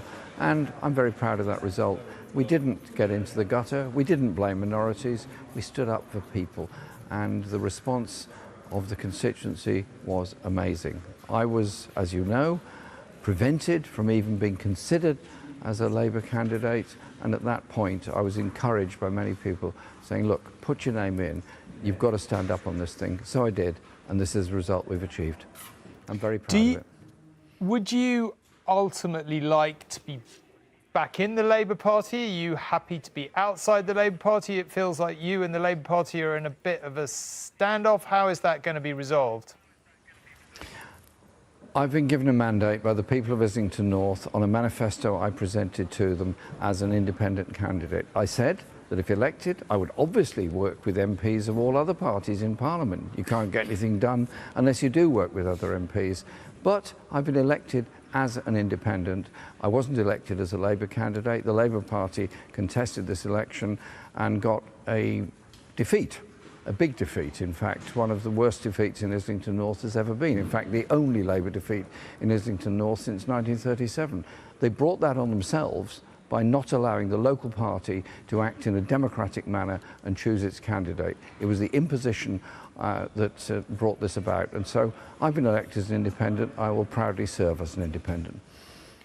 Do you congratulate Keir Starmer this morning for his victory? Of course, of course. Of course I congratulate the incoming government. It's an enormous achievement to get a Labour government. I wish there was a stronger economic offer being made by the incoming government that would actually deal with many of the injustices and poverty that exist in our society. But of course, I want to see change. I want to see a better society. I want to see an end to the country of billionaires and food banks. That's what I was saying in this campaign, and that's what I'll be saying in Parliament. Keir Starmer made very clear that he was going to change the Labour Party. He did change the Labour Party. What he really meant is to change the Labour Party from the kind of party that you led. This may be a difficult line of questioning, but would you concede at this point that you were probably never going to win with you as leader, and he's done something quite remarkable in electoral terms to turn it in a very short period of time into what looks like a bit of an election-winning machine tonight? In 2017, the Labour Party, led by me, got 41% of the vote. That is considerably more than has been achieved by the Labour Party tonight. So if we're going to start talking history, let's look at the facts and look at the figures. Of course, the 2019 result was bad. Of course it was. I know that. I was part of that campaign, and so, for that matter, was Keir Starmer. However, we now have a Labour government. That government needs to recognise that the hopes of many people who've seen their living standards fall by 20% in the last 15 years are riding on change. And if no change is offered and no change is forthcoming, then there's going to be political problems down the line. It is, at the end of the day, all about people's living standards, lives and hopes. Jeremy Corbyn, congratulations on your victory, and thank you very much indeed for joining us. Thank you. Thank you very much. Very pleased looking Jeremy Corbyn there. Now, we're told that Godalming, Jeremy Hunt's seat, is so close. Very, very close indeed. Maybe he will have held on. Let's see. I think what I'm going to do now is come and chat to Anushka about where we are. We haven't got an answer on Jeremy Hunt, but we have got an answer on a whole load of other things. Do you know, the thing I want to pick up on is something actually that Jeremy Corbyn just said, which was to point out that in 2017 he got over 40% of the vote, but he didn't win. And tonight it looks like Keir Starmer is going to win very big, possibly with a smaller share of the vote. And that is really about the efficiency of the vote. Jane spoke to you about it before, and we are now starting to see evidence of it. So let me just start with this group. So this is the safest Conservative seats. And look, Conservatives are winning these seats, although interestingly, look at those couple going to Labour. But if I show you the change of the share here, this is going to show you a bit of a proportional swing. So you can see here, Labour is up 6.9%. The Tories are down 31.8%. Another group that we know they've targeted very hard are red wall seats. So look, Labour are winning all of these. And let me show you the change of the share here. Labour also up 3.1%. But there are other groups where they are not up. And actually, it is worth just showing you, because we've been talking about it, the change in share in those seats with a higher Muslim population. I'll just point out that, you know, lots of these haven't come in yet. So when we switch to it, we've not got loads of results yet. Sorry, but we're just going to... Richmond has been held for Rishi Sunak. We ought to just point that out. Sorry Absolutely. to interrupt you. And this is Rishi Sunak arriving. Sorry to interrupt you. There's... Mr. Binface walking in front of, I presume it's Mr. Binface, he rather advertises himself, walking in front of Rishi Sunak, going into his count. But we understand, despite telling aides that he was worried about losing his seat, we understand he has not lost his seat. We've heard that Liz Truss may be under threat, but Rishi Sunak, a popular local MP, I think it is fair to say, generally has probably held on. Michelle Donnellan, the Science Secretary, is out. Anushka, I interrupted you very rudely. It's astonishing, isn't it, the number of cabinet ministers that are going tonight. Amazing, and a couple of shadow cabinet ministers. But let me just show you the share change here. So these were those high Muslim population seats. Look at the difference there. Look at that. Labour are down 15.6% on average in the seats that we've got there. Conservatives also down. And if I just go finally to Labour safe seats and show you the change there, you're starting to see, when we get this, that efficient vote. They're winning bigger swings in the target seats, and in the areas where they are safest, look at that, 12.4%. And by the way, the number of Labour MPs in safe seats who have said to me they are tearing their hair out because they're not even allowed to go and turn their vote out. They have to go to marginal seats. What it has done is worked for Keir Starmer to get him a very big majority, perhaps on that lower share than has happened in the past. Exactly what Jane was pointing out to us earlier.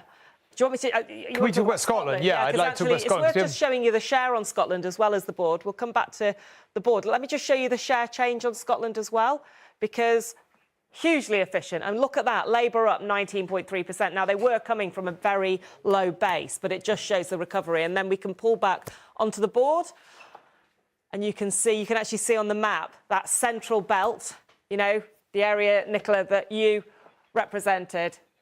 Sounds like something exciting is about to happen, but you can see this is just a huge result, and it made Labour's victory across the whole country so much easier. Although, of course, Stephen Flynn, as you can see, still surviving there in Aberdeen.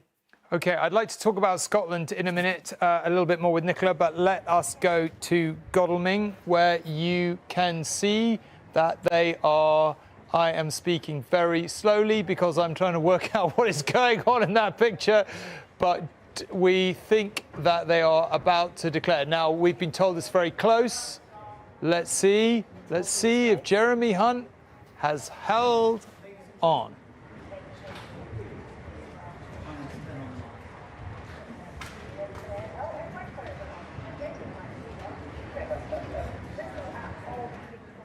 It would obviously be helpful if they had a mic that worked. That would really improve things. You know, you had one job. I can't really see Jeremy Hunt well enough here to see what sort of expression he's wearing on his face. Here we go. I, Pedro Brugel, being the acting returning officer, do hereby give notice that the number of votes recorded for each candidate for the Godalming and Ash constituency is as follows. Grange, Graham Richard, Reform UK, 4,850.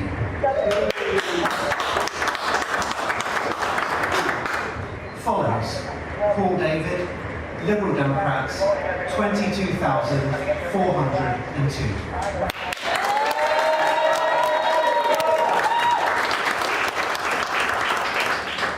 Hunt, Jeremy Richard Scotian, commonly known as Jeremy Hunt, the Conservative Party, 23,293.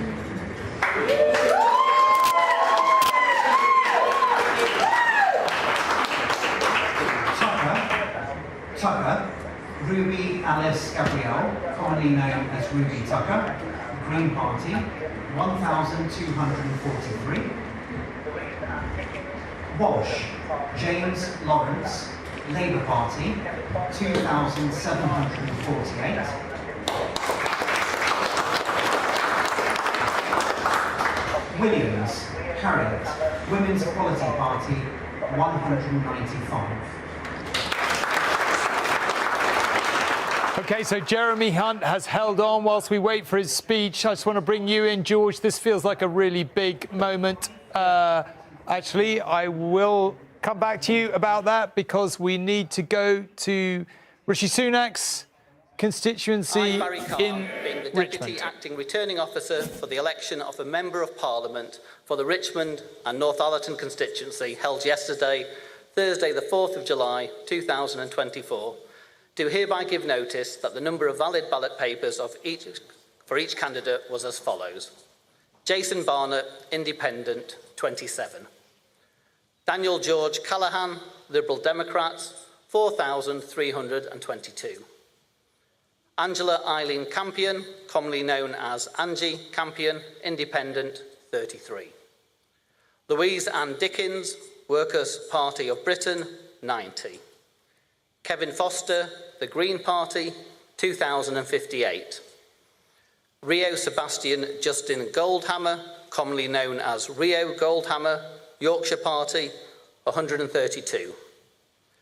Jonathan David Harvey, commonly known as Count Binface Party, 308. Graham Nichols, commonly known as Sir Archibald Stanton, the official Monster Raving Loony Party, 99. Nicholas Omilana, commonly known as Nico Omilana, 160.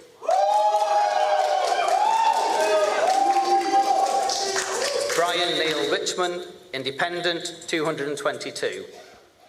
Rishi Sunak, Conservative Party, 23,059. Lee Martin Taylor, Reform UK, 7,142. Thomas James Wilson, commonly known as Tom Wilson, Labour Party, 10,874. I hereby declare that Rishi Sunak is duly elected. Congratulations, and he may address the stand.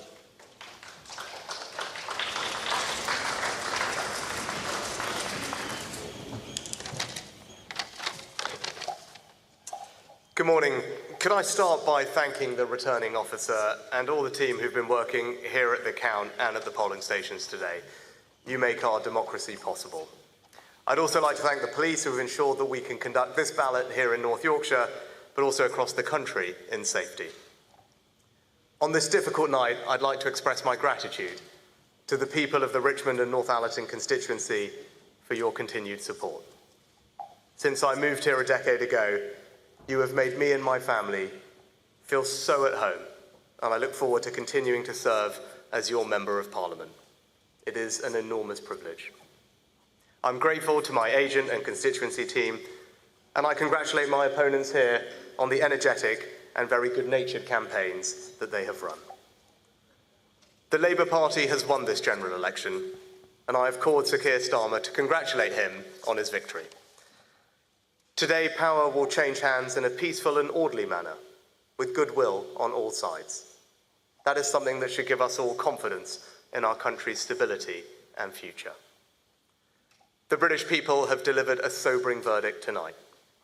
There is much to learn and reflect on, and I take responsibility for the loss. To the many good, hard-working Conservative candidates who lost tonight, despite their tireless efforts, their local records of delivery, and their dedication to their communities, I am sorry. I will now head down to London, where I will say more about tonight's result before I leave the job of Prime Minister, to which I have given my all. I will then return here, to my family's home, and I look forward to spending more time with you all in the weeks, months, and years ahead. Thank you.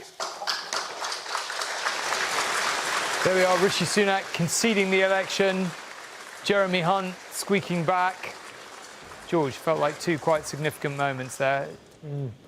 I mean, first of all, a very graceful concession by Rishi Sunak, and I thought done as well as it could be done. And I think no one has ever doubted that Rishi Sunak is himself a thoroughly decent, sensible person who brought seriousness to the job when it was needed most.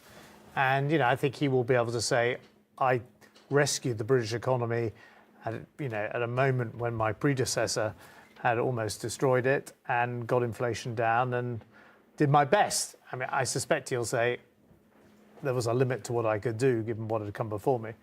I think Jeremy Hunt is interesting. First of all, a lot of people were predicting he was going to be the first Chancellor of the Exchequer that lost. He didn't. He really has thrown everything into that local campaign in Surrey. Well, he disappeared completely, didn't he, from the national stage? Featured, his literature was all about him. He put his own money into it.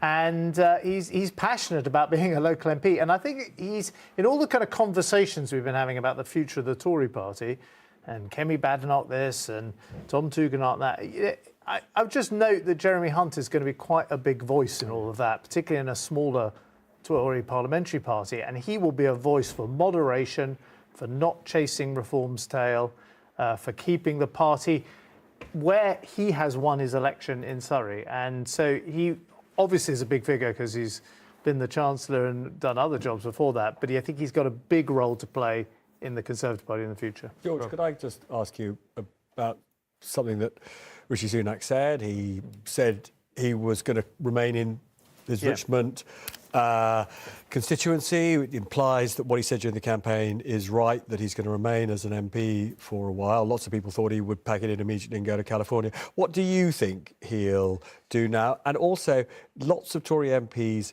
want him not to stand down as Prime Minister immediately. They want him to stay for a few weeks so that the leadership campaign that will follow won't be done in chaos and too fast. Do you think he'll do that? I think, yes. There is a very strong pressure on him from the Cabinet to stay for a few months. I mean, not forever, but just for a few months, so the dust settles, so they're not thrown immediately into a leadership contest, so that they can digest what this result really means. In other words, to do what Michael Howard did in 2005, where he stayed on, and because he stayed on for a few months, David Cameron was ultimately elected, whereas if the contest had happened immediately, David Cameron wouldn't have been.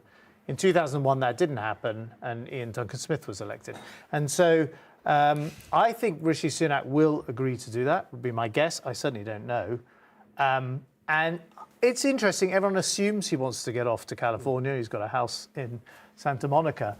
But I don't know. I felt, to me, that maybe he will stay there in North Yorkshire. That felt quite heartfelt, and we will see. His words for months and years. Yeah, it's what he said. We will have Tatton in 10 minutes, George's former constituency. Apparently, the Conservatives have narrowly held it. OK. We'll take your word for it. Nicola, can we just bring back up the Scotland map, because it's a little while since we've talked about Scotland, and obviously the results have been a little bit slow coming there, but they have been coming through. Nicola, can I just ask for your view on the map and any surprises, or it's panning out pretty much as you think? And if you're John Swinney and you're thinking about, OK, we haven't had a great night, we've had in fact, a very bad night, but we're rebuilding for next time. Any thoughts about how difficult it is after this, or you think actually some of it was quite close and it's relatively easy to bounce back? So, I mean, firstly, what I'm hearing from my SNP colleagues across the country would suggest that the exit poll has overestimated SNP seat numbers, and we will slip into single figures of seats. Right. So that's a pretty devastating loss for the party tonight. Big swings obviously from the SNP to Labour. Interestingly, just looking at some of the detail, a bit counterintuitively, the swings in Glasgow look to be smaller than in other parts of the country. There may be a Gaza effect there as well. Obviously impossible to say, but it definitely looks quite marked. Vote share is obviously down, but around 30% so far. So, that is not a disastrous base for John Swinney now to start building towards the Holyrood election. I've been talking a lot tonight about the context of the election, get the Tories out. The SNP to some extent suffers a bit from Tory unpopularity. I don't think I can sit here and say that is the whole story tonight. The scale of the swings to Labour suggests that Scotland, or a big chunk of Scotland, wanted to give the incumbent government of 17 years standing a bit of a bloody nose. People are suffering, living standards, cost of living, public services, struggling with the cumulative impact of austerity. And so what does John Swinney do? I said earlier on, his leadership's in no doubt at all. He's the best guy to lead us forward now.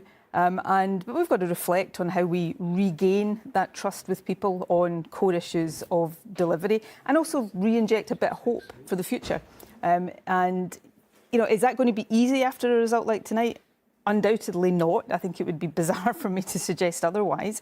But can it be done? Yes, I believe it can. And I believe in John, the party's got the leader that is best equipped to do it. Can I just show you the bits of Scotland that had a high independence vote? I think we can just I should just say before we do that Labour have officially won the election.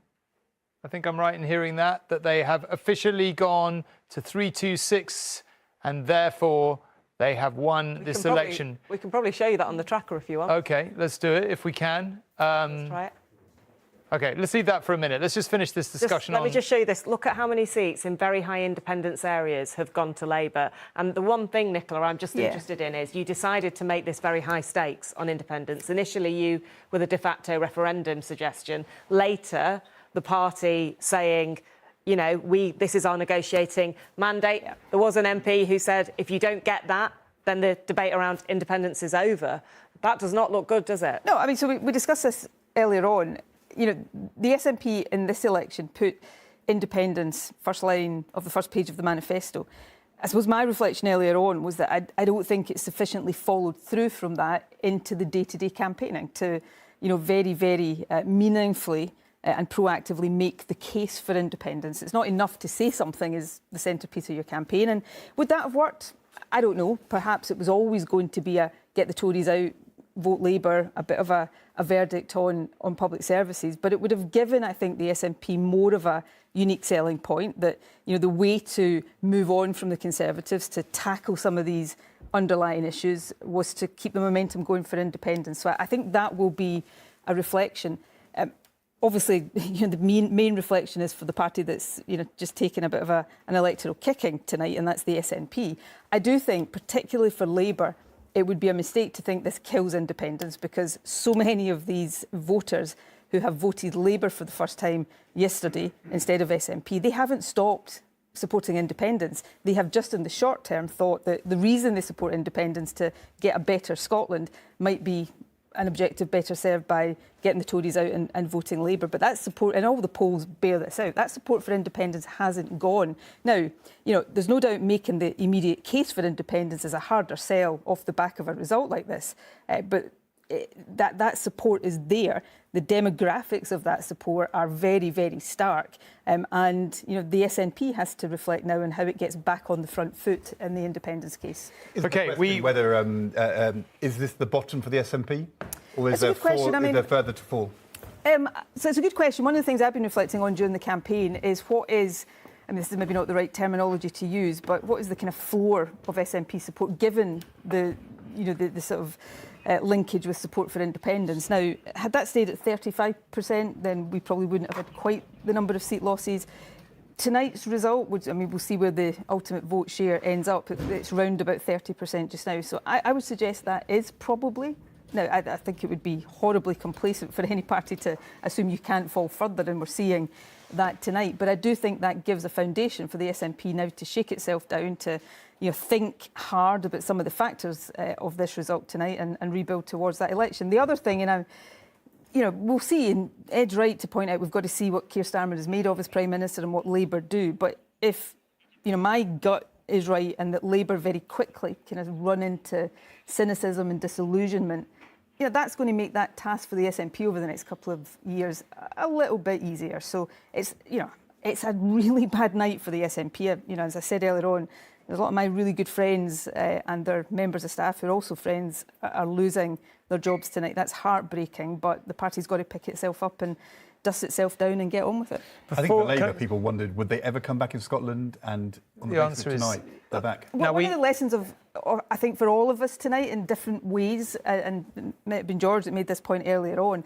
that politics is always cyclical, and any party, any politician that thinks it's always in one direction is making a big mistake. And this is a sobering lesson for many of us. Okay, I've got to interrupt this for a moment because I'm afraid that I have to say that one of us has to leave the table at this point. It's basically, it's kind of some kind of version of I'm a Celebrity. We've taken a vote and we've voted that Ed is going to leave. No, I'm kidding. Can I just Ed, of all the things you could have, I thought you were going to say I was about to be crawled over by rats and snakes. We'll have to eat kind of some Ed, kind of, you know, very sadly, anatomy. We've loved his company, not for the first time, but he has to leave us because he's presenting GMB. So you will be watching him in an hour and 4 minutes or whatever it is, but he has to make a quick shift across London. I'm so I'm just explaining. You again in a bit. You will, yes, and we've loved having you. So thank you very much. Good luck on GMB. You'll have a lot of results, and it'll be fun. Can I say, look, enjoy the last hour or so, and have a nice rest, and think of me.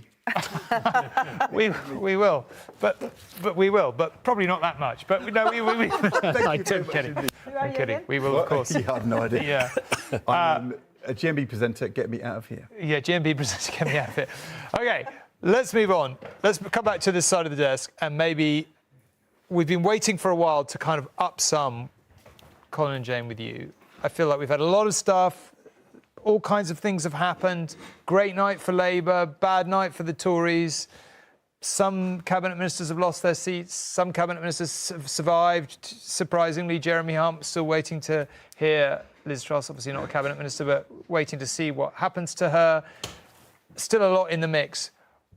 If you had to sum up where we've got to, how would you do it? I think, Tom, it's in some ways it's an extraordinary result because here is Labour going to win a massive majority, and yet their share of the vote is going to be up only a little bit from the 2019 election, except in Scotland, whereas Nicola was rightly saying there's been a big, clear swing from Labour to the SNP. In most of the rest of England, though there are caveats about this, Labour's vote looks pretty flat. But we're beginning to see the shape of a different sort of politics even in England. So Labour now have every seat in the northeast of England, for example, right? So that may be not quite so surprising. But equally, they've just won Worthing West, Peter Bottomley's seat, the father of the House, who's lost. And you go, Labour, Worthing, that doesn't sound right. Labour Southend, that doesn't sound right. Labour Chichester, Labour, the Devonshire Labour Isle of Wight doesn't, you know. So with the geography of the country is going different.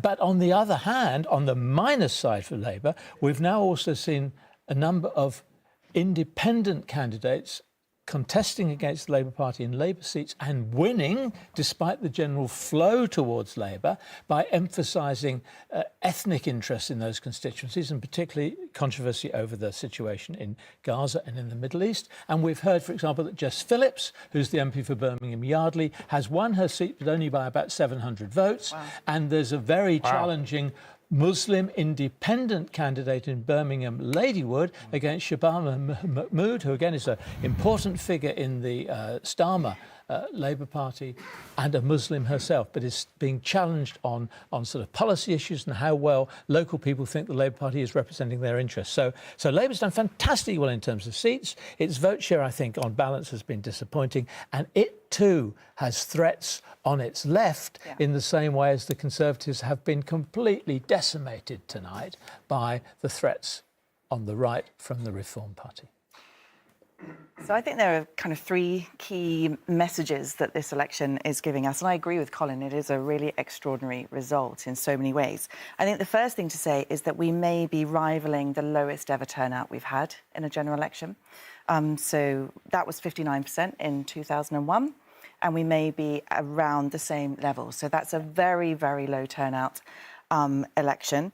Not dissimilar to 2001 in the sense that there was an obvious winner in that particular election and people didn't see large differences between the parties. But we know that we're in a very different context now with a lot of disillusionment and a lot of kind of lack of trust. I think the second thing is that it's really the night of the smaller parties. Yeah. Reform is doing a huge amount of damage to the Conservative Party in all kinds of seats. Without, though, winning, we think, the kinds of numbers of MPs that we thought at the beginning of the night in the exit poll. So that's a modification. That's a much lower estimation now of the likely number of MPs. But nevertheless, doing a huge amount of damage. The Liberal Democrats doing far better than expected. Not necessarily in all of the pre-polling and the MRPs, but nevertheless, doing very, very well. And the final thing is we will be talking about the relationship between votes to seats after this election, because the Labour Party does look like having a phenomenal return of seats on a much, very modest vote share in relation to that huge seat share. Jane, lots of stuff is happening. Keir Starmer is arriving. Where is he arriving? Rees-Mogg is out. Rees-Mogg is out. Esther McVey is in. She's held on to Tatton, George's old seat. This is, I guess, Keir Starmer's first speech as a putative Prime Minister, not in Downing Street, but this is his... Tate Modern, I understand. Tate Modern. OK, is it the Tate Modern? Thanks for that. Let's listen to what he's got to say.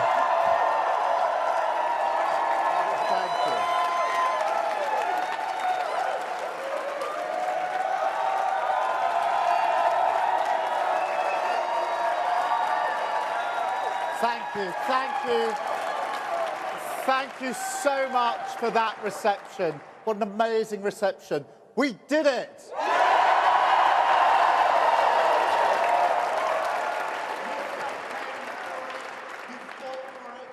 You voted for it, and now it has arrived. Change begins now.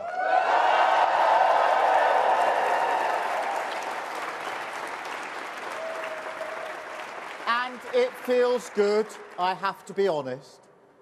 4.5 years of work changing the party. This is what it is for. A changed Labour Party, ready to serve our country, ready to restore Britain to the service of working people.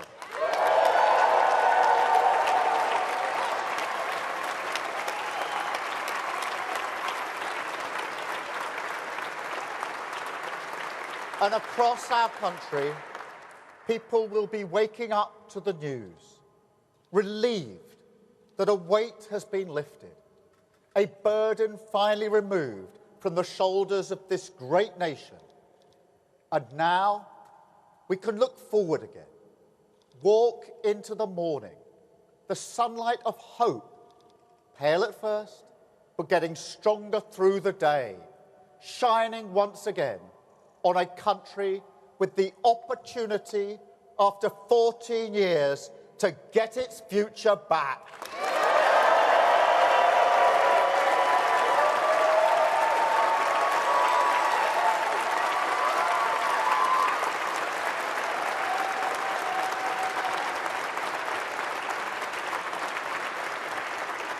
And I want to thank each and every one of you here for campaigning so hard for change. And not just in this campaign either. Also for these 4.5 years changing our party. The Labour movement is always everything's achieved, past and future, down to the efforts of its people. So thank you truly. You have changed our country.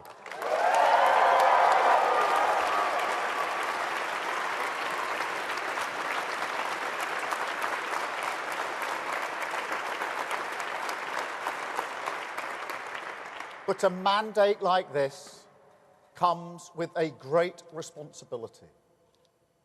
Our task is nothing less than renewing the ideas that hold this country together.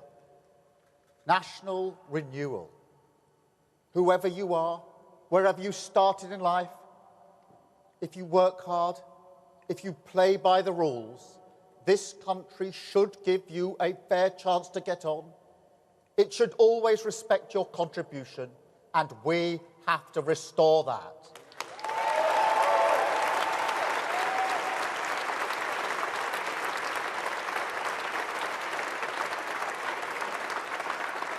And alongside that, we have to return politics to public service. Show that politics can be a force for good. Make no mistake, that is the great test of politics in this era. The fight for trust is the battle that defines our age. It is why we've campaigned so hard on demonstrating we are fit for public service. Service is the precondition for hope. Respect, the bond that can unite a country. Together, the values of this changed Labour Party are the guiding principle for a new government. Country first, party second.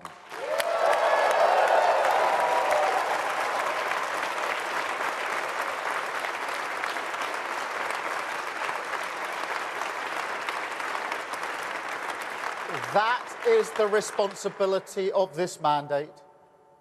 You know, 14 years ago, we were told that we're all in it together. I say to the British people today, imagine what we can do if that were actually true. So, by all means, enjoy this moment. Nobody can say you haven't waited patiently. Enjoy the feeling of waking up on a morning like this, with the emotion that you do see the country through the same eyes. Hold on to it, because it is what unity is made from. But use it to show to the rest of the country, as we must, that this party has changed, that we will serve them faithfully, govern for every single person in this country.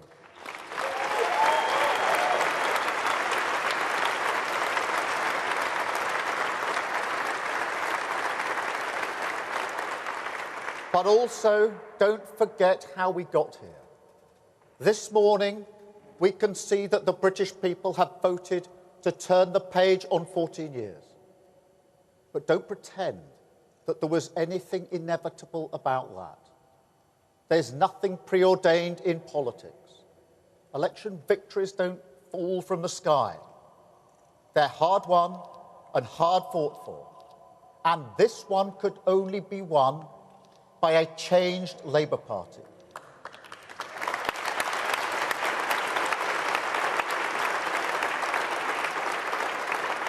We have the chance to repair our public services because we changed the party.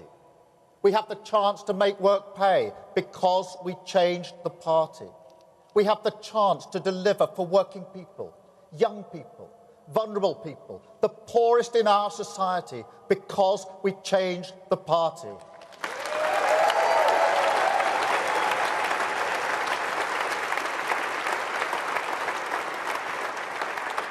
Country first, party second isn't a slogan. It's the guiding principle everything we have done and must keep on doing. On the economy, on national security, on protecting our borders. The British people had to look us in the eye and see that we can serve their interests. And that work doesn't stop now. It never stops. The changes we've made are permanent, irreversible, and we must keep going.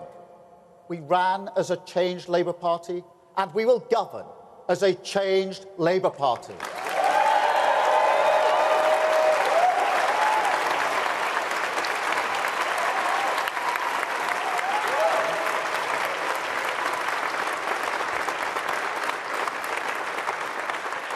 I don't promise you it will be easy. Changing a country is not like flicking a switch. It's hard work, patient work, determined work, and we will have to get moving immediately. But even when the going gets tough, and it will, remember, tonight and always, what this is all about. Now, I may have mentioned my parents a few times in this campaign, once or twice.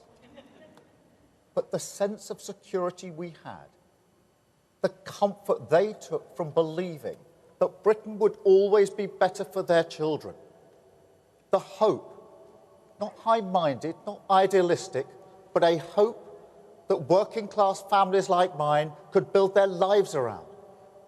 It is a hope that may not burn brightly in Britain at the moment, but we have earned the mandate to relight the fire. That is the purpose of this party and of this government.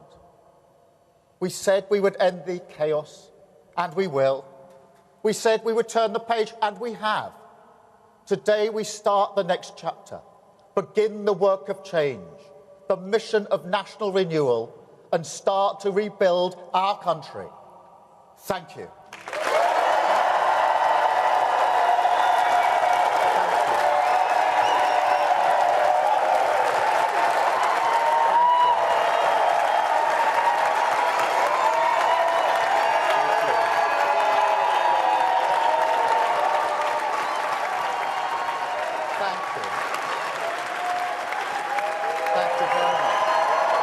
It is a very, very cheerful-looking Sir Keir Starmer, our new Prime Minister, in name, if not yet in fact.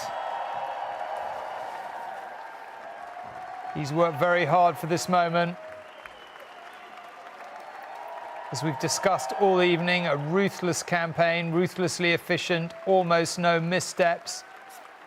I think we're all agreed he adopted a safety-first strategy, but my, has it worked. And I'm joined again by Margaret Hodge, sitting in Ed Balls' seat. Yeah, Balls look alike. Massive upgrade, just saying. What are your thoughts as you watch this? Well, if you'd asked me in 2019, would we be in a government in 2024, I'd have said not a chance. You know, we had the worst result we could possibly have in 2019. And I just didn't believe, I thought it would take a decade. I lived through the 80s, and I thought it would take a decade to rebuild Labour and bring us to the centre. And I think people felt about Keir that, you know, he was not a very strong person. Actually, what he's shown is that ruthlessness. I haven't watched your coverage all through the night. But where have you been? In other studios. But other studios are available, they're just lesser. So he has been completely and utterly ruthless, and it's paid off. And I think the only thing I would say is that coming out of the whole evening, I'm also worried. I think the turnout was very low. I do worry about that. I think that shows a sort of loss of confidence in politics. We know that people don't trust politicians anymore. I'm afraid that comes out of how Boris Johnson and Liz Truss behaved, you know, on feeling that they had an entitlement to break the rules, then lying with impunity, then doing crazy things and using political power to award contracts, to award honours, to award access, all that sort of stuff. That has brought politics into terrible disrepute. So I'm worried about that. And I think that has led really to reform, to the people using that as a sort of a vote of protest, really, going to reform, which feels to me like it felt when I was fighting the BNP between 2006 and 2010. It doesn't feel different from that, when at that time there was a loss of confidence in Labour. You're leaving Parliament. I am. After 27 years. 30 years. 30 years, sorry. Any regrets when you see a morning like this? Of course, there's a bit of regrets. But can I just say this? I've been around the country over the last 6 weeks, and I've just, over the time, met a lot of the candidates and a lot of the new MPs. I am hugely, hugely impressed by the new group of people who are coming in with under the Labour banner, both men and women with fantastic experience, very diverse backgrounds, huge enthusiasm, real commitment. I think we are going to have a stunning group of people in government. I really do. I think there are a lot of people coming up who will perform brilliantly as ministers and leading us through what will be an incredibly difficult time. We've had a lot of developments. Both Bournemouth seats for the Tories gone. Tobias Ellwood, I think we'd put in the One Nation wing of the Tory party. Conor Burns, of course, was very close to Boris Johnson. Both gone. Rob, any news of Liz Truss or other matters? No, we're still waiting to get the final count for Liz Truss to say she looks in peril. I mean, this has been actually, actually the most remarkable election night of my professional life. It's just in so many different ways. I mean, obviously there is this spuriously simple story of Labour, winning this possibly still record-breaking majority, but huge. But underneath that, stuff you just never expected to see. I just want to take us back to the vote share. Labour currently slightly less than 36% of the vote. Jeremy Corbyn in 2017 got more than 40% of the vote, and you were nowhere near forming a government. Yeah, but the reason for that was that he concentrated his entire campaign, his entire energy on those safe Labour seats. So he simply solidified the vote. OK, can I stop you both? Because we're going to Tatton. I give notice that the number of votes recorded for each candidate at the said election is as follows. Henley Nigel Robert, Green Party, 2,571. Jude Ryan Bernard, Labour Party, 18,820.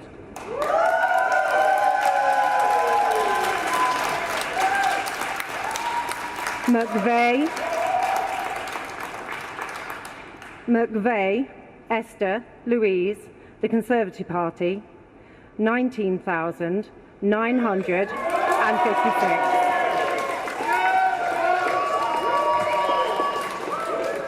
Smith Jonathan, Liberal Democrats, 4,614. Speakman Oliver George, Reform UK, 5,948. The number of ballot papers rejected was as follows. Want of an official mark, 0. Voting for more candidates than voter was entitled to, 31. Writing or mark by which voter could be identified, 2. Being unmarked or wholly void for uncertainty, 165. Total rejected, 198. Turnout, 68.59%. And I do hereby declare that Esther Louise McVeigh is duly elected Member of Parliament for the Tatton constituency. Thank you. Esther McVeigh is back. Now, I'm probably breaking your confidence here, but George walked into the dress rehearsal the other day and said Macclesfield is lost and Tatton is on a knife edge. This was what, 2 days ago, 3 days ago? Boy, were you right. I mean, that is a... Yeah. I mean, look, this is no comment on me as a local MP, but the idea that Tatton was marginal in my day, I mean, it was inconceivable. I mean, the idea that you would get anything like this result with Labour so close to taking Esther. But she's, all credit to her, and particularly the local team, who I know well. They have held off the red tide in Tatton. And that, it's an odd story, isn't it, tonight? I mean, you've got these either near misses for Labour, lots of spectacular wins from Labour. We were just talking about Bournemouth, Basingstoke's gone Labour. I mean, they seats that never went Labour under Tony Blair.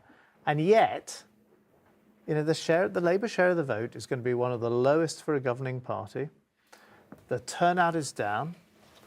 Keir Starmer, of course, gives the speech. He looks prime ministerial because he's about to be the prime minister. Interestingly, I thought reinforces the message of party change to his activists. But what's the mandate? The mandate is kick the Tories out, kick the SNP out in Scotland, deliver change, and then we know there's not much in the manifesto. So it's all now on Starmer. He becomes the incumbent. We've just had an election when the incumbent's got a big kicking. He is becoming the incumbent, and all around the world, incumbents are struggling at the moment, and it's going to require a phenomenal effort in government. And that is right. I mean, the big lesson of this election is the confirmation that tribal loyalties to parties are so much weaker than they were. I mean, we've talked about the extraordinary result for Labour, such an enormous majority on a relatively low vote share. But the Lib Dems are getting numbers that they last got, 20-odd years ago when they were polling twice as many. I mean, they're only on about 11%. They were up at 20% before the Great Clegg collapse. It's a very weird result in so many ways. We're about to go to Tunbridge, where Tom Tugendhat, who will be a Tory leadership candidate, we're fairly sure, is almost certainly going to get re-elected. And when I said we're about to, I mean we're going to, right now. At this election, for the Member of Parliament to represent Tonbridge constituency, held on Thursday, 4th of July 2024, to hereby give notice that the number of votes recorded for each candidate at the said election is as follows. Lewis William John Bailey, Labour Party, 9,351. Anna Victoria Cope, the Green Party, 7,596. Ian Grattage, Social Democrat Party, 156. Teresa Susan Hansford, Reform UK, 7,548. Tim Shaw, Independent Alliance Kent, 926. Tom Tugendhat, the Conservative Party candidate, 20,517.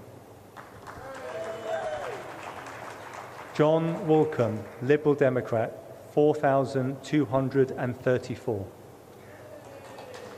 The number of ballot papers rejected was as follows: want of an official mark 0, voting for more candidates than the voter was. Tom Tugendhat, almost certainly a candidate for the leadership, is back very safely in Tunbridge. That was never in any doubt, but that certainly puts him at the top of the list, or in the list of potential contenders. Now, let's go and join Joanna Cherry in Edinburgh, who has lost her seat. Joanna, sorry for your sake to hear that you've lost your seat. What is your reaction to that?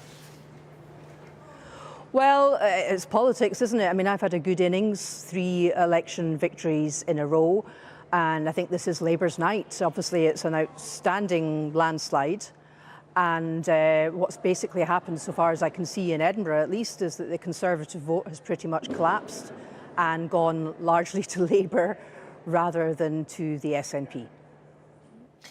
I mean, the SNP is clearly not having a good night. What do you put that down to? Well, I put it partly down to the reality that this is really about getting rid of the Tory government, which was so unpopular, and people have decided to vote Labour to do that. But I also think there's been some tactical voting, and I think the SNP have faced some problems in that we've really had 2 aspects to our support, that both of which have been squeezed. On the one hand, those who passionately believe in the cause of independence, many of them feel that we've rather dropped the ball in that cause, despite some outstanding opportunities during the Brexit years and the Boris Johnson years. And on the other hand, we have many other people who used to vote for us because they saw us as a party of integrity, who were strong and competent in government, who perhaps feel that that reputation has taken a bit of a battering in recent years. So we've lost out on 2 sets of voters and been squeezed from both sides, if you like. Obviously, the SNP took the decision in this election to place independence at the front and centre of its campaign. Was that a mistake? Well, no. I mean, it's never a mistake for the Party of Independence to put independence at the front and centre of its campaign. I think what the problem here is that in the 10 years since the independence referendum, not enough thought has been given to how we make the case for independence and win over those who don't support it or who are undecided and in the middle, and not enough thought has been given to developing the strategy for the delivery of independence. And of course, when the SNP does best and when the cause of independence rides high is when the SNP is governing competently and with integrity. You're well aware that I've got the former First Minister sitting next to me here, and I don't want this to be awkward for any of us, but I guess I have to ask, who do you hold responsible for independence not being pursued in the way that you seem to be suggesting it should have been? Well, it's always easy with the benefit of hindsight to see what has gone wrong, but there were of those of us in the party who argued for a different strategy at Westminster, for a different strategy during the Brexit years and for a different strategy towards independence. But let's just say our suggestions were not well received, and there was a lack of debate and a lack of discussion over policy and strategy in the party under both Nicola's leadership and under Ian Blackford's leadership at Westminster. And I think when the story of the Westminster Group is written, it will be recognised and understood that that group was poorly led until Stephen Flynn came along, but Stephen didn't really have the time to turn things around, and that we missed some big opportunities when effectively we were pretty close to holding the balance of power during the Brexit years, during Theresa May's trials and tribulations. And we also failed to capitalise on the great victory that I won in the Supreme Court when Boris Johnson's prorogation of Parliament was ruled unlawful. So, as I say, it's always easy to criticise with the benefit of hindsight, but I think these policy failings and these strategic failings arose because of a style of leadership that didn't brook discussion, debate or argument. And I think that's been a big failing of the party. And what I think now the party has to do is the party has to honestly appraise what has gone wrong, because until we do that, until we address what's gone wrong and until we try to set it right, we're not going to reverse this setback for the SNP. Joanna Cherry, thank you very much indeed for joining us. Nicola, I feel like I have to give you a right of reply there, because whether directly articulated or not, it felt like quite a lot of that was directed at you. I don't think anybody who knows the SNP at all will be surprised. No, I am. He's one of my biggest critics and has. Look, I'm not in the business tonight. You know, when the SNP suffered a pretty bruising result, to dismiss anybody's criticism, I think that would be foolish and the wrong thing to do. So we should all, you know, take time to reflect and listen to different points of view. I mean, I would point out that Joanna's 3 election victories were all delivered under my leadership of the SNP, of course, but that's perhaps looking backwards rather than forwards. I mean, I've already said I think there is some, you know, hard thinking for the SNP to do tonight, but, you know, as we've been reflecting in relation to other parties, sometimes, you know, you can, you know, learn the wrong lessons from defeats, and I think there's a danger the SNP does that. I think we've got to think about the different aspects of this and pick ourselves up. I mean, one of the things at the heart of what Joanna was saying there is, like, you know, we had this golden opportunity to win independence and we somehow just didn't take it.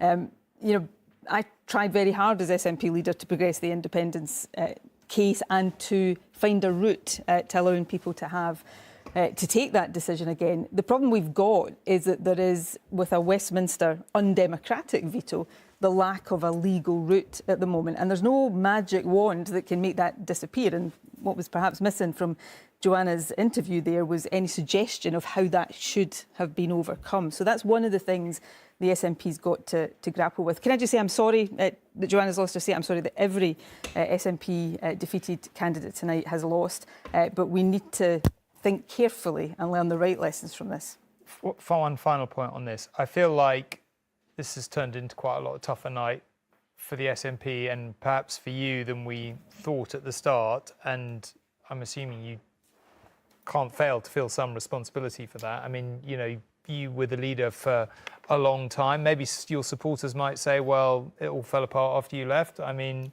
your critics would say the reverse. I think, you know, often you find in these kind of positions, you're neither the hero that your biggest supporters revere you as, nor the villain that your critics sort of revile you as.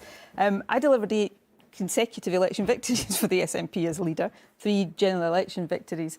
As part of that, I've not been leader now for more than a year. So I, as somebody who has been dominant in the SNP, not just as leader, but as deputy leader before that, of course I take responsibility or my share of responsibility for where the party is now. But I think for anybody in the current leadership to sort of take refuge in how it's somehow all my fault would be, not just because I think it would be unfair to me, that's by the by, that's not the issue here. I think it would just be, you know, taking the easy solution or response to this rather than looking seriously and hard at what the real issues are. Very good. Can we just summarise where we are? Colin, you need to update us on the forecast. I do indeed, Tom. We've yet again had a little look-see at what's been going on and put another tweak into the modelling that we've been pursuing all evening. And I think the one thing we seem to have got a little bit wrong earlier was expecting Reform to win rather more seats than they actually have. We now have the SNP down in single figures, which I think is perhaps what Nicola is expecting, rather disappointingly for her. Greens doing well and still yet may win another seat or perhaps two. So at the moment, we're saying that the Conservatives, we expect to get 127 seats, Labour 414, the Lib Dems 68. And I'd say in parentheses that the Lib Dem story is much the same as the Labour story. Their vote share is hardly unchanged from the 2019 election, but look at all the seats they've got. They won 8 seats in 2019. They're going to win comfortably over 60 tonight. Reform we have on 4, Greens on 3, SNP on 8, as I said, Plaid Cymru on 4, and others on 22. The others include Northern Ireland, but also, as we've been discussing, some of these independent candidates that have been winning seats from Labour especially. That means that the projected Labour majority is 178, which is just shy. One shy. Where Margaret will remember she and Tony and all the rest of them were when things can only get better in 1997. Festival Hall. There will be, as I said earlier in the programme, I suspect Sir Tony Blair will be thrilled with this result. Every feature of it. Labour back, but just one short. Robert. I mean, one should not underestimate how different the House of Commons will feel. 400, if our projection, well, it's obviously in the right ballpark. 414 Labour MPs, 68 Liberal Democrats, maybe 8 SNP. The shift to the left of politics, for Green, will be absolutely massive. I have to say, though, it is a bit out of kilter with what the voting shares say the position of the country is. Yes, a majority of British people who voted, low turnout, have voted for left of centre parties. But even so, if the referendum party ends up with 15% of the vote, and the Tories with this spectacularly low share, I mean, never in history below 30%. 23% vote share they're at the moment.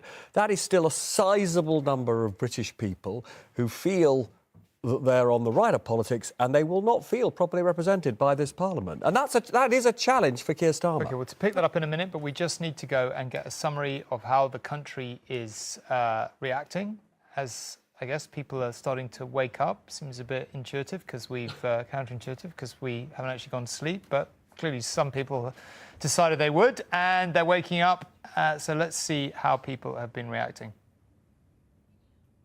Thank you, Tom. Welcome back to the newsroom. Let's remind you of some of the key moments of election night 2024. The party has begun for Labour. The hard work of governing will begin soon. But for now, Sir Keir Starmer, Labour's 7th Prime Minister, the first man to win for the party since Tony Blair, says the country has backed his call for change. We did it! You campaigned for it, you fought for it, you voted for it, and now it has arrived. Change begins now. The Prime Minister, Rishi Sunak, says he has called Sir Keir Starmer to congratulate him after Labour returns to power for the first time in 14 years. The British people have delivered a sobering verdict tonight. There is much to learn and reflect on, and I take responsibility for the loss. To the many good, hard-working Conservative candidates who lost tonight, despite their tireless efforts, their local records of delivery, and their dedication to their communities, I am sorry. Well, let's take stock of some of those key Conservatives who have lost their seats tonight. The leader of the House of Commons, Penny Mordaunt, lost her seat in Portsmouth North to Labour. Other cabinet ministers saying goodbye to government and Parliament. The Defence Secretary, Grant Shapps, the Education Secretary, Gillian Keegan, Lucy Fraser, Michelle Donnellan and Alex Chalk. And the former cabinet minister, Jacob Rees-Mogg, has just lost his seat in Somerset.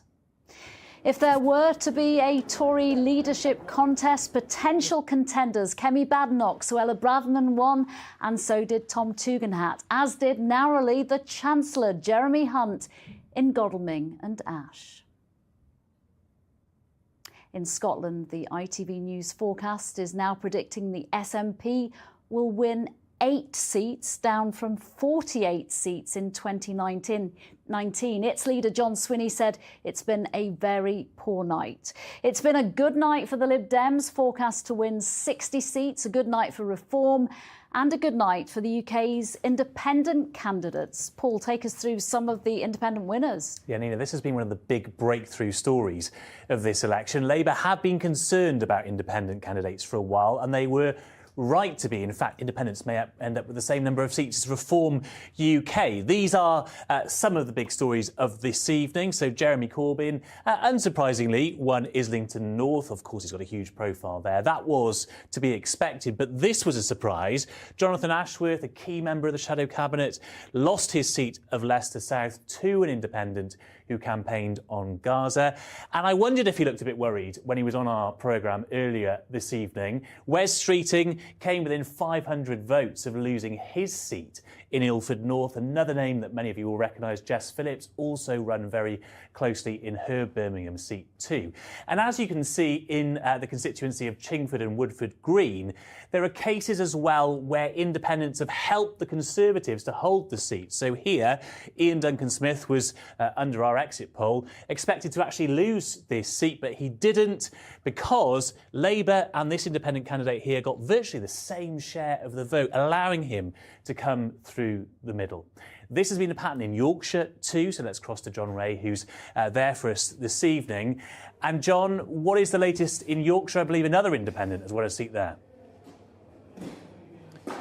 Yeah, no state of independence here in Leeds, Paul, where I am. Labour have just, in the last half hour, completed a clean sweep of all 7 seats. But if you headed about 6 miles down the road, you would get to the new seat of Dewsbury and Batley, and there you would find a candidate, now an MP, called Iqbal Hussain Mohammed, who absolutely thumped his Labour rival, sort of double her vote. Now, he is an interesting man. He traded very heavily on his local credentials as a community worker, but even more so on Gaza. A vote for Labour is a vote for genocide, he said. Now, of course, there's nothing new in populations like that, heavily South Asian voting with their religion. But what is new here and in Leicester and elsewhere is them voting not with Labour. All right, John, thank you very much. Good luck with the rest of the counts there in Yorkshire. So, Nina, a really interesting pattern emerging here because aside from Labour, of course, winning this huge majority, Parliament looks quite fragmented. We've got the SNP down to 8 seats. We've got Reform UK. We've got all these independent candidates, the Green Party picking up seats too. It really does look like quite a splintered picture. Yeah, Paul, thank you very much. So Labour not without problems despite a landslide victory. Tom. OK, Nina, thank you very much indeed. Well, listen, I've got to be honest, if you've stuck with us all night, maybe you felt it's gone really slowly, but I feel like this election night has whizzed by faster than any of these overnight programmes I can recall. And we've had a few dramatic events, including, of course, Brexit. But there is still drama ahead, including the possibility, not likelihood, possibility that Liz Truss might lose her seat. Robert has some intelligence, not necessarily definitive, but... Yeah, I've been talking to people on the ground. I mean, the background to this, we shouldn't forget, this is one of the safest, or was one of the safest Tory seats. She had just under 70% of the vote at the last election, but there's been a 4-way contest. Reform has taken a significant amount of the votes. A former Tory known as the turnip Taliban. Mr. Bagg has taken a fair amount of votes, and as I understand it, therefore, it is now very close between Labour and Liz Truss, and I am being told that it looks as though Labour have squeaked victory in that seat. Now, if that happens, that will be seen as the most symbolically important result of the night. That would be, we keep talking about this, I hate the cliche Portillo moment, but this would be, apparently it could happen in the next quarter of an hour unless there's a recount, which of course there may be if it's as close as I'm told it is. But in a way, it's a deserved result, if it's right. So it's slightly different from the Portillo moment, which was just, you know, he was a victim of what was happening to the Conservative Party. This is actually probably a verdict on how she completely smashed the economy with her mini budget, isn't it? I mean, I think this is quite interesting. It shows a sort of greater intelligence and sensitivity of the electorate to individual circumstances, and we're seeing that a little bit across the piece than we have in the past. George, how do you think the Tory party will react to Liz Truss losing her seat, if she does? I think there's a lot of anger towards her because, you know, rightly or wrongly, people felt at that point, you know, there was a real chance of winning the next election. OK, Boris Johnson had gone and been brought down. But that was the moment when the economic credibility went. And that's always been the core of the Conservative Party's appeal. It's the reason why the Conservative Party usually wins elections rather than facing big defeats like this. And of course, she's been trying to rebuild herself as a sort of Trumpian right-winger. I don't think this will stop her, but it will mean, you know, well, let's see, if she's not in Parliament, she won't have that platform. And in a smaller, much reduced Tory parliamentary party, she'd have a kind of outsized voice in that smaller party. So, but look, we'll, you know, we will see. We will see. Nicola, we talked a bit about Scotland.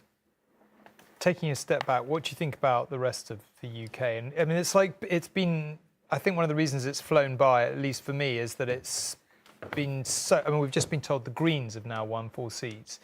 It's been so full of incredible developments, like this potentially massive Labour majority, but also a lot of contradictions. Yeah, it's been extraordinary, and you know, I agree with you. It's absolutely flown past because of that, because there is so much, and it's actually quite difficult to sort of grasp what is the.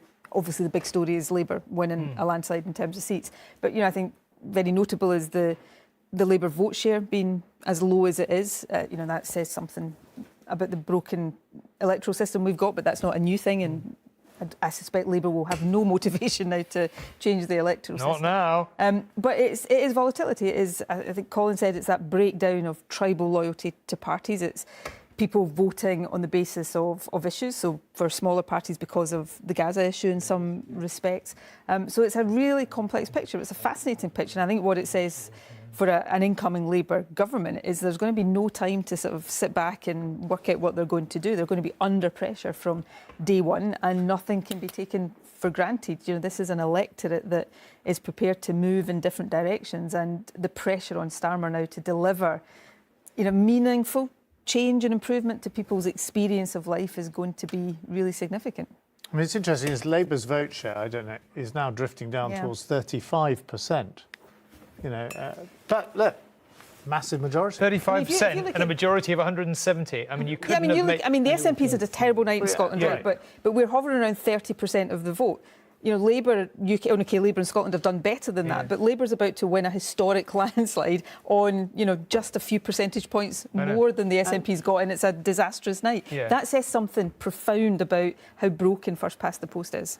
I mean, interestingly, I think Nigel Farage is about to become your ally on that, because he'll be complaining he only got 4 seats. That might make him change his mind. I think with there's things you thought you'd never hear. But by the way, I think I mean, you know, the vote share might continue to go down, right? Because now we're getting into the sort of large More Tory rural conservative. seats, Wins, and it could be one of the most extraordinary disconnects. But as you say. I don't think the Labour Party is going to be very interested in electoral reform after this result. And they also won't care about that right now because they're celebrating a massive... They are. Right, let's, as we've said, the night has flown by. Sometimes it's hard to keep a handle makes sense of what it all means. So, Anushka, shorter because I did wear my heels for 7.5 hours. Well, I noticed that, but I mean, come on, I'm done. It's you're done. now. Fair enough. Well, listen, you've been discussing vote share, so let's just start with that. You can see where it is now. As Jane says, it may well change with those safer Tory seats coming in, but that's 35% and a huge majority, much bigger than when Tony Blair got 35% in 2005, and obviously, as we've said, lower than Jeremy Corbyn in 2017. Colin and I have been discussing for months the efficiency of the vote, and here it is in practice. Let me just show you vote change, sorry. You can sort of see the story of the night here. Look at that huge surge for reform that has, in many seats, triangulated with the Conservatives and allowed Labour to come up, although let's not take away from that huge night for Labour, as you can see on the map over here. Now, I'm going to bring up my battle board. It's almost full now, and you can see the scale of it. You can see all those Labour seats well over that majority line and beyond. There are seats beyond this percentage swing as well. See, that takes you up to 18% swing there at the end. One thing that has happened is that reform shift, particularly in Leave seats, and I can actually just isolate, these were Conservative-held Leave seats. Look at them. At every end of the board, you can see them turning red. I have to finally show you the Cabinet Minister board. We'll bring that up. This is a record-breaking number of Cabinet Ministers to go for one night. That's the share, but if we actually show the board itself, you can see the numbers who have gone. Usually we get one scalp or two all across that board, as you have been showing through the night. And I do think this has been a really big night for the Liberal Democrats. So I want to show you the Conservative-held Remain seats. So these were 2019 Conservative seats with big Remain majorities in the EU referendum. And look at that. And actually, the Lib Dems have won all over the place. An absolutely stunning night for them. And I have to finish by showing you our tally tracker. We started the evening by putting our exit poll onto it. And we can put the exit poll on again. And now we can put the real result on top of it. You can see tracking pretty much along it. It did actually come slightly higher for Labour at one point. But look at the Conservatives down there at the moment tracking below that level. The Lib Dems tracking above. OK, Anushka, thank you very much. This feels like a good moment to go and talk to Karl and Romilly, who have been with the respective leaders, as in Keir Starmer and Rishi Sunak. There are other party leaders, of course. Let us go to Karl first, talk about Keir Starmer. I mean, you know, he must have been having a hell of a night. Yeah, I think he did. He started off watching, I don't know, maybe he was watching ITV, who knows. Yeah, he was watching with friends somewhere in London. He wasn't at home. Then he went to his cunt, and then he arrived here at the Tate Modern Art Gallery just before 4 o'clock this morning. And not long after he arrived here, he got a telephone call from the Prime Minister conceding defeat and congratulating him. And then he came up here to the Turbine Hall to address Labour Party activists who were really quite emotional. I mean, some of these are young activists who can't even remember 1997, the last time Labour came into power from opposition. It was a smaller event. I remember 1997, I was there. This was a slightly smaller, less public event. It was just Labour Party activists, but also a few well-known faces from the Labour Party, including Neil Kinnock, who was in the studio with you earlier, and he had a tear in his eye when he spoke to me afterwards about just how much this means to him. Keir Starmer has now gone to catch a bit of sleep, and then we'll wake up and we'll be expecting a phone call from the palace. Karl, it's quite hard to imagine anyone sleeping after a night like that, but maybe he can. Good for him if he can. Thank you very much, Karl. Let's talk to Romilly. The Prime Minister must be feeling pretty miserable at this point, isn't he? I mean, it was a miserable campaign. Pretty much nothing went well, and it's been a horrible night.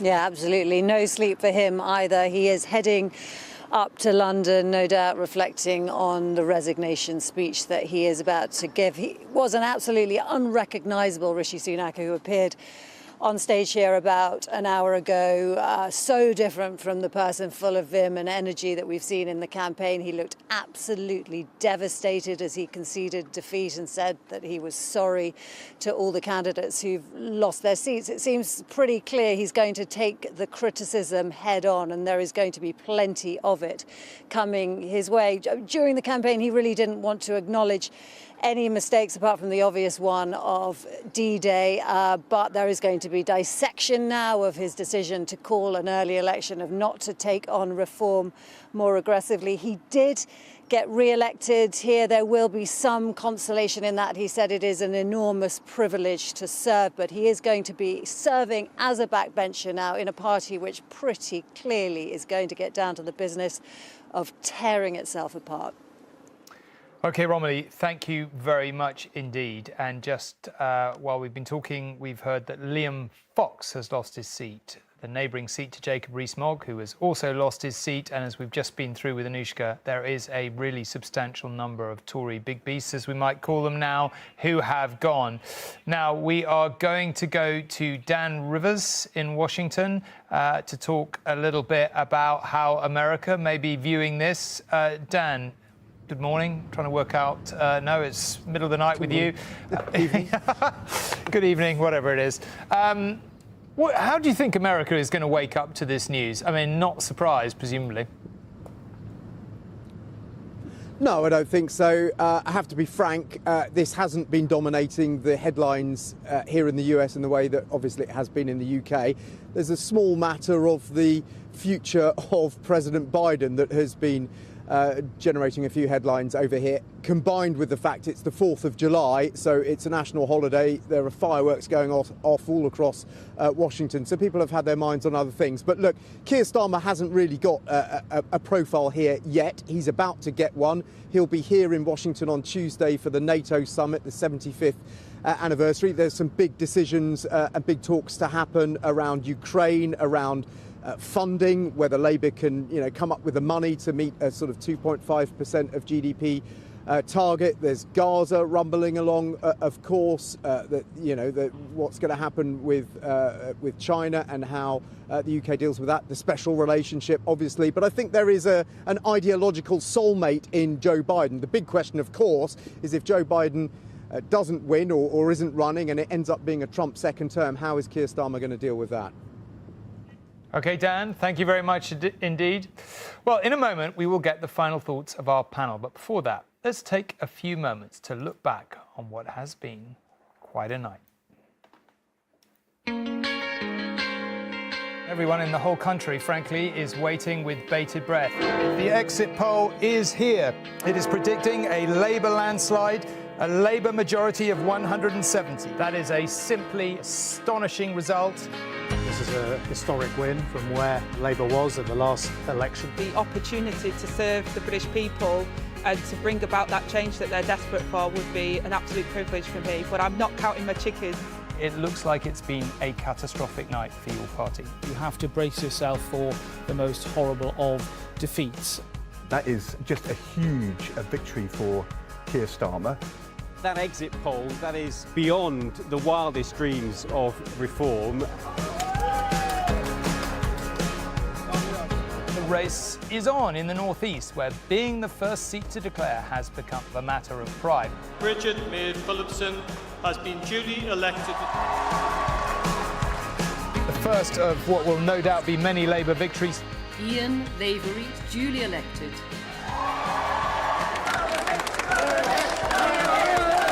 The Liberal Democrats are on for our best results for over a century. Edward Jonathan Davey is duly elected. That Nigel Paul Farage is duly elected as the Member of Parliament for the Clacton constituency. Something very fundamental is happening. This is without question the proudest day of my life. I do hereby declare that the said Jeremy Corbyn is duly elected to serve as a Member of Parliament. Bristol, you made history today. That John Grady is elected to serve as the United Member for Glasgow. It looks as if Labour has also won its first election in a long time in Scotland. The first ITV News forecast shows an even bigger Labour landslide than the exit poll. I hereby declare that Keir Starmer has been duly elected. This is our first sight of the Prime Minister this morning. He did tell some of those close to him he feared losing his count. I've been honoured to represent you in Parliament, which has come to an end for the time being. It's not the outcome we wanted, but clearly the people have spoken across the country. Good luck to all of you, in particular Amanda. I hereby declare that Rishi Sunak is duly elected. There is much to learn and reflect on, and I take responsibility for the loss. I should just say before we do that Labour have officially won the election. I think I'm right in hearing that they have officially gone to 326. We did it! He did it. That is true. Let's come. The night has flown by. It has been quite a night. It's been amazing to be here. Final thought? Not necessarily in order, but in rough direction. Nicola, can I ask you just first? a piece of information. Another Tory figure to lose, the leader of the Scottish Conservative Party, has lost his seat to the SNP. Of course, he resigned as leader of the Tory party during the election. Some thoughts on Scotland. Bad night for the SNP. The SNP suffered, I guess, from a sort of double incumbency problem. We've suffered from the unpopularity of the Tories.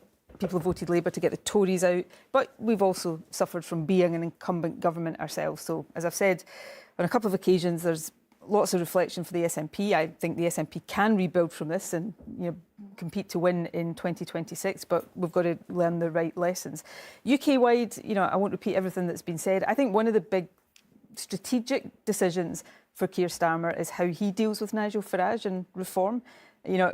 If Labour, like the Tories have, continued to appease Farage and take the debate or allow the debate to be taken onto his ground, then reform, the danger is reform just gets stronger and stronger.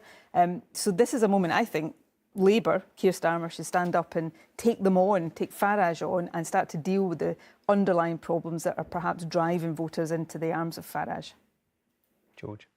Well, this is the third time in my adult lifetime there's been a change of party and government. It's a huge moment. And it's a massive Labour win, one of the biggest swings in our democratic history. And I don't think you can take that away from Keir Starmer or Rachel Reeves. They took the party from its worst defeat 5 years ago under Jeremy Corbyn since the Second World War to this incredible win. They played it safe, and that's paid off for them. But it's come at a price, which is they've got a very low share of the vote. They've got no particular mandate for change, just people didn't like the Tories. And they've got everything to do and everything to prove now in the weeks and months ahead. And we've seen unbelievable volatility and anti-incumbency mood out there. And the Conservatives, have been the victims of that. This looks like the worst result for the Conservatives in the modern democratic age since the Great Reform Act of 1832 gave working people the vote. And there's no way of dressing it up as anything other than disastrous. Lots of cabinet ministers have lost their seats. Lots of people I know who were good local MPs have lost their seats. And there's going to be a battle for the soul of the Tory party. Do you turn right to the kind of lure, the flame of Farage? And he was quite chilling in his victory speech, saying, I'm coming after everyone at the next election. Or do you try and get the centre ground back off Starmer? And I would strongly recommend the latter. OK. Margaret.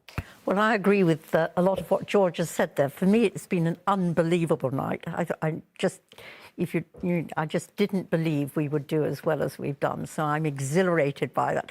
I can remember 1997 and waking up in the morning and it feels a little bit like that. But I think the way you deal with Farage, and I think with some of these issues, is you have to rebuild trust with the British people in politics. And so it's as much about how we govern as what we do. And I think the how we govern with honesty and integrity is absolutely key. I hope you feel that not just for the Labour Party, but for all of us who are passionate about British politics. Rob? I mean, it is the most significant election result of my professional lifetime, an extraordinary night. It's been characterised by the kind of rejection of the Conservative Party that if, none of us around this table, I think, ever expected to see. A share of the vote of, just over 22%. That's never happened. They've never had less than 30% of the vote. So there's a huge task for the Conservative Party to work out who and what it is. Nigel Farage has been, we all have to agree, whether we love him or hate him, one of the most significant figures in British politics of the last 20-odd years, and he's now in Parliament. And then finally, if you put together all the MPs elected, there is a majority for the left of centre, if you add the Greens, the Lib Dems with Labour, and it will be interesting to see how Keir Starmer governs on that basis. OK.